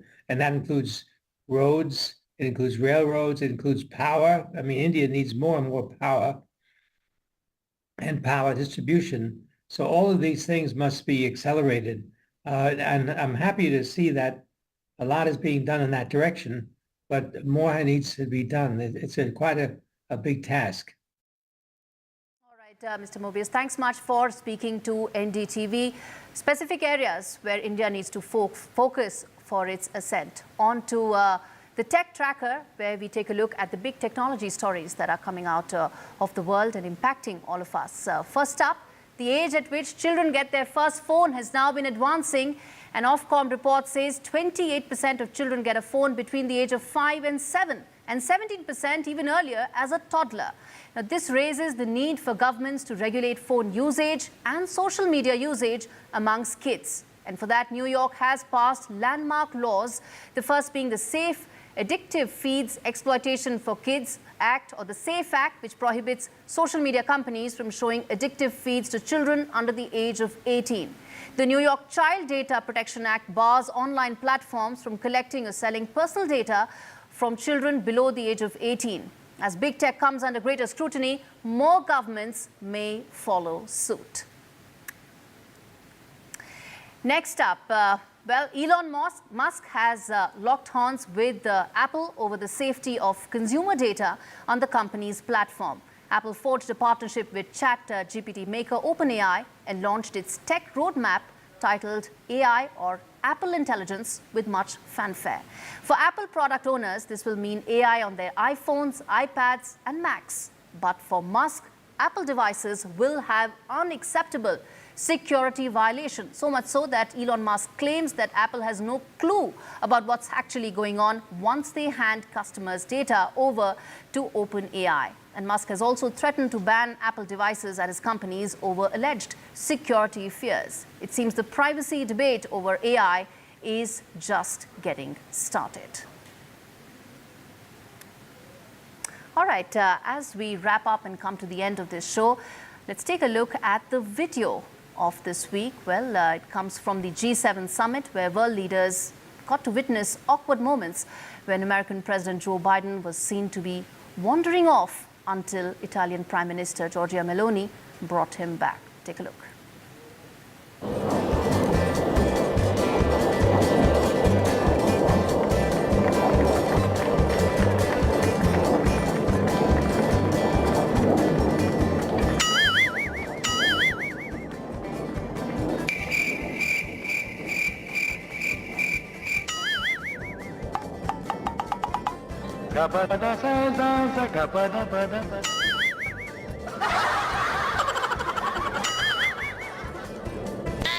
Oh no!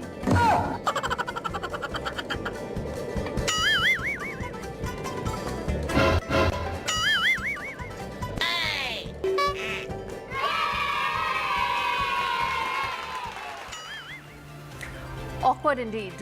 With that, it's a wrap on this edition of India Ascents. Thanks much for watching.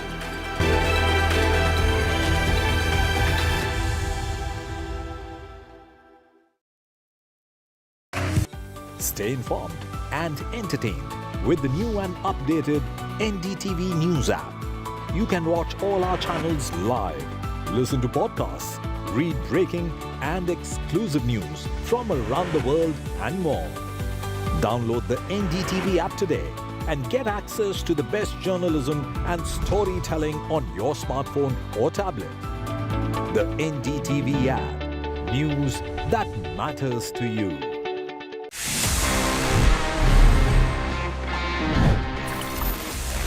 Let me give you a quick recap and let's discuss about how Sony used some brilliant marketing back in the 90s for its PlayStation. सी आज PlayStation बहुत ज्यादा popular है, ये हम सभी जानते हैं. Almost globally it's very popular. Games हो या कंसोल्स हो, काफी ज्यादा लोग इनको यूज करते हैं. But back in the days, back in the 90s, while Sony was trying to establish its PlayStation lineup, काफी इंटरेस्टिंग मार्केटिंग को सोनी ने यूज किया था. जी हाँ, I am talking about the very special scratch and sniff labels from the real driving simulator और FIFA game. और ये जो गेम की डिस्क्स मिलती थी, इनके ऊपर एक लेबल हुआ करता था, जिसको जब आप स्क्रैच करके स्निफ करेंगे, you would feel yourself to be in that action. मतलब जो रियल ड्राइविंग सिमुलेटर गेम था, उसमें जब आप स्क्रैच करके स्निफ करते थे, you would experience the scent of a pit stop. और फीफा में you would experience the scent of a football field. क्या क्रेजी मार्केटिंग थी, बट ज्यादा डिटेल में इसको नहीं किया गया था. But then again, you know, within a few years of its launch, finally अभी ग्लोबल स्केल पे PlayStation is really popular.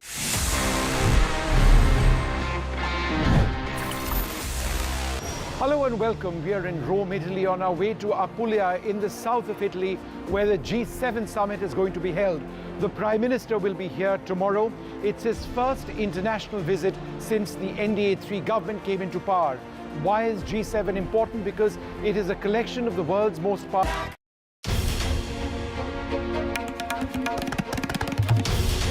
This is NDTV. And you're watching NDTV 24/7. Hello, Moto.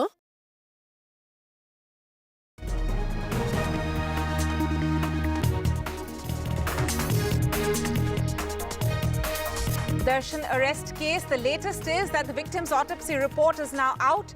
The autopsy says that the victim died of shock and hemorrhage. 15 injury marks found on the victim's body. Relief for former Karnataka Chief Minister Yediyurappa in a POCSO case. Karnataka High Court says Yediyurappa cannot be arrested till the next hearing. Appearance mandatory on June 17th. NDTV exclusive with Education Minister Dharmendra Pradhan. Education Minister in fact asks why scrap NEET rejects opposition's demand. He adds that there's no proof of paper leak yet, but assures that no child's career will be in jeopardy because of the NEET mess. Students fed up with NEET mess meet the Education Minister. NEET aspirants demand retest for all candidates, push for replacement of the testing agency chief. Latest in the Kuwait fire tragedy which claimed 45 Indians' lives. Mortal remains of Indians back home. Special flight with bodies land in Kerala and Delhi. Day of key bilaterals for India at the G7 summit in Italy.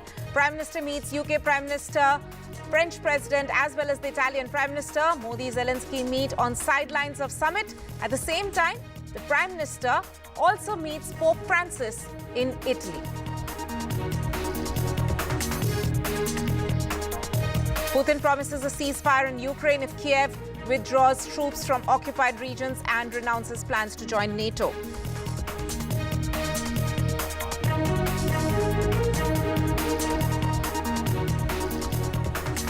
Right, our top focus. The man tortured and killed allegedly by popular Kannada actor Darshan has died of shock and hemorrhage. That as per the autopsy report. The autopsy report, which is out, says that the 33-year-old youth who was allegedly killed by Darshan, the actor, was found with 15 wound marks on the body. Now, remember that the police have been claiming that this murder has been triggered by obscene texts which the victim, in this case Renuka Swami, had in fact allegedly sent to Darshan's friend Pavitra. So this is the latest that we're getting on the Darshan case. For more on this, let me go across to my colleague Radhika. Radhika, so what does the autopsy report detail? That's right, some brutal and very, very sensitive information coming by way of autopsy report. It speaks about how this man, Renuka Swami, was allegedly brutally injured. In fact, there are 15 injury marks on his body, including on his chest, head, and several other parts as well. In fact, His head was banged against a truck, a mini truck, which was in that particular shed where he was allegedly murdered. In fact, his head was banged against that particular vehicle at least 4 to 5 times. And for almost about 3 to 4 hours, he was allegedly tortured by Darshan and his gang. In fact, many other materials were found in that particular shed, including a rope as well as sticks and wooden panels, which were used to, in fact, allegedly sort of hit this man, Renuka-Swamy. So a lot of brutal details coming from post-mortem report. He died of hemorrhage as well as shock. That's what the doctors have told in that particular autopsy report. Now, multiple angles being probed by the police at this point. One more person has been arrested, which is the taxi driver who had ferried Renuka-Swamy from Chitradurga all the way to Bengaluru. There is a CCTV footage showing him getting ferried as well. He was ferried along with other accused. So the driver is certainly a key in order to understand the sequence of events.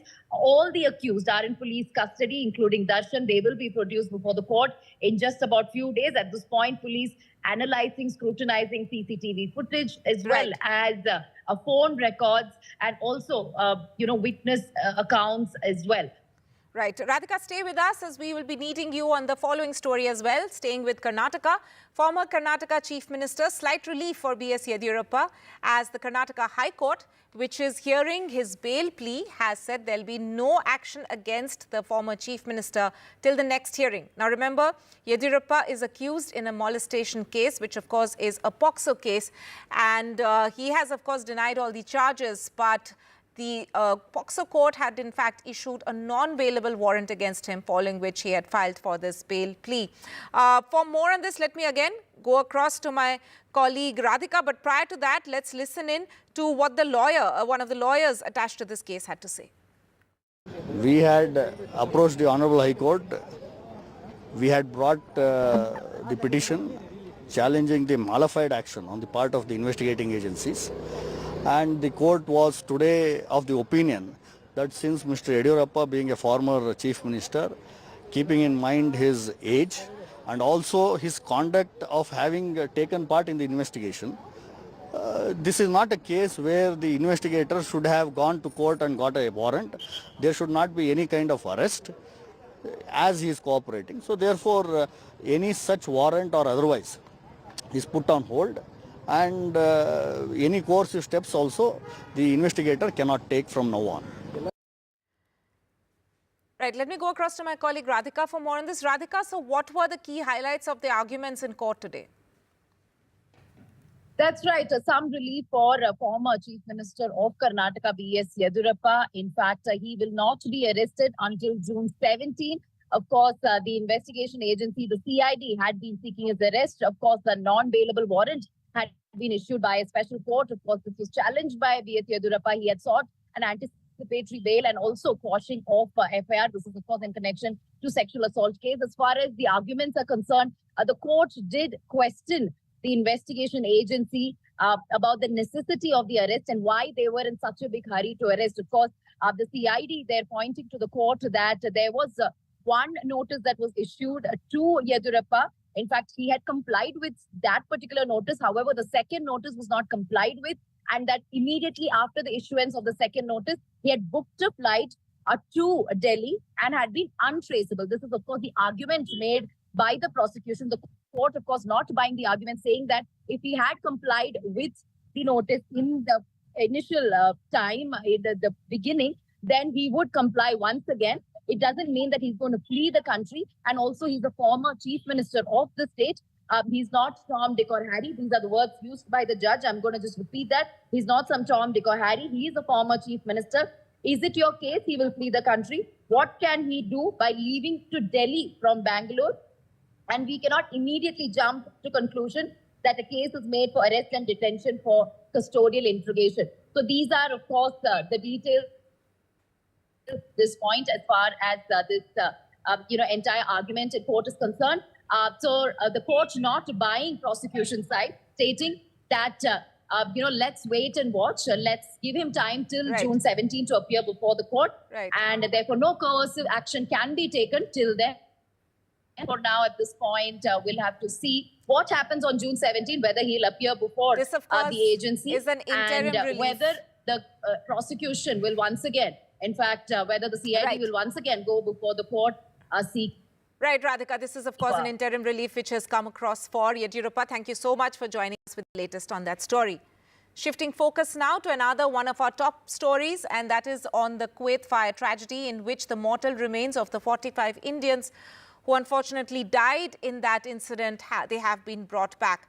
Now, just a short while back, a special flight landed in Delhi, which is carrying the mortal remains of 14 Indians who lost their lives in that unfortunate tragedy, in that unfortunate incident. Let me go across to my colleague Vedant, who is joining us from outside the Palam airport for more on this. Vedant, you know, the identification of all the victims' bodies have been done by now. That's already done in Kuwait. Now it's the process of course, handing back the mortal remains to the families. What did you see? Who all were there at that airport today in Delhi? Well, Tanima, the Minister of State for the External Affairs Ministry, the new Minister of State, in fact, Mr. Kirtivardan Singh, he was there on that flight. In fact, he has coordinated this entire repatriation exercise. In fact, he was sent off to Kuwait as well after the Prime Minister held a high-level meeting. And 45 Indians, you know, who were killed in that absolutely horrific tragedy, their mortal remains were brought back on a special IAF aircraft. And in fact, out of those 45, 14 of the bodies which have been identified as per the External Affairs Ministry, they were brought to the national capital at the Palam Technical Airport. In the national capital, you had several MPs, members of parliament of the national capital, who were present there as well. Of course, the MOS, as I said, was also present. The families weren't, because remember, you had one each of these bodies that belonged to the state of Bihar, Madhya Pradesh, also Odisha, West Bengal, Karnataka as well. The majority of the bodies belong to Tamil Nadu and Kerala. Absolutely horrific there, because remember, several questions are also being raised as to what really happened. Most of these workers worked for the NDTV, which is one of the largest construction firms in Kuwait. The building, in fact, that caught fire also belonged to that particular firm. There were also all these reports of security lapses, you know, that came to the fore as well. So all of those being investigated. But remember, importantly, Tanima, what we're hearing from the External Affairs Ministry is that India is also closely monitoring the situation as far as those critically injured are concerned, because remember, 176 out of the nearly 200 people who were there in that building that caught fire were Indians. Several of them have been critically injured. They've been admitted to various hospitals there in Kuwait as well, and India is monitoring that situation closely as well. Vedant there, thank you so much for joining us with that update coming in from the Palam airport there. Shifting focus now to the NEET controversy, and the students who were protesting on this issue for several days now have in fact met the Education Minister today. A delegation of the students along with some of their parents also met Dharmendra Pradhan. They handed over a list of demands which included a retest for all students and replacement of the National Testing Agency chief. The minister met the students and assured them that the government is committed to protect the interests of the student and that no child's career will be in jeopardy. Remember, the Supreme Court had yesterday asked the National Testing Agency to conduct a retest of over 1,500 candidates and their grace marks which had been awarded, which had been flagged as one of the irregularities in this controversy, in this controversial test. That had been withdrawn and retest had been ordered for those 1,500 plus students. Let's take a look at this conversation that Vedant had with students earlier today who were outside the Education Ministry. The NEET controversy continues to rage, and here in the national capital, a delegation of candidates has actually come to the Education Ministry. They wish to seek time with the Education Minister. Let's get a sense from them. आप अपना नाम बताइए. मेरा नाम विकास है sir. जी, आप NEET के candidate रहे, कितने आपके मार्क्स आए थे? मेरे 629 मार्क्स हैं. अब देखिए, सुप्रीम कोर्ट ने जो है ये बोला है कि 8 तारीख को सारी याचिकाएं सुनवाई होगी सबकी, और 6 तारीख को कहीं ना कहीं काउंसलिंग जैसे पहले होनी थी वैसे से ही होगी। आप इससे सेटिस्फाइड नहीं है, आप लोग रीनीट की डिमांड कर रहे हैं। सर बिल्कुल सेटिस्फाइड नहीं है, क्योंकि सर 1563 की बात नहीं है, बात हमारे पूरे 24 लाख की है। सबके साथ स्कैम हुआ है और बहुत स्टूडेंट्स ऐसे जिसने 4 साल मेहनत करके मार्क्स लाए हैं, उन्हें सीट नहीं मिलेगी तो क्या होगा। आपकी कौन सा अटेम्प्ट था? मेरा सर 4th अटेम्प्ट था, 4 साल की मेहनत है मेरी। तो आप चाहते हैं कि 24 लाख के 24 लाख बच्चों के लिए रीनीट हो पूरा एग्जामिनेशन? बिल्कुल होना चाहिए, सभी के लिए होना चाहिए, क्योंकि जो लोग चीटिंग करके इतने नंबर लाए वो कैसे बचेंगे, वो उनको सीट मिल जाएगी। ठीक है, आप ये बताइए, आप यहाँ कन्नौज से आए, उत्तर प्रदेश से, आपकी क्या मांग है? आप सब लोग कह रहे हैं कि 24 लाख बच्चों के लिए रीनीट हो। यस बिल्कुल, 24 लाख बच्चों का रीनीट होना चाहिए। और हम लोग जब यहाँ पे अपनी बात को उठाना चाहते हैं तो इतनी पुलिस लगा दी जाती है। आप खुद दिखाइए, ये पुलिस दिखाइए जरा, इस पुलिस को वहाँ लगाना चाहिए था ना जहाँ पेपर रखा गया था। इस पुलिस को पेपर वाली जगह क्यों नहीं लगाया गया था? उस दिन कहाँ सब लोग चले गए थे? उस दिन नहीं किसी को ध्यान था कि पुलिस लगानी चाहिए यहाँ पे। आज यहाँ पुलिस लगाई है हमारी रखवाली के लिए। हम तो यहाँ पर दंगा ही करने आए हैं, हमें तो दंगा ही बनाया है। ग्रेस मार्क्स वाले इशू पे उन्होंने बोला है कि री एग्जामिनेशन होगा, क्या आप उससे इशू था, छोटा इशू था। आप ये पुलिस वाले सर लोगों को देख लीजिए जरा, ये लोग कितने आए यहाँ पे। आपकी मांग क्या है? यहाँ पे हमारी मांग है कि दोबारा से पेपर होना चाहिए और बिल्कुल भी इस चीज पे सुनवाई नहीं हो रही है। सीबीआई जांच पर सुप्रीम कोर्ट ने बोला है कि एकदम तुरंत ऐसे डायरेक्टिव नहीं इशू करा जा सकता और 8 तारीख को होगा, तो अब 6 तारीख से काउंसलिंग फिर से होगी कहीं ना कहीं, अभी तक जो लग रहा है। तो आपको लग रहा है ये इनजस्टिस है बच्चों के साथ? बिल्कुल इनजस्टिस है, क्योंकि जब काउंसलिंग हो जाएगी तो उसके बाद क्या होगा? उसके बाद क्या बच्चों को आप निकाल पाएंगे? आपको कौन सा अटेम्प्ट है? 4th अटेम्प्ट था मेरा। कितने साल से प्रिपेयर कर रहे हैं? 4 सालों से। और भी हम भी कर रहे हो, मतलब टेंस से सोच लिया था। 5 दिनों से भटक रहे हैं, तब कोई सुनवाई नहीं हो रही है। अब यहाँ परमिशन चाहिए मिनिस्टर सर से मिलने के लिए। इन लोगों को मिनिस्टर इसलिए बनाया गया कि इनसे मिलने के लिए परमिशन चाहिए उन लोगों को। और परमिशन देता कौन है यहाँ पे? परमिशन देता कौन है यहाँ पे? 10 दिनों से हम भटक रहे हैं, वो कोई नहीं दिख रहा है। आप पुलिस वाले यहाँ पे आ रखे हैं। So, you know, a lot of anger and outrage as far as students are concerned. In fact, their parents also accompanying them. There's a lot of security here as well. They wish to meet the education minister. They've come with a memorandum saying that they want a re-examination for all 24 lakh aspirants, and that this is injustice. And whatever actions have been taken by the National Testing Agency as of now are not enough. Because remember, the National Testing Agency continues to say that the integrity of the process, the examination process, was not compromised. But clearly, as you can see in all those voices, and listen, you know, when you listen to all those voices, the outrage and the anger is palpable. In New Delhi, with camera person Arun Singh Negi, Vedant for NDTV. And my colleague Maria Shakil spoke exclusively with Education Minister Dharmendra Pradhan, who in fact asked why scrap NEET, rejecting the opposition's demand for that. But at the same time, Dharmendra Pradhan said that the government is committed to protect the students' interests and that no child's career will be in jeopardy. Listen into this exclusive conversation.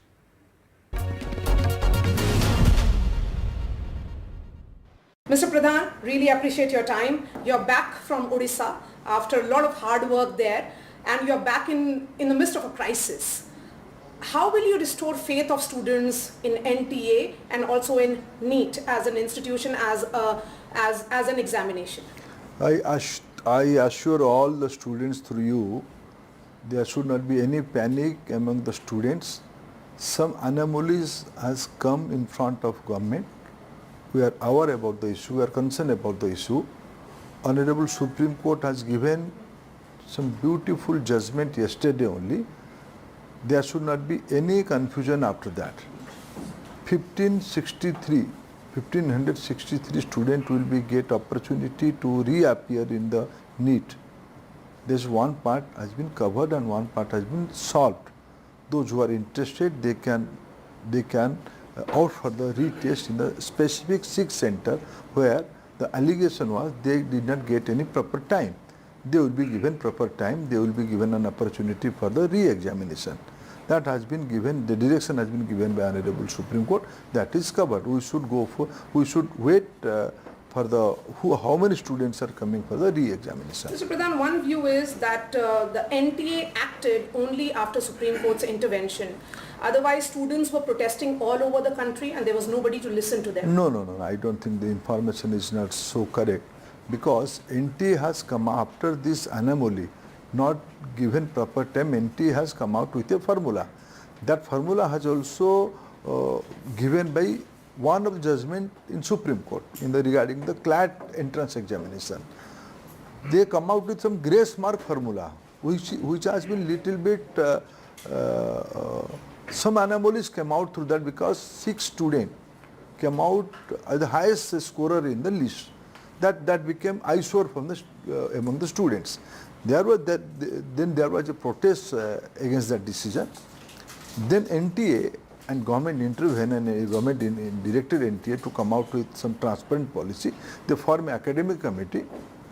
The academic committee recommended for retesting of the respective students in those 6 centers. And Honorable Supreme Court yesterday, and by this time there are 41 petitions are there in the different high courts and in front of Supreme Court.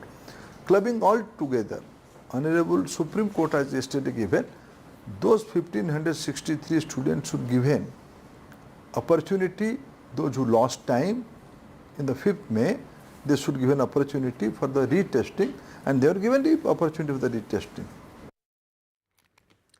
Now, an update coming in from the national capital where the Delhi LG has sanctioned prosecution of Arundhati Roy, author Arundhati Roy, under UAPA, under the stringent act of UAPA.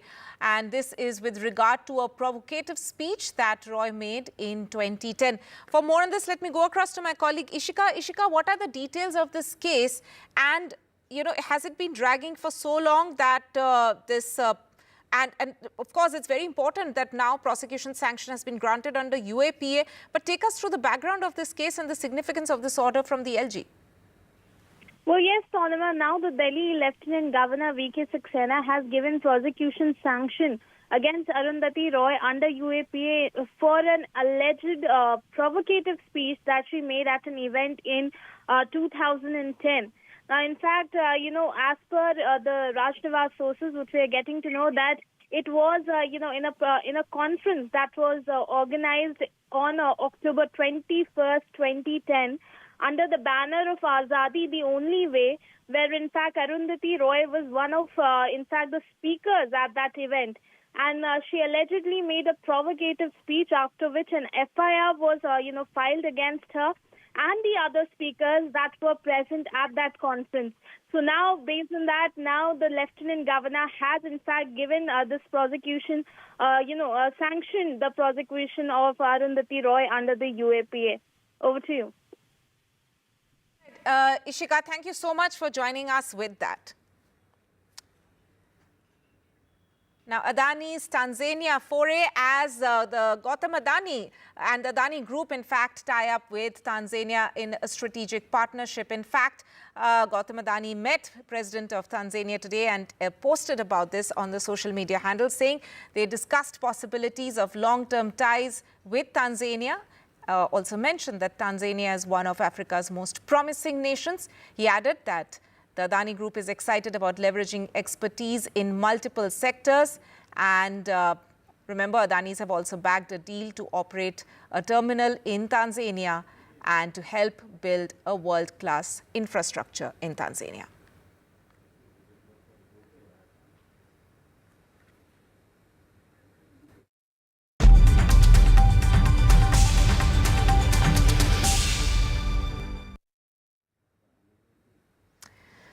Right, and the big international story, of course, that we are following is the G7 summit in Italy. And today was the day of key bilaterals for India. Prime Minister Modi, in fact, met world leaders, several world leaders at the G7 summit, including Italian Prime Minister Giorgia Meloni, the visuals on your screens there, UK Prime Minister Rishi Sunak, Emmanuel Macron, the French president, as well as Ukrainian President Volodymyr Zelensky. Now, Zelensky's was an unscheduled meeting with Prime Minister Modi, but the rest were, of course, key bilaterals. And this is, of course, an important day in terms of bilaterals for India. Of course, the focus largely for the G7 summit this time around is Ukraine, as well as the conflict in Gaza. But for India, of course, this is important strategic meetings which Prime Minister Modi has attended today. Several key bilaterals already done. Bilaterals also lined up with Fumio Kishida, the Japanese Prime Minister, and also Olaf Scholz, the German Chancellor. Let me go across to my colleague Vishal for more on this. Vishal, it's a high optics, high-level meetings which are taking place in Italy, of course, as expected. But also, surprise in the store in terms of this meeting with Volodymyr Zelensky. Take us through the significance of this day of bilaterals for India at G7. So this is an important day in India's diplomacy because in a day, the Indian Prime Minister has met at least 7 of the top leaders of the world, including Rishi Sunak, Volodymyr Zelensky. He was also expected to meet Biden, but that didn't happen. And there was also talk that he could meet Trudeau, but even that hasn't happened. But other than these 2 leaders, he has met almost all the top leaders. He also met Giorgia Meloni a few moments ago, and he also met the Pope. Pope was there for the first time at the G7 meet. This is a very important meet because at this meet it was decided that at least $50 billion will be given to Ukraine, to aid it in the war against Russia. So it's a very important day for Ukraine as well. And as the day progresses and as the week progresses, we'll get to know more about all the updates, and we'll bring all the updates to you. Right. Vishal, stay with us. Also, one quick question, if you can answer on in terms of the fact that this meeting with Volodymyr Zelensky, Ukraine, of course, is one of at the center stage of the G7 summit this time around. In terms of how we have seen India, of course, playing a very key role, not taking any one particular side, but speaking to both sides in order to find a resolution through peace. And that is something that India reiterated today as well, essentially saying that the focus, the way out now should, of course, still be in terms of finding a peaceful resolution for the Ukraine, as far as the Ukraine conflict is concerned. That is right. So India has always maintained this non-alignment policy, and it continues to do so. About a year ago, it had the Prime Minister spoken with Vladimir Putin and said that this is not the time for war. So India continues to stay on the same path and continues to, advocate peace all over the world. So when we talk about peace, it seems to be a difficulty at the moment because there are lots of wars going on all across the world, whether it's Ukraine and Russia or Israel and Hamas. So, but India's stance remains the same across the planet, that is of peace. Right. So, Vishal there telling us about the significance of these meetings taking place in Italy. As we mentioned, that very important meeting also taking place on the sidelines of the summit with between Volodymyr Zelensky and Prime Minister Modi. Staying with international news, and Russian President Vladimir Putin has vowed truce as far in the Ukraine conflict if Ukraine exits Moscow-occupied areas and drops its NATO bid. Remember, Ukraine's NATO bid was one of the key flashpoints which actually led to this war. Vladimir Putin has in fact said now that the essence of peace proposal is not temporary, truce or ceasefire, but now the focus is on the final resolution. And I quote, Russia saying that they are making concrete, real peace proposal. If the West refuses it, it is their business, unquote. Remember, of course, it's not lost on anyone that this statement from Putin has come in on a day when top Western leaders, leaders of Western democracies are gathering in Italy for the G7 summit. Украинские войска должны быть полностью выведены из Донецкой, Луганской народных республик, Херсонской и Запорожской областей. Причем, обращаю внимание, именно со всей территории этих регионов в пределах их административных границ, которые существовали на момент их вхождения в Украину. Как только в Киеве заявят о том, что готовы к такому решению и начнут реальный вывод войск из этих регионов, а также официально уведомят об отказе от планов вступления в НАТО, с нашей стороны незамедлительно, буквально в ту же минуту, последует приказ прекратить огонь и начать переговоры. And with that, it's a wrap on the show. But before we leave, here are visuals from Italy, from G7, on the sidelines of the G7 summit, of Prime Minister Modi meeting Pope Francis, in fact, sharing a hug at the G7 outreach summit in Italy. Thanks for watching.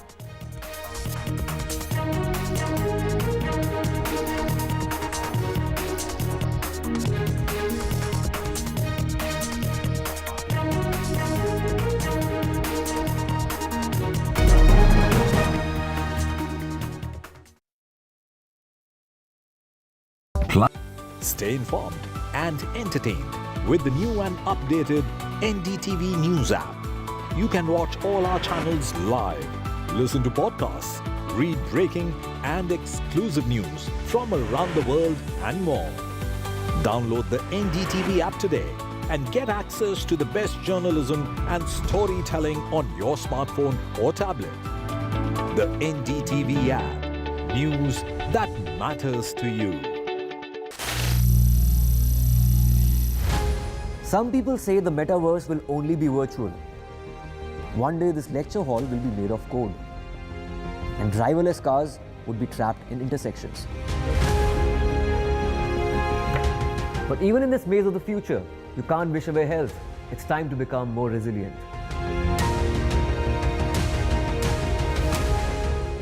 "10 years of Banega Swasth India, we have grown and achieved so many milestones.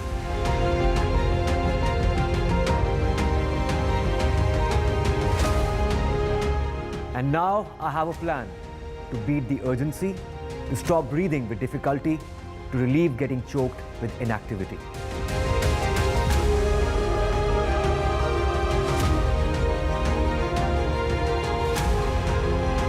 Energize our government, our environment, our society, and ourselves.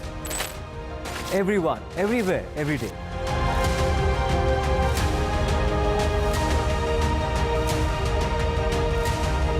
Banega Swasth India.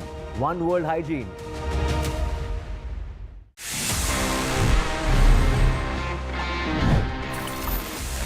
Finally, I'm here. Finally, this is the time जहाँ पे मैं आपके सवालों के जवाब देता हूँ in this section, which happens to be my favorite as well, and it's called. Stay informed and entertained with the new and updated NDTV News app. You can watch all our channels live, listen to podcasts, read breaking and exclusive news.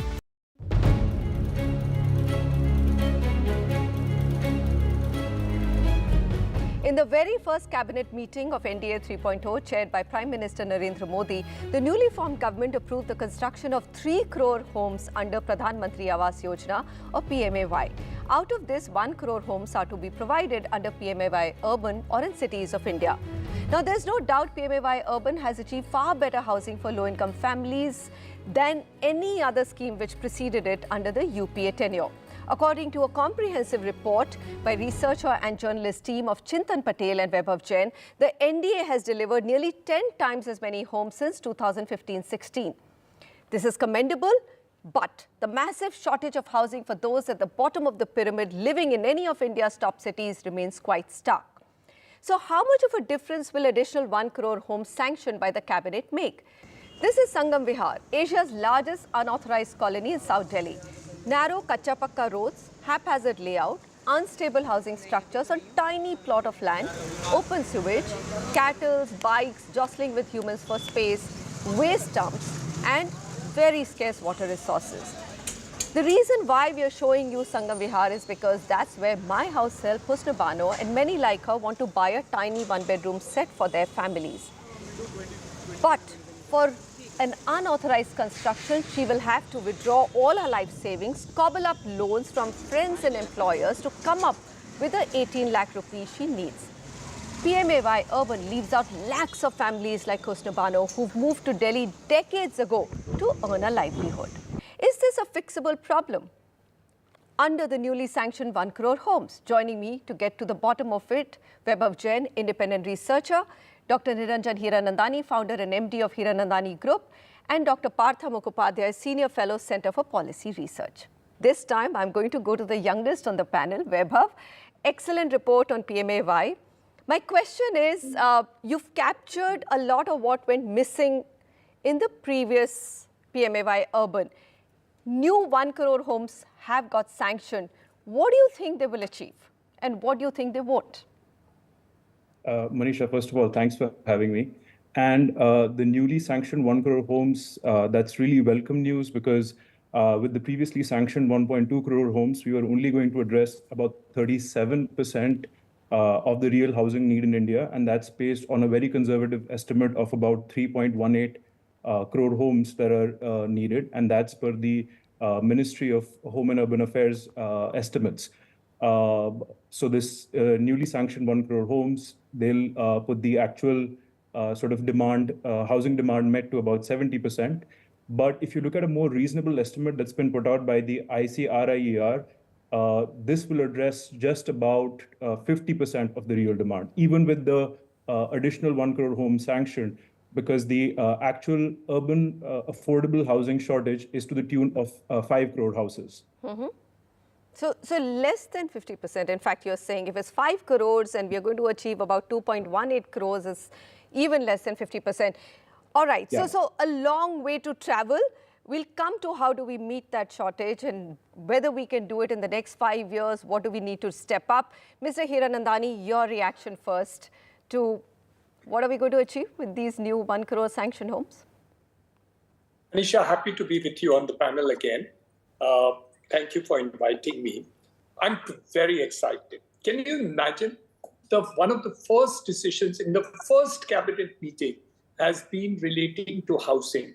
And it was also taking into consideration the affordable segment, which has actually as a percentage been going down in terms of total sales in the country, subsequent to the exhaustion of the availability of the CLSS scheme for affordable housing, which has taken place. So in reality, the PMAY scheme got exhausted somewhere in August, September last year.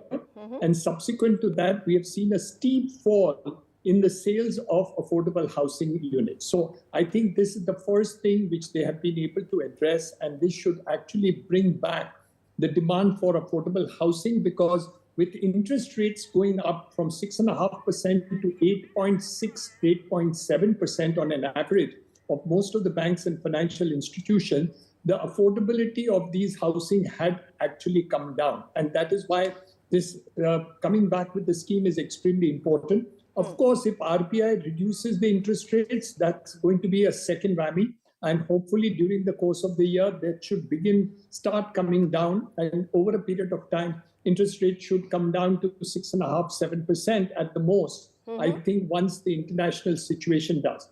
The best part of this scheme is the fact that our first assessment in 2014, 15, 16 was 1.25 crores housing, which was deficit. Right. And the target was 1.1 crore housing, which was supposed to exhaust and take care of the 100%.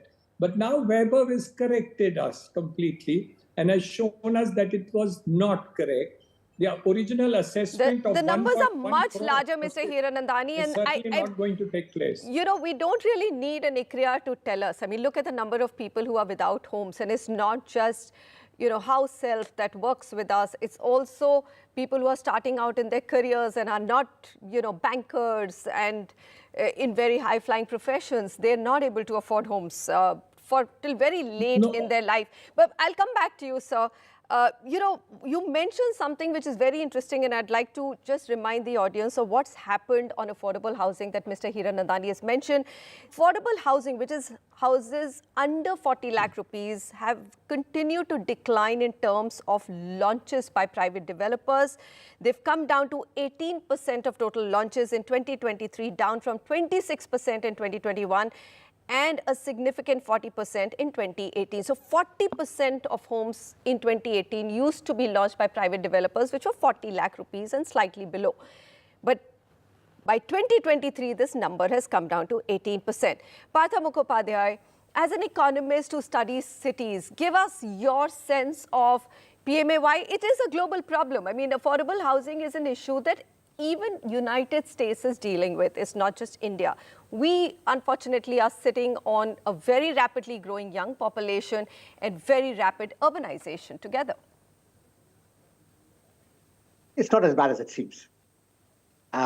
First, I think it's useful to break up the problem into bite-sized chunks. There are the really large cities, the Bombays and the Delhis in which we live in and which you're familiar with, where there is a serious problem. And that problem is the price of land.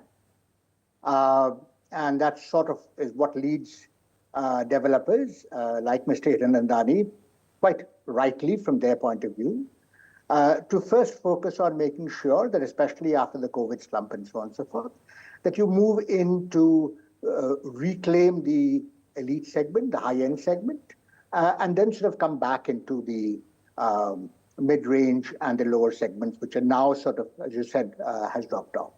And the CLSS scheme was a large subsidy. In fact, it was per capita the largest subsidy.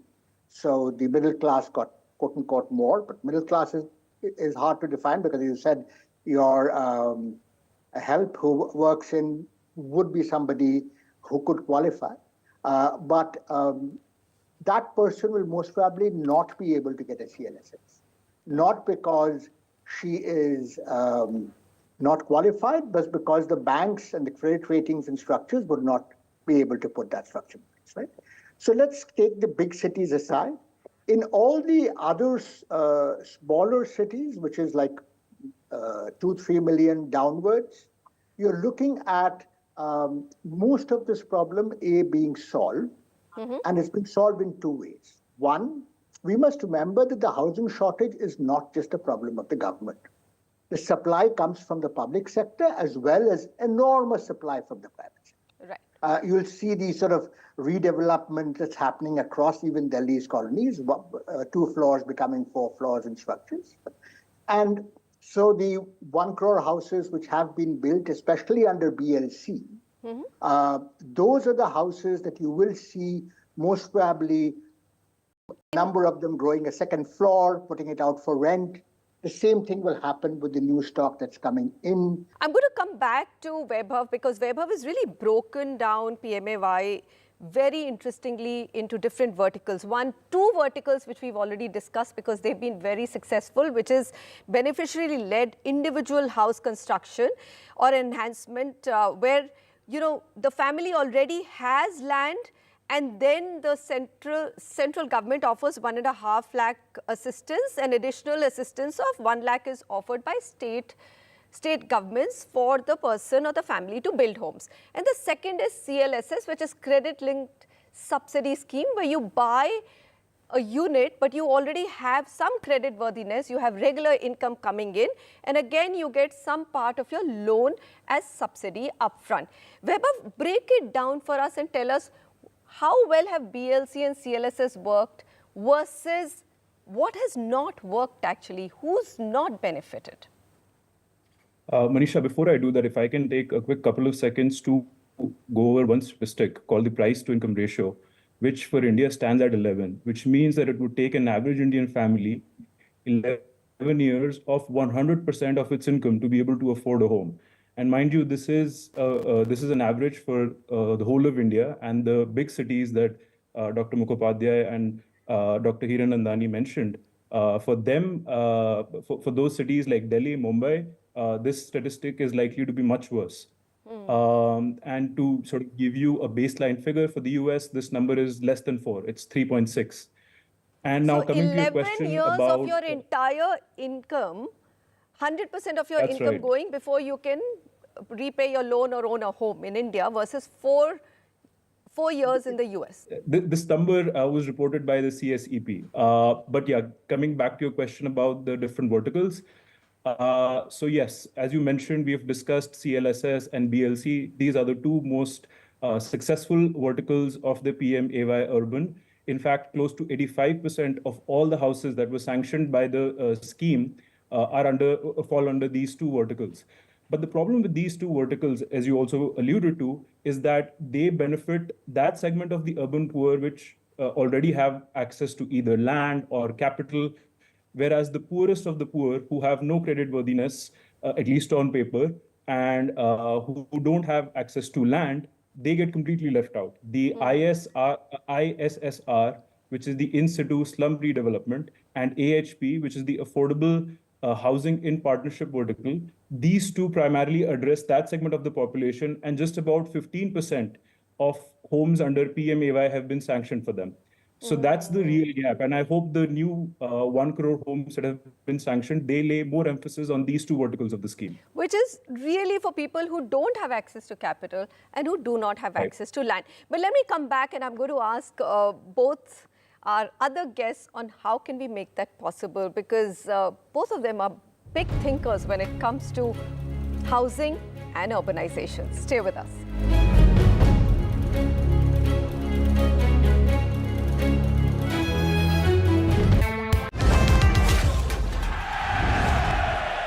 Get the magic of the best working for you now. Link your payment cards once, collect rewards forever.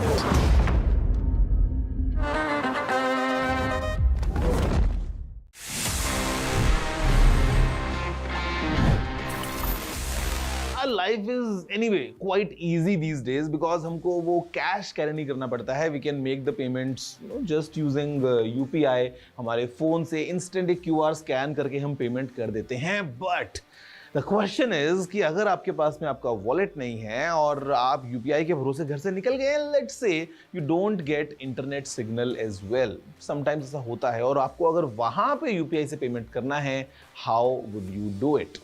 Guys, the simple answer is कि आप बिना internet के भी UPI से payments कर सकते हैं if you just follow the following instructions. सबसे पहले आपको आपके फोन से डायल करना है *99#. जी हाँ, ये कुछ ऐसा ही है जो पहले हम डायल करते थे *123#, *121#, for all our balance check inquiries. तो जब आप इस नंबर को डायल करते हैं उसके बाद you can follow the prompts और आप जिसको भी पैसा भेजना चाहते हैं उसका UPI ID या फिर मोबाइल नंबर एंटर करने के बाद अपना UPI पिन साथ में ऐड करके पेमेंट कर सकते हैं even while you are offline. It simply means that it's functional and it's secure as well क्योंकि आपको आपका UPI पिन यूज करना होता है.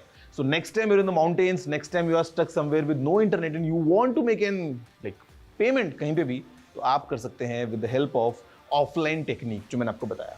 Tip is very useful. याद कर लो इसको, कभी ना कभी जरूर काम आएगी.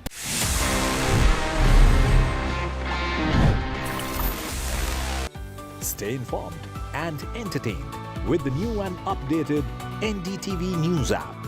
You can watch all our channels live, listen to podcasts, read breaking and exclusive news from around the world and more. Download the NDTV app today and get access to the best journalism and storytelling on your smartphone or tablet. The NDTV app. News that matters to you.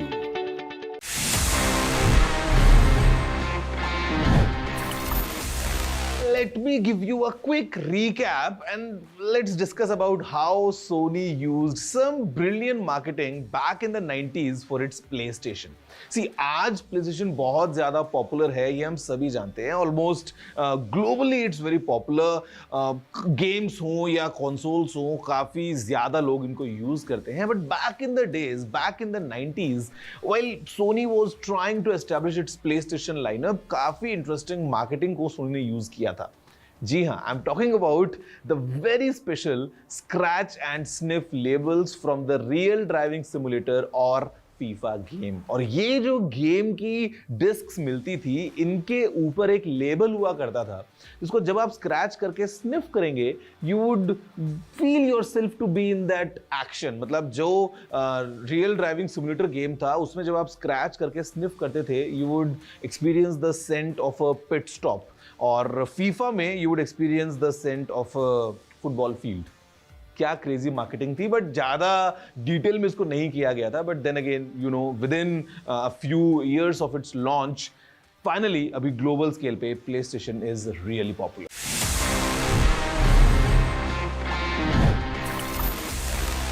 Hello and welcome. We are in Rome, Italy, on our way to Apulia in the south of Italy, where the G7 summit is going to be held. The Prime Minister will be here tomorrow. It's his first international visit since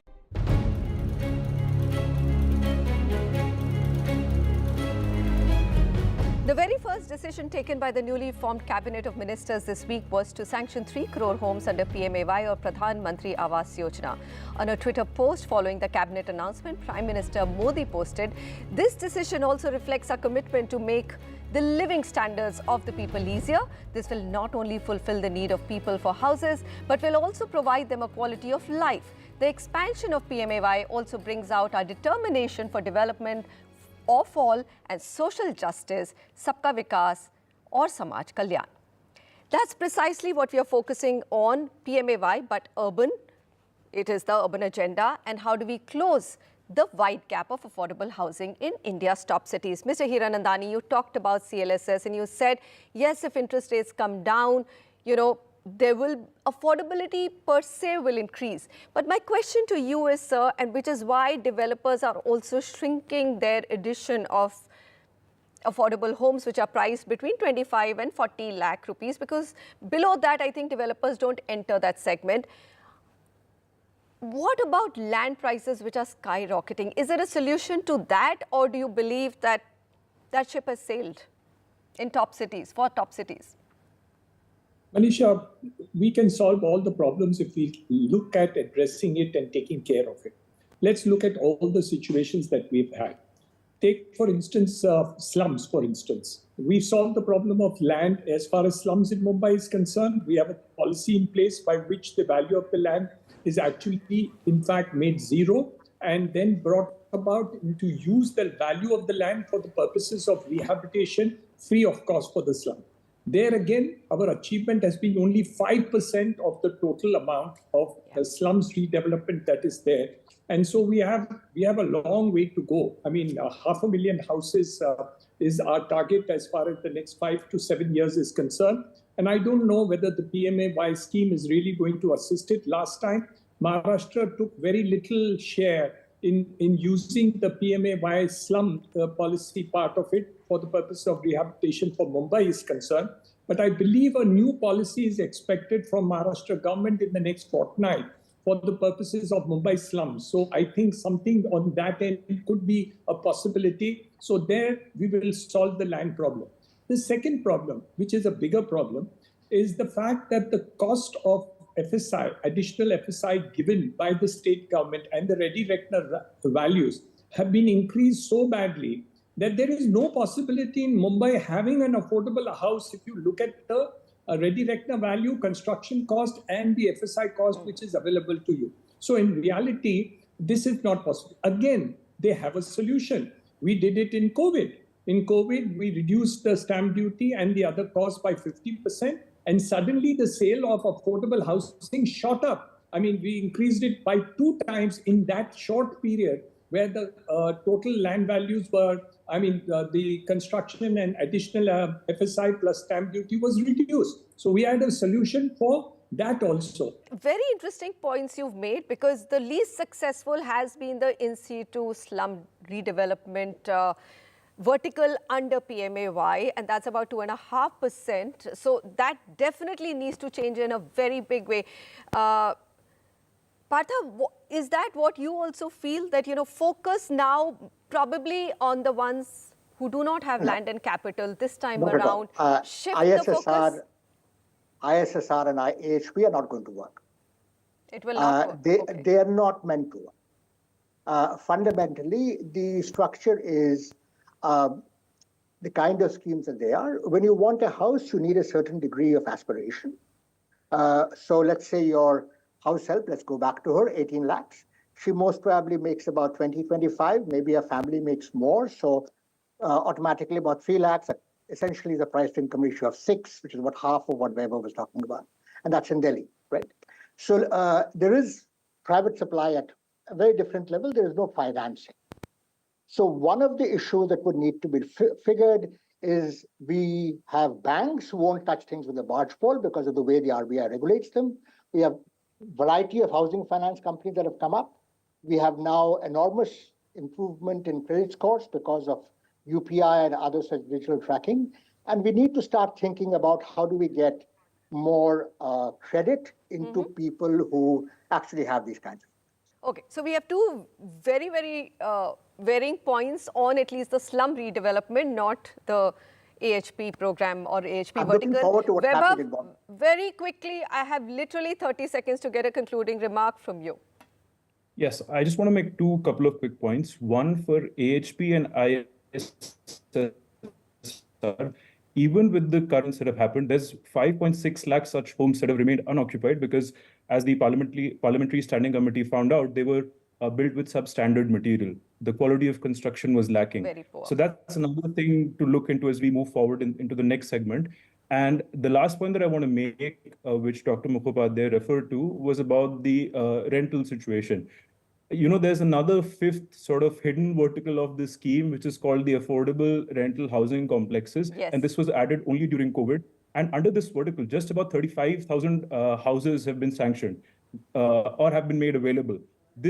This figure needs to be in the lakhs and in the tens of lakhs if we want to solve the urban housing crisis in India. Because before ownership, rentals is definitely available. I think rental housing is a very large discussion. And you're right, Dr. Mukhopadhyay, people don't all the time want to own a home when they come to a city. A lot of them have little homes in their villages and they're quite happy with it. They just want affordable homes to live in and have a dignified living. Varied points, but exciting times ahead. 1 crore additional homes under PMAY, which is a huge welcome step. Dr. Niranjan Hiranandani, Dr. Partha Mukhopadhyay, and Vaibhav, thank you very much for joining me today. Thank you, Manisha. Thank you for having me. Thank you. Well, we might need far more concerted efforts to put a roof over the heads of those who have no land or capital to begin with. We still do have hope that in the third term, NDA will focus on housing for those who really need them, whether through rental or through ownership in cities of all shapes and sizes. Thank you so much for joining me.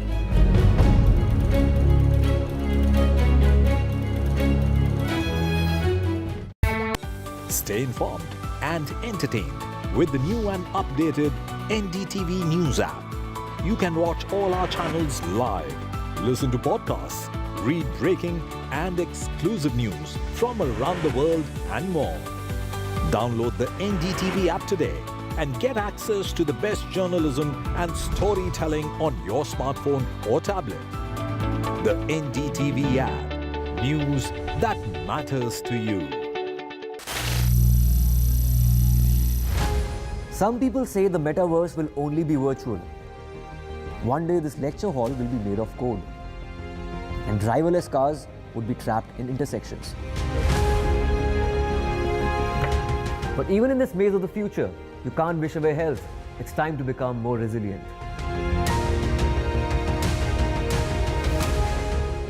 "10 years of Banega Swasth India, we have grown and achieved so many milestones.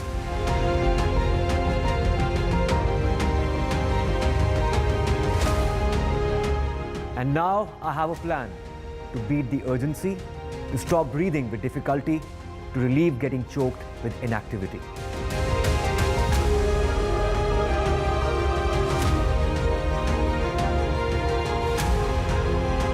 Energize our government, our environment, our society, and ourselves. Everyone, everywhere, every day.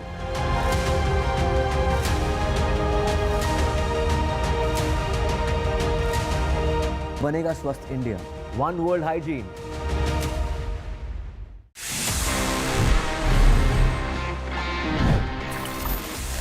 Finally, I'm here. Finally, this is the time जहाँ पे मैं आपके सवालों के जवाब देता हूँ in this section, which happens to be my favorite as well, and it's called Ask TG. Let's see इस week हमारे पास में कौन से सवाल हैं.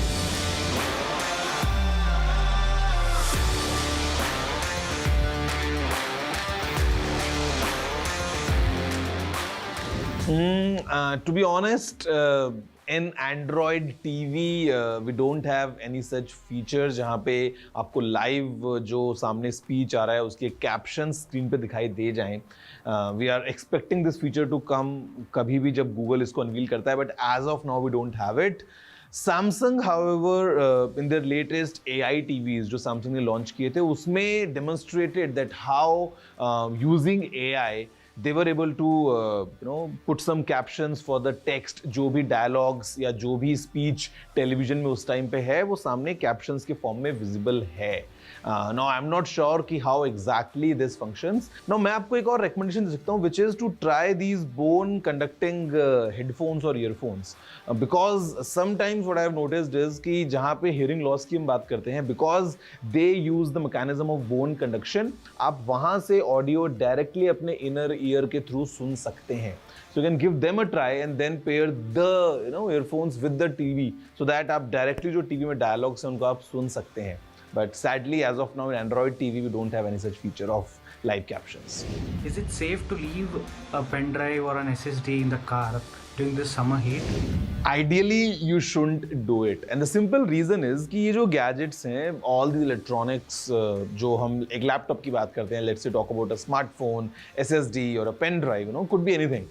यहाँ पे extreme heat might damage the internal components. तो अगर आप अपनी कार में इनको छोड़ रहे हैं तो at least in the glove box if you can keep them, maybe wrapped in a piece of cloth और समथिंग, वहाँ पे maybe it's in your bag, तो ठीक रहेगा. But if it's just lying around, because we all know that in this car जहाँ पे Windows सब up की हुई हैं और वो कहीं बाहर धूप में खड़ी है, तो टेम्परेचर्स जो हैं दे राइज क्वाइट ड्रेस्टिकली. तो उस केस में लाइफ स्पैन कम हो सकता है, मे बी जो कुछ कंपोनेंट्स हैं वो डैमेज हो सकते हैं और एट द एंड आपका डिवाइस हो सकता है ठीक से काम ना करे. तो ideally I would say you need to protect your electronics, be it SSD, be it USB, और गाड़ी में धूप में लंबे टाइम तक उनको छोड़ना is not something which is ideal. Hi TG, मुझे कोडिंग सीखनी है पर मैंने स्कूल में कंप्यूटर साइंस नहीं ली थी. क्या मैं अब कोडिंग सीख सकती हूँ? Why not.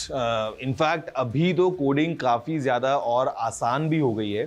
आइडियली अगर आपको एक बेसिक नॉलेज है.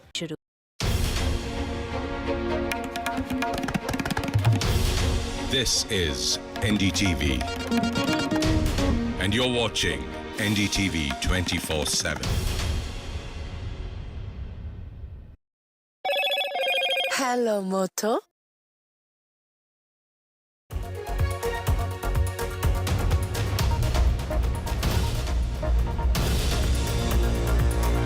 Hello and welcome. You're watching the news. I'm Gargi Rawat. Coming up ahead, the Prime Minister is in Italy for the G7 as a special invitee.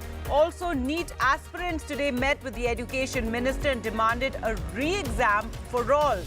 And finally, a big twist in the Sheena Bora murder case. Her skeletal remains have gone missing. All that and more coming up ahead. Let's take a look at the headlines. Prime Minister Modi holds back-to-back bilaterals in Italy on the sidelines of the G7. After meeting Macron and Rishi Sunak, he also held a bilateral with Zelensky. Later, a meeting with the Pope at the summit venue.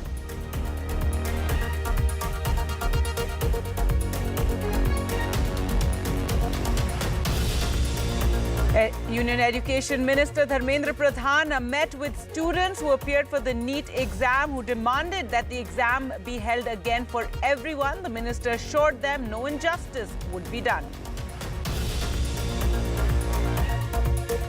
The mortal remains of the 45 Indians who died in the building fire in Kuwait were brought back to the country. Kerala and Tamil Nadu governments have announced 5 lakh relief for all kin. Trouble mounts for former Telangana Chief Minister KCR. Now the Enforcement Directorate is investigating an alleged sheep scam. 8 ex-officers are arrested. It's a 700 crore sheep redistribution scheme which is now being probed.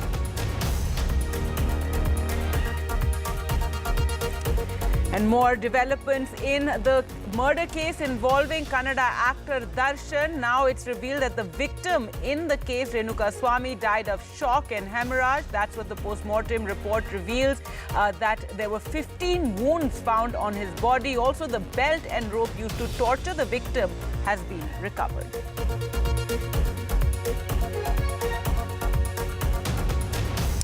And a big twist in the Sheena Bora murder case. Sheena's skeletal remains, key evidence in the case, have gone missing. The CBI tells the court the remains have gone missing.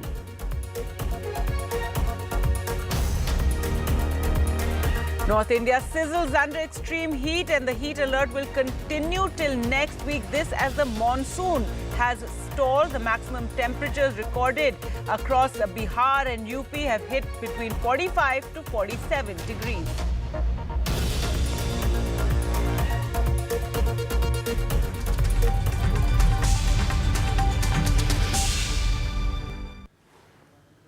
Our top story now, and the Prime Minister had a very busy day today in Italy on the sidelines of the G7 summit. Not only did he hold bilaterals with France's Macron and UK's Rishi Sunak, but also held a one-on-one with Ukraine's Volodymyr Zelensky. Ukraine was in focus on day one at the G7. Later, the Prime Minister was welcomed at the summit venue by Italy's Prime Minister Giorgia Meloni and even got to hug the Pope, who was at the G7 for the first time. NDTV's Vishnu Shom reports from Italy.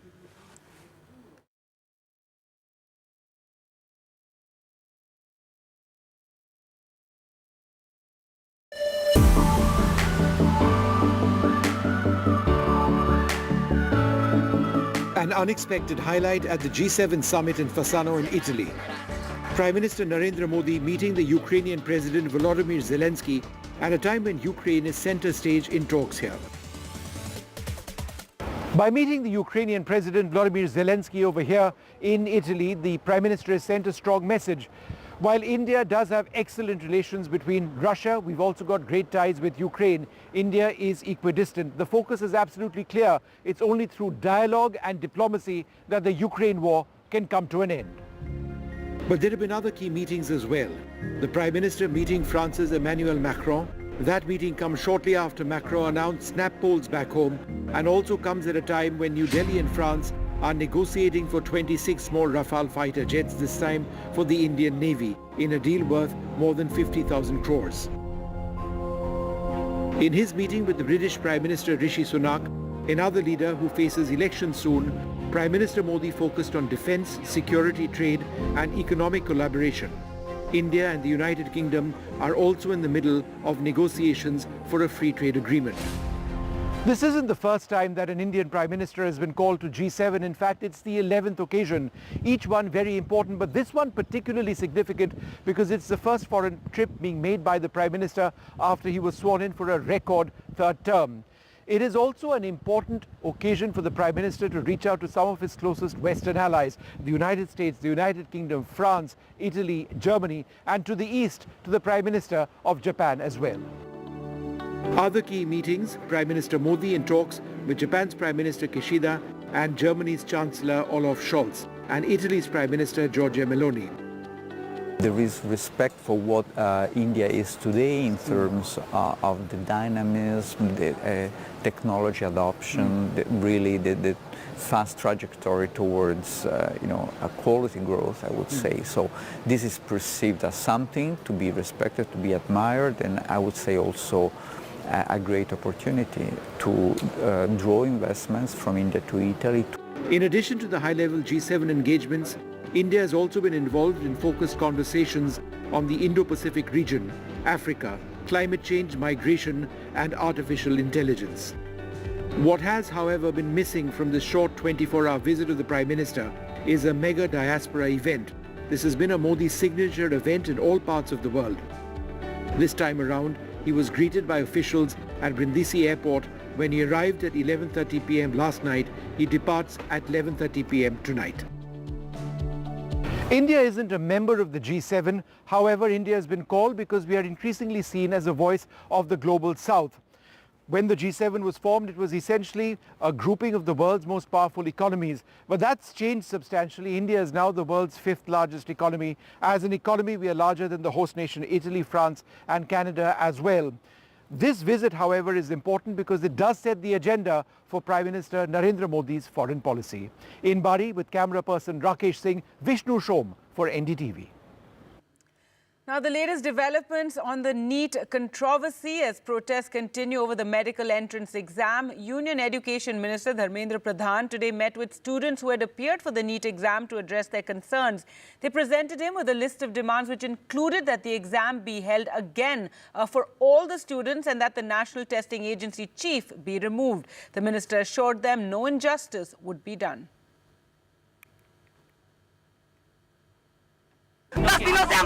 आपको कोई नहीं दिख रहा है, आप police वाले यहाँ पे आ रखे हैं। 23-year-old Harsh Gupta was fresh out of school when he set out on his journey from a small town near Uttar Pradesh's Kannauj. His destination, becoming a doctor. 4 years later, he's on the streets of Delhi, running from pillar to post, demanding a fair examination. 6 तारीख से counselling फिर से होगी कहीं ना कहीं अभी तक जो लग रहा है, तो आपको लग रहा है ये इनजस्टिस है बच्चों के साथ? बिल्कुल इनजस्टिस है, क्योंकि जब काउंसलिंग हो जाएगी तो उसके बाद क्या होगा? उसके बाद क्या बच्चों को आप निकाल पाएंगे? Harsh is among the thousands of aspiring doctors who demand a re-examination and an investigation into the alleged paper leak across centres. Many of them, like 25-year-old Vikas, have gone through multiple grueling attempts at what's seen as one of the toughest competitive exams. Sir 1563 की बात नहीं है, बात हमारे पूरे 24 लाख की है। सबके साथ स्कैम हुआ है और बहुत स्टूडेंट्स ऐसे जिसने 4 साल मेहनत करके मार्क्स लाए हैं, उन्हें सीट नहीं मिलेगी तो क्या होगा? While the Education Minister assured the angry candidates of a solution acceptable to all, a setback for the aspirants from the Supreme Court, which will now hear their petitions 2 days after the scheduled date of counselling. The Supreme Court, which heard a number of petitions today, refused to give any kind of relief and said that they will hear the entire matter on the 8th of July, when the Supreme Court reconvenes after the vacation. For students, it is the integrity of the exams that has been compromised. NTA के reply आने के बाद में जो हमारी submissions हैं और इस केस को दोबारा से मेरिट्स पे जो 8 जुलाई को सुना जाएगा ये होगा। लेकिन जिस तरह से इस केस में हमारे पास मटेरियल्स हैं, एफआईआर हैं और दूसरे एविडेंस हैं जिसमें पेपर लीक हुए हैं, एफआईआर्स हैं, इन्वेस्टिगेशंस चल रही हैं, ये साफ साबित होता है हमारी तरफ से जो हमारे पास मटेरियल है कि इस पूरे एग्जाम को सेट असाइड करना चाहिए, रिकॉल करना चाहिए और ये दोबारा एग्जाम होना चाहिए। While the chief of the testing body, the man in the line of fire, declined to speak on camera, the National Testing Agency says the credibility of the exam is intact. Government sources told NDTV that it could be due to a relatively easy question paper this time that several students came out on the top. The Education Minister defended his testing agency. Let us wait for the 8th July, how Supreme Court is going to pronounce its judicious judgment. With the ball now in the Supreme Court, lakhs of students are left in the lurch. These 20-year-olds who could be on their way to becoming practicing doctors have taken to the streets. Re-NEET is what they demand. They say they have no trust whatsoever in the National Testing Agency and that the inaction on all the discrepancies that have now come in the public domain is like playing with their careers. In New Delhi with camera person Arun Singh Negi, Vedant for NDTV. And in an interview to NDTV, the Education Minister said that there's no lack of intention by the government and let us wait for the top court order.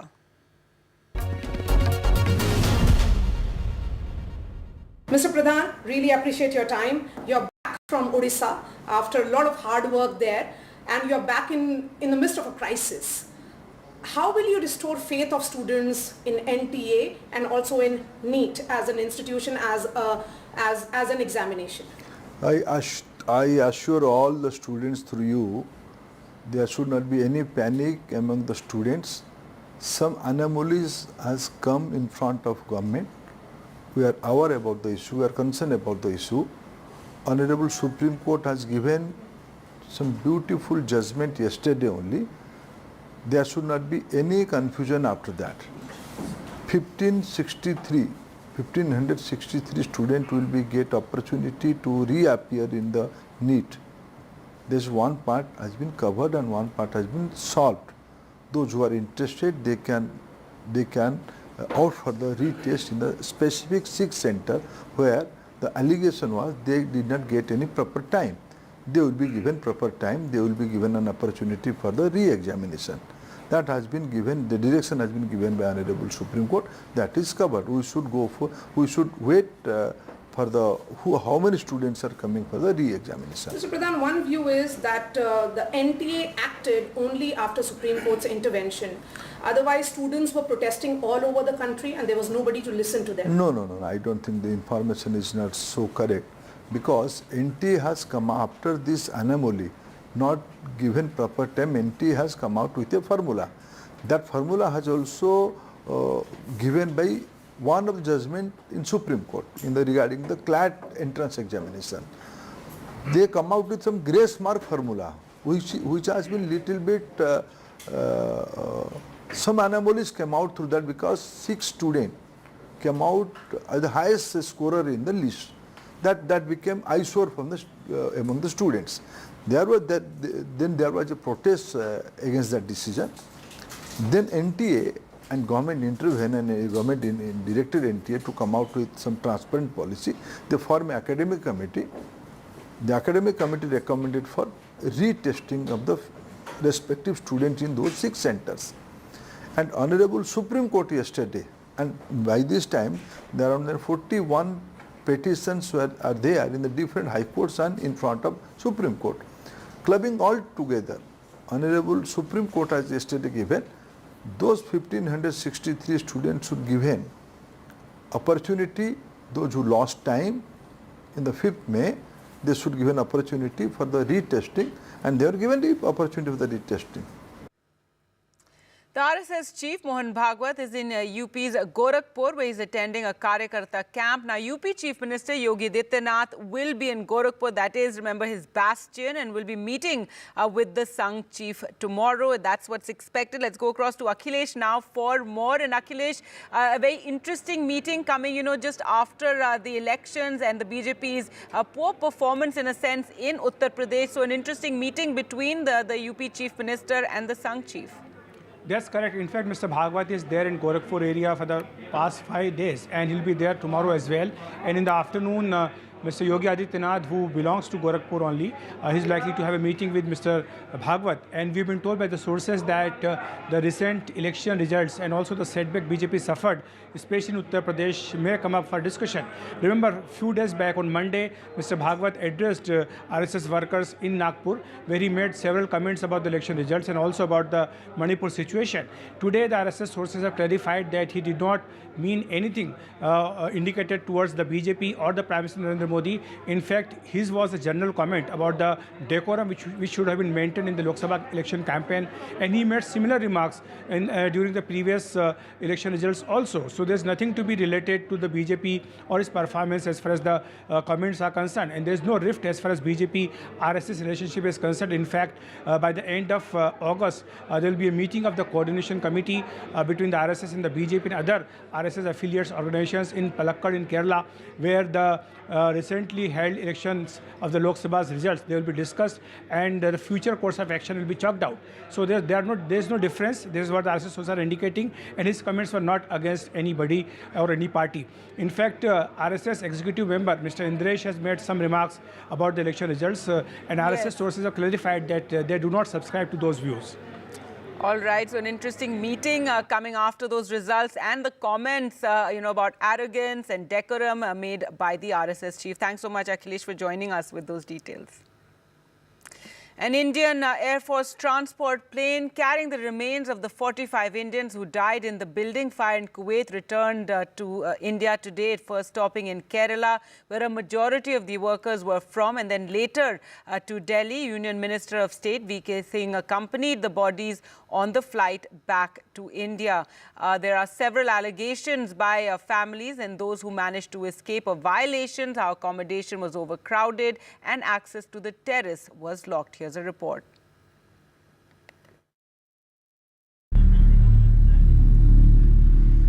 Kerala Chief Minister Pinarayi Vijayan and leaders from neighbouring Tamil Nadu paying their last respects to the mortal remains of 31 of the 45 Indian workers killed in the terrible fire tragedy in Kuwait. An Indian Air Force special flight brought them to Cochin. 23 of these workers are from Kerala, 7 from Tamil Nadu and 1 from Karnataka. A pall of gloom descended as ambulances took them to their homes for a final goodbye.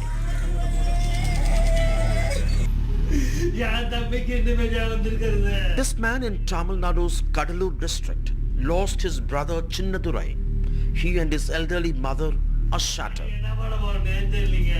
നഷ്ടമാണ് സംഭവിച്ചിട്ടുള്ളത്. ഈ ദുരന്തമുണ്ടായ ഉടനെ Kuwait government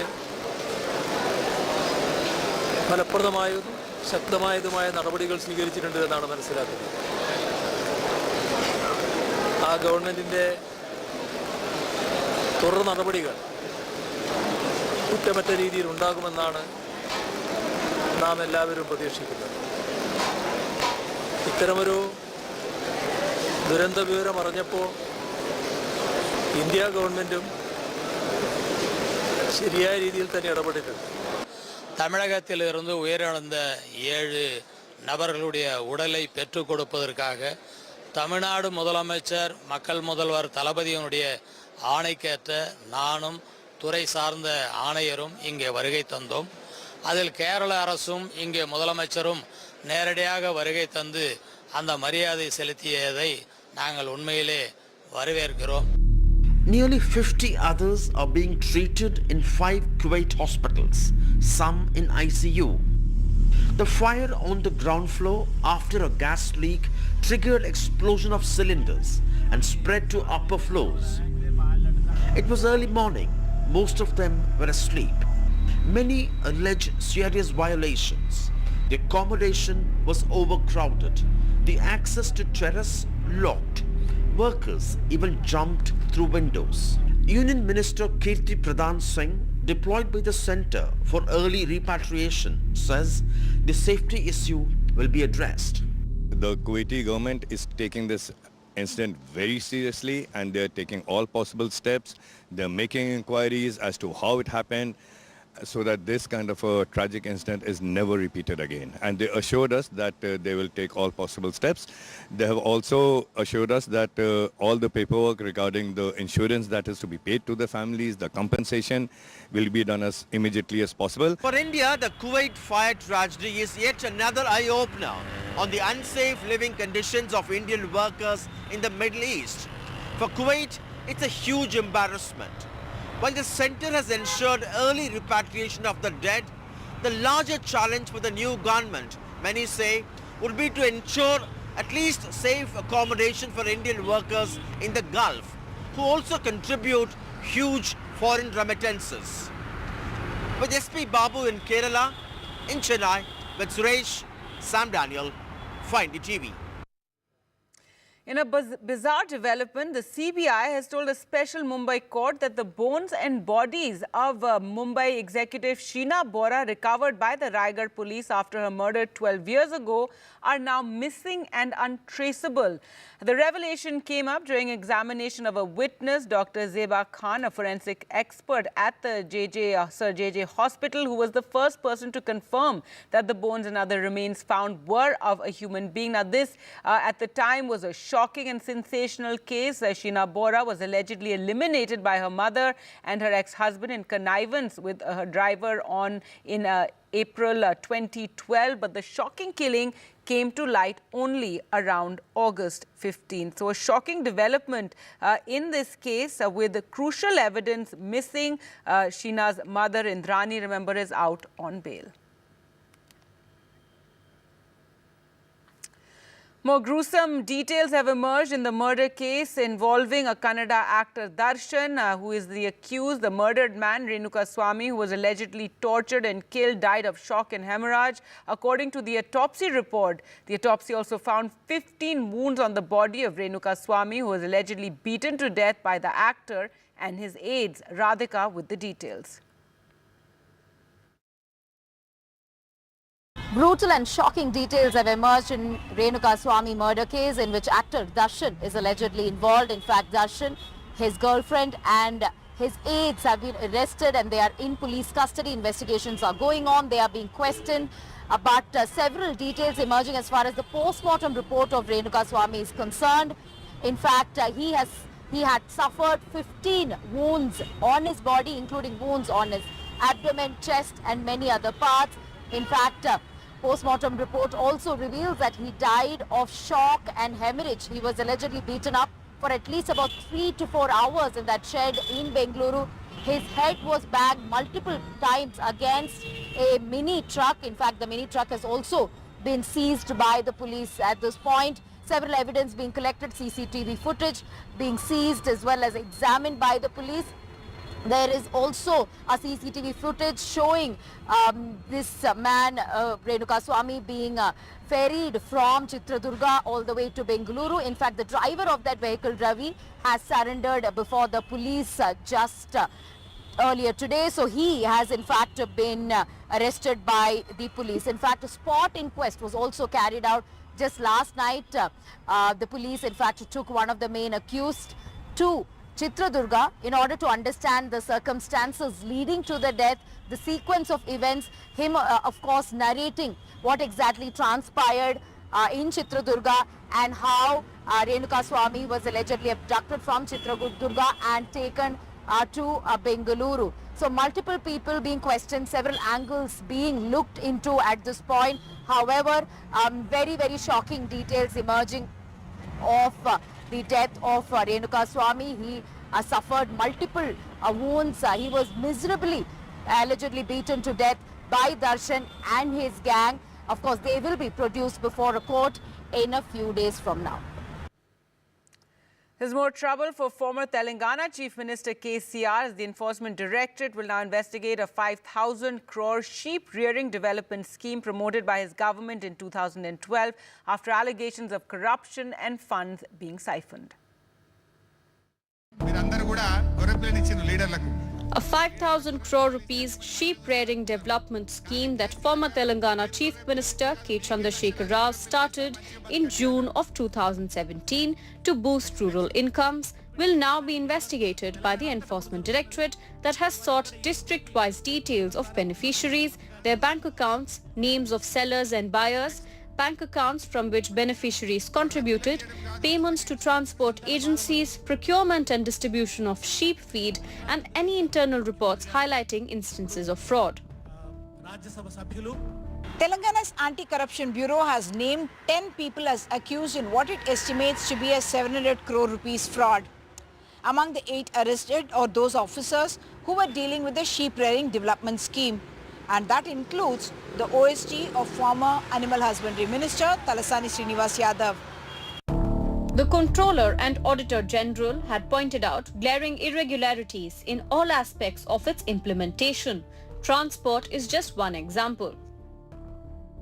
This two-wheeler is said to have been used to transport 126 sheep in a single trip in Sangareddy. And this car is claimed to have transported 168 sheep in a single trip to Mehboob Nagar. While this ambulance carried 84 sheep at one go in Khambam, and this auto took 126 sheep in a single trip. Nearly 4 lakh shepherd families were to be given a unit each of 20 sheep and a ram that cost 1.25 lakh rupees on a 75% subsidy. Over 82 lakh sheep were brought from neighbouring states to avoid recycling. NDTV Bureau Report. And finally, let's take a look at the weather. And North India is reeling from the heat. UP, Bihar and Delhi have been experiencing severe heatwave conditions with temperatures exceeding 45 to 46 degrees at many locations. Now, there was some light rain relief in the national capital today. But with the monsoon hitting the pause button, that's the big worry. The monsoon has slowed down its approach, and it means that there's more trouble for North India and more hot days ahead.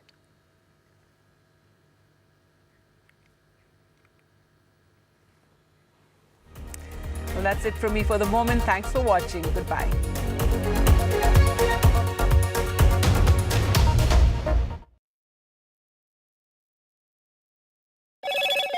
Hello, Moto. Motorola, India's best 5G smartphone brand. Prime Minister Modi holds back-to-back bilaterals in Italy on the sidelines of the G7 summit. He meets with Macron and Rishi Sunak, and also a bilateral with Zelensky.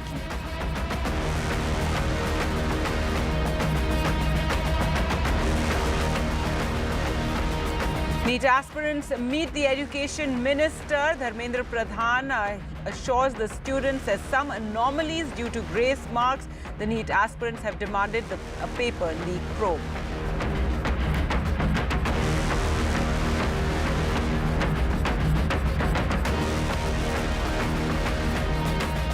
The mortal remains of the 45 Indians who were killed in the building fire in Kuwait are brought back to the country. Kerala and Tamil Nadu governments have announced 5 lakh relief for the next of kin.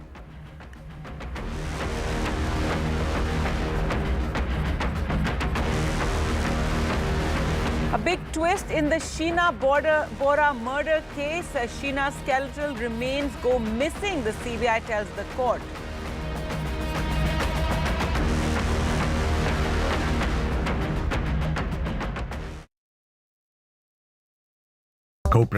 Stay informed and entertained with the new and updated NDTV News app. You can watch all our channels live, listen to podcasts, read breaking and exclusive news from around the world and more. Download the NDTV app today and get access to the best journalism and storytelling on your smartphone or tablet. The NDTV app. News that matters to you. Some people say the metaverse will only be virtual. One day this lecture hall will be made of code, and driverless cars would be trapped in intersections. But even in this maze of the future, you can't wish away health. It's time to become more resilient.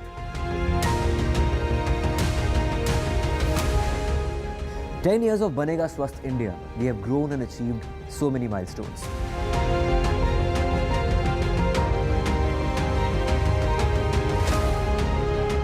And now I have a plan to beat the urgency, to stop breathing with difficulty, to relieve getting choked with inactivity.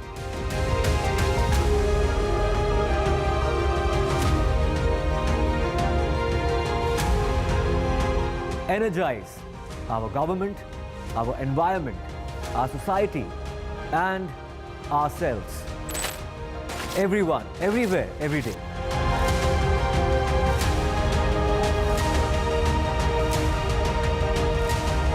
Banega Swasth India. One world hygiene.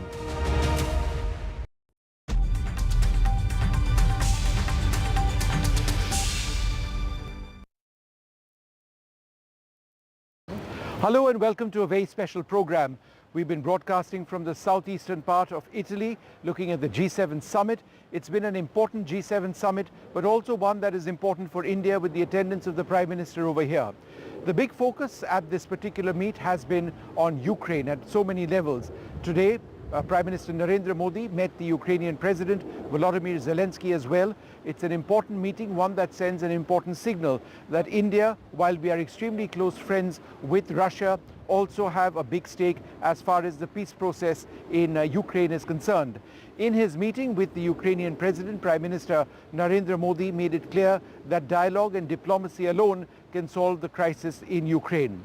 But that's just one part of what has been a very important day for Prime Minister Modi. There have been important engagements with the Prime Minister of the United Kingdom, the French President as well. He'll be meeting the Italian Prime Minister for an important bilateral, and he will also be meeting the Prime Minister of Japan. Japan is a key strategic ally as well. So in a sense, with Narendra Modi coming back to power for a record third time, it is an occasion to talk about Indian foreign policy and work through some of the most important strategic alliances that India has, whether it's in the West or in the East. At various other levels, the Prime Minister will be looking at some of the key themes during this G7 meeting. He'll be looking at artificial intelligence, which is a big talking point. He'll be looking at issues of migration, of Africa. He'll be looking at a transition to a green economy. Those are important themes which concern India a great deal. These are also issues that India has raised at the G20 level. India, in fact, is seen as a voice of the global South, which is why the Prime Minister coming over here is important. We've been saying this, but I think it is important to repeat once again. India is now the world's 5th largest economy. We are an economy which is larger than that of the host nation Italy, France, and also Canada, which is why India, with its enhanced economic heft, can certainly add to the G20 process. That's a key part of why India has been invited. It is, of course, not the first time India has been invited. India is coming over here for the 11th time at the G7. The G7 itself began as a grouping of the world's largest economies, but since then speaks about all sorts of other issues which are of significance. We discussed the Ukraine issue, but certainly the war in the Middle East, Hamas against the Israeli government, that's something that's likely to come up as well, with all sides calling for a peace and the urgent need to ensure that the humanitarian situation in Gaza gets better soon. It's a short visit as far as Prime Minister Narendra Modi is concerned. The Prime Minister usually does big diaspora events. This is a short visit, just 24 hours. He landed at 11:30 p.m. last night. He leaves at 11:30 p.m. today. So there has been no diaspora event. Usually that's a key part of Modi visits when he reaches out to people of Indian origin. The other key aspect of this entire visit has been the India-Italy equation. Italy is an important strategic partner. There are 2 lakh people of Indian origin who reside in Italy and play an important role as far as the Italian economy is concerned.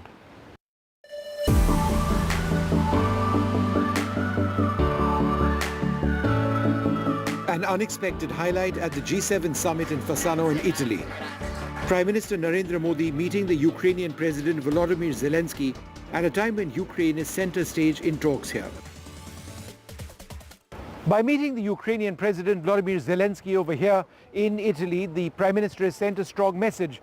While India does have excellent relations between Russia, we've also got great ties with Ukraine. India is equidistant. The focus is absolutely clear. It's only through dialogue and diplomacy that the Ukraine war can come to an end.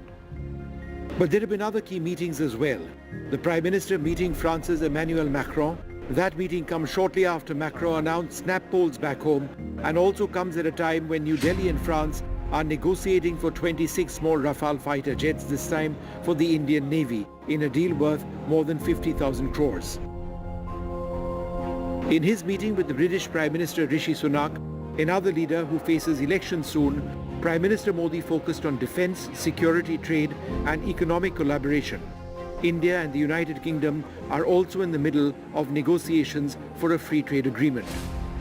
This isn't the first time that an Indian Prime Minister has been called to G7. In fact, it's the 11th occasion. Each one very important, but this one particularly significant because it's the first foreign trip being made by the Prime Minister after he was sworn in for a record 3rd term. It is also an important occasion for the Prime Minister to reach out to some of his closest Western allies, the United States, the United Kingdom, France, Italy, Germany, and to the east to the Prime Minister of Japan as well. Other key meetings, Prime Minister Modi in talks with Japan's Prime Minister Kishida and Germany's Chancellor Olaf Scholz and Italy's Prime Minister Giorgia Meloni. There is respect for what India is today in terms of the dynamism, the technology adoption, the fast trajectory towards a quality growth, I would say. So this is perceived as something to be respected, to be admired, and I would say also a great opportunity to draw investments from India to Italy. In addition to the high-level G7 engagements, India has also been involved in focused conversations on the Indo-Pacific region, Africa, climate change, migration and artificial intelligence. What has, however, been missing from this short 24-hour visit of the Prime Minister is a mega diaspora event. This has been a Modi signature event in all parts of the world. This time around, he was greeted by officials at Brindisi Airport. When he arrived at 11:30 p.m. last night, he departs at 11:30 p.m. tonight. India isn't a member of the G7. However, India has been called because we are increasingly seen as a voice of the global south. When the G7 was formed, it was essentially a grouping of the world's most powerful economies. But that's changed substantially. India is now the world's 5th largest economy. As an economy, we are larger than the host nation Italy, France and Canada as well. This visit, however, is important because it does set the agenda for Prime Minister Narendra Modi's foreign policy. In Bari, with camera person Rakesh Singh, Vishnu Shom for NDTV. Well, joining us now to discuss the importance of the visit of the Prime Minister to Italy for the G7 and also the overall state of India-Italy relations, the senior diplomat Gurjeet Singh, somebody who's actually served in Italy in the past. Thanks very much, Ambassador Singh, for being with us. Firstly, the meeting between the Prime Minister and the Ukrainian President Vladimir Zelensky, I found that to be particularly interesting. Does that send out any signals? I think this is the G7 ritual for India. Every time we now go to a G7 meeting since the Ukraine crisis, the PM meets Zelensky there to keep up that end of our engagement. And after that, we just let him be. So since this is a friendly ground for Zelensky, I think this is the place where India has decided they will engage him. You may recall, PM met him in Hiroshima as well, and then did not invite him for G20. So I think the G7 is the venue where India will engage with Ukraine.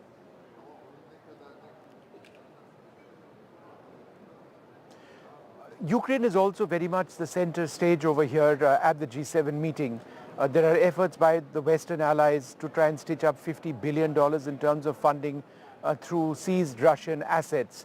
And yet, on the other hand, tomorrow onwards, there's a peace summit by the Swiss being done in Lucerne, where they want the war to actually come to an end. So over here, they're trying to stabilize the situation, push Ukraine perhaps militarily, while the Swiss are trying to push for an immediate solution on the ground. Do you find these two efforts contradictory? Indeed, I do.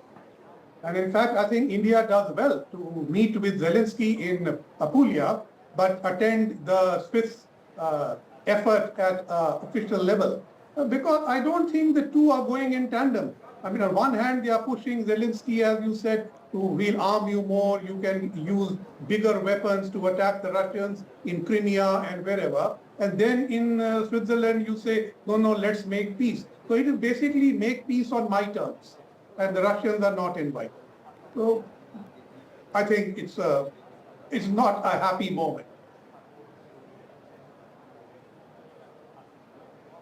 Ambassador, there are also some fairly interesting developments in Europe in terms of a move to, of political forces. The French president has called a snap poll as a result of Le Pen's policies in France. The British Prime Minister, for a different set of reasons, has elections in a few months.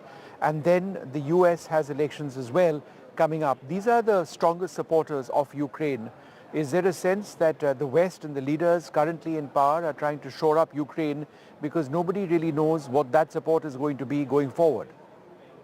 Indeed, I think the Biden administration has used the G7 occasion to commit America to a long-term relationship with Ukraine so that if there is a change by November, it cannot easily overcome this commitment made now. Where the Europeans are concerned, I'm afraid the picture is not so clear. All the move is to the far right. But all the people to the far right don't have the same view on Ukraine. The East European far right is actually pro-Russian. Le Pen, who is trying to unseat Macron, is not in favor of getting more French involvement in Ukraine. But your host in Italy, Giorgia Meloni, who's the biggest winner, she's quite happy to go along with the EU policy on Ukraine. So there is not a unified right-wing policy on Ukraine. Therefore, I believe that Ursula von der Leyen, if re-elected, will go in to appoint an EU Commissioner for Defense, raise the EU defense budget, and take EU closer to Ukraine. And I don't think Meloni will oppose that. Yeah. Just in terms of the G7 itself, it started as an economic grouping in many senses of the world's most powerful powers. But there's been a dramatic realignment of economic forces. India, for example, is the world's fifth largest economy. We are larger than the economy of Italy, of France, and of Canada. Is India's significance at the G7 enhanced by our economic standing? Or is it enhanced by us being a voice of the global south? Well, I think first it is India's individual economic growth and the fact that we are a growing economy which the West needs as a market and as a partner to take them out of the morass that they are in. The EU is not growing very much. We really need partners like us. The second part is the agenda that India set at the last G20 of pushing the global south to the forefront. I think that is now catching on. So I think Meloni as G7 is specifically talking about engaging the global south And you see the kind of outreach partner she has called from Asia, Africa, Latin America. It is Global South. In fact, where you are in Apulia, she said, I am going to Apulia because that is as south as I can get to the Mediterranean. So I think this Global South bit has caught on, and India can take credit for that. I think Prime Minister's interventions at the G7 will push the Global South priority agenda of the G20, and India as a big economy has more clout and attractiveness for its partners in the West. Let's talk a little bit about the relationship with Italy. It's you've served over here. It's been a relationship that's really grown. It's grown economically at many levels. On the other hand, there remain concerns about Khalistani sentiment here in Italy. Just a couple of days back, an under construction bust of Gandhiji was defaced in Brindisi. The Italians, of course, cleaned that up quickly. But is that a concern, the threat of Khalistani, the separatism in a country like Italy? So you have to see it as a unified way. The Punjabis who live in Europe have within them fringe elements which are Khalistani.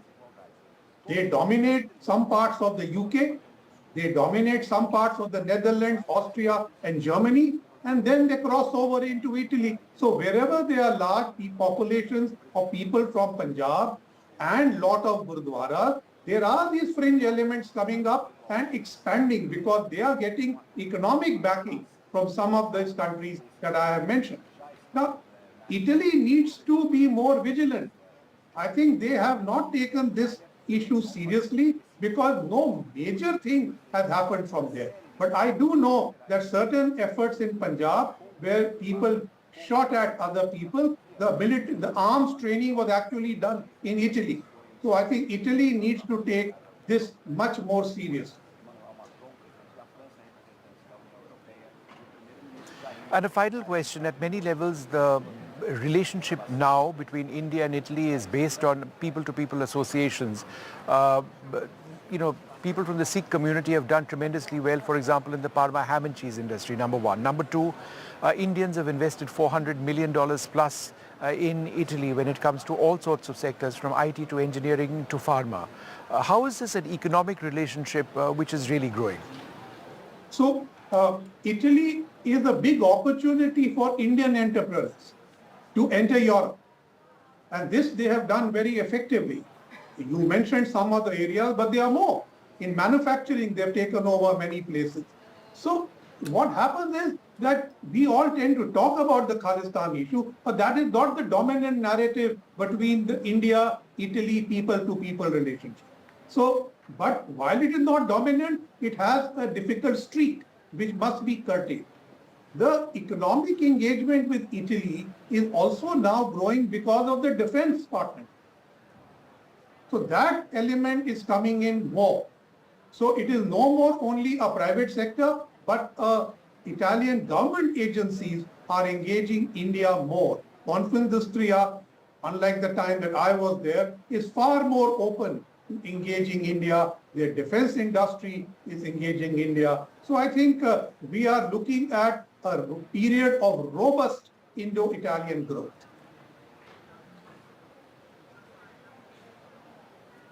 All right, Ambassador Gurjeet Singh, thank you very much for sharing your thoughts on G7 and indeed the India-Italy relationship. Thank you very much indeed.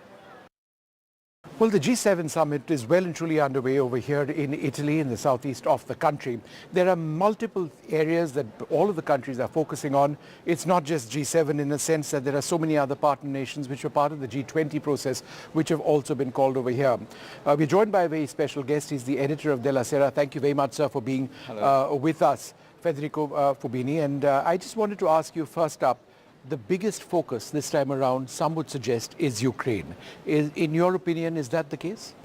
I think there are at least two important areas of interest. One, of course, is very much Ukraine, finding new funding for Ukraine and giving reassurances that support will continue on the one hand. On the other hand, there is a deliberate attempt at enlarging this forum because, as you mentioned, the G20 was an important forum, but has become a little bit dysfunctional.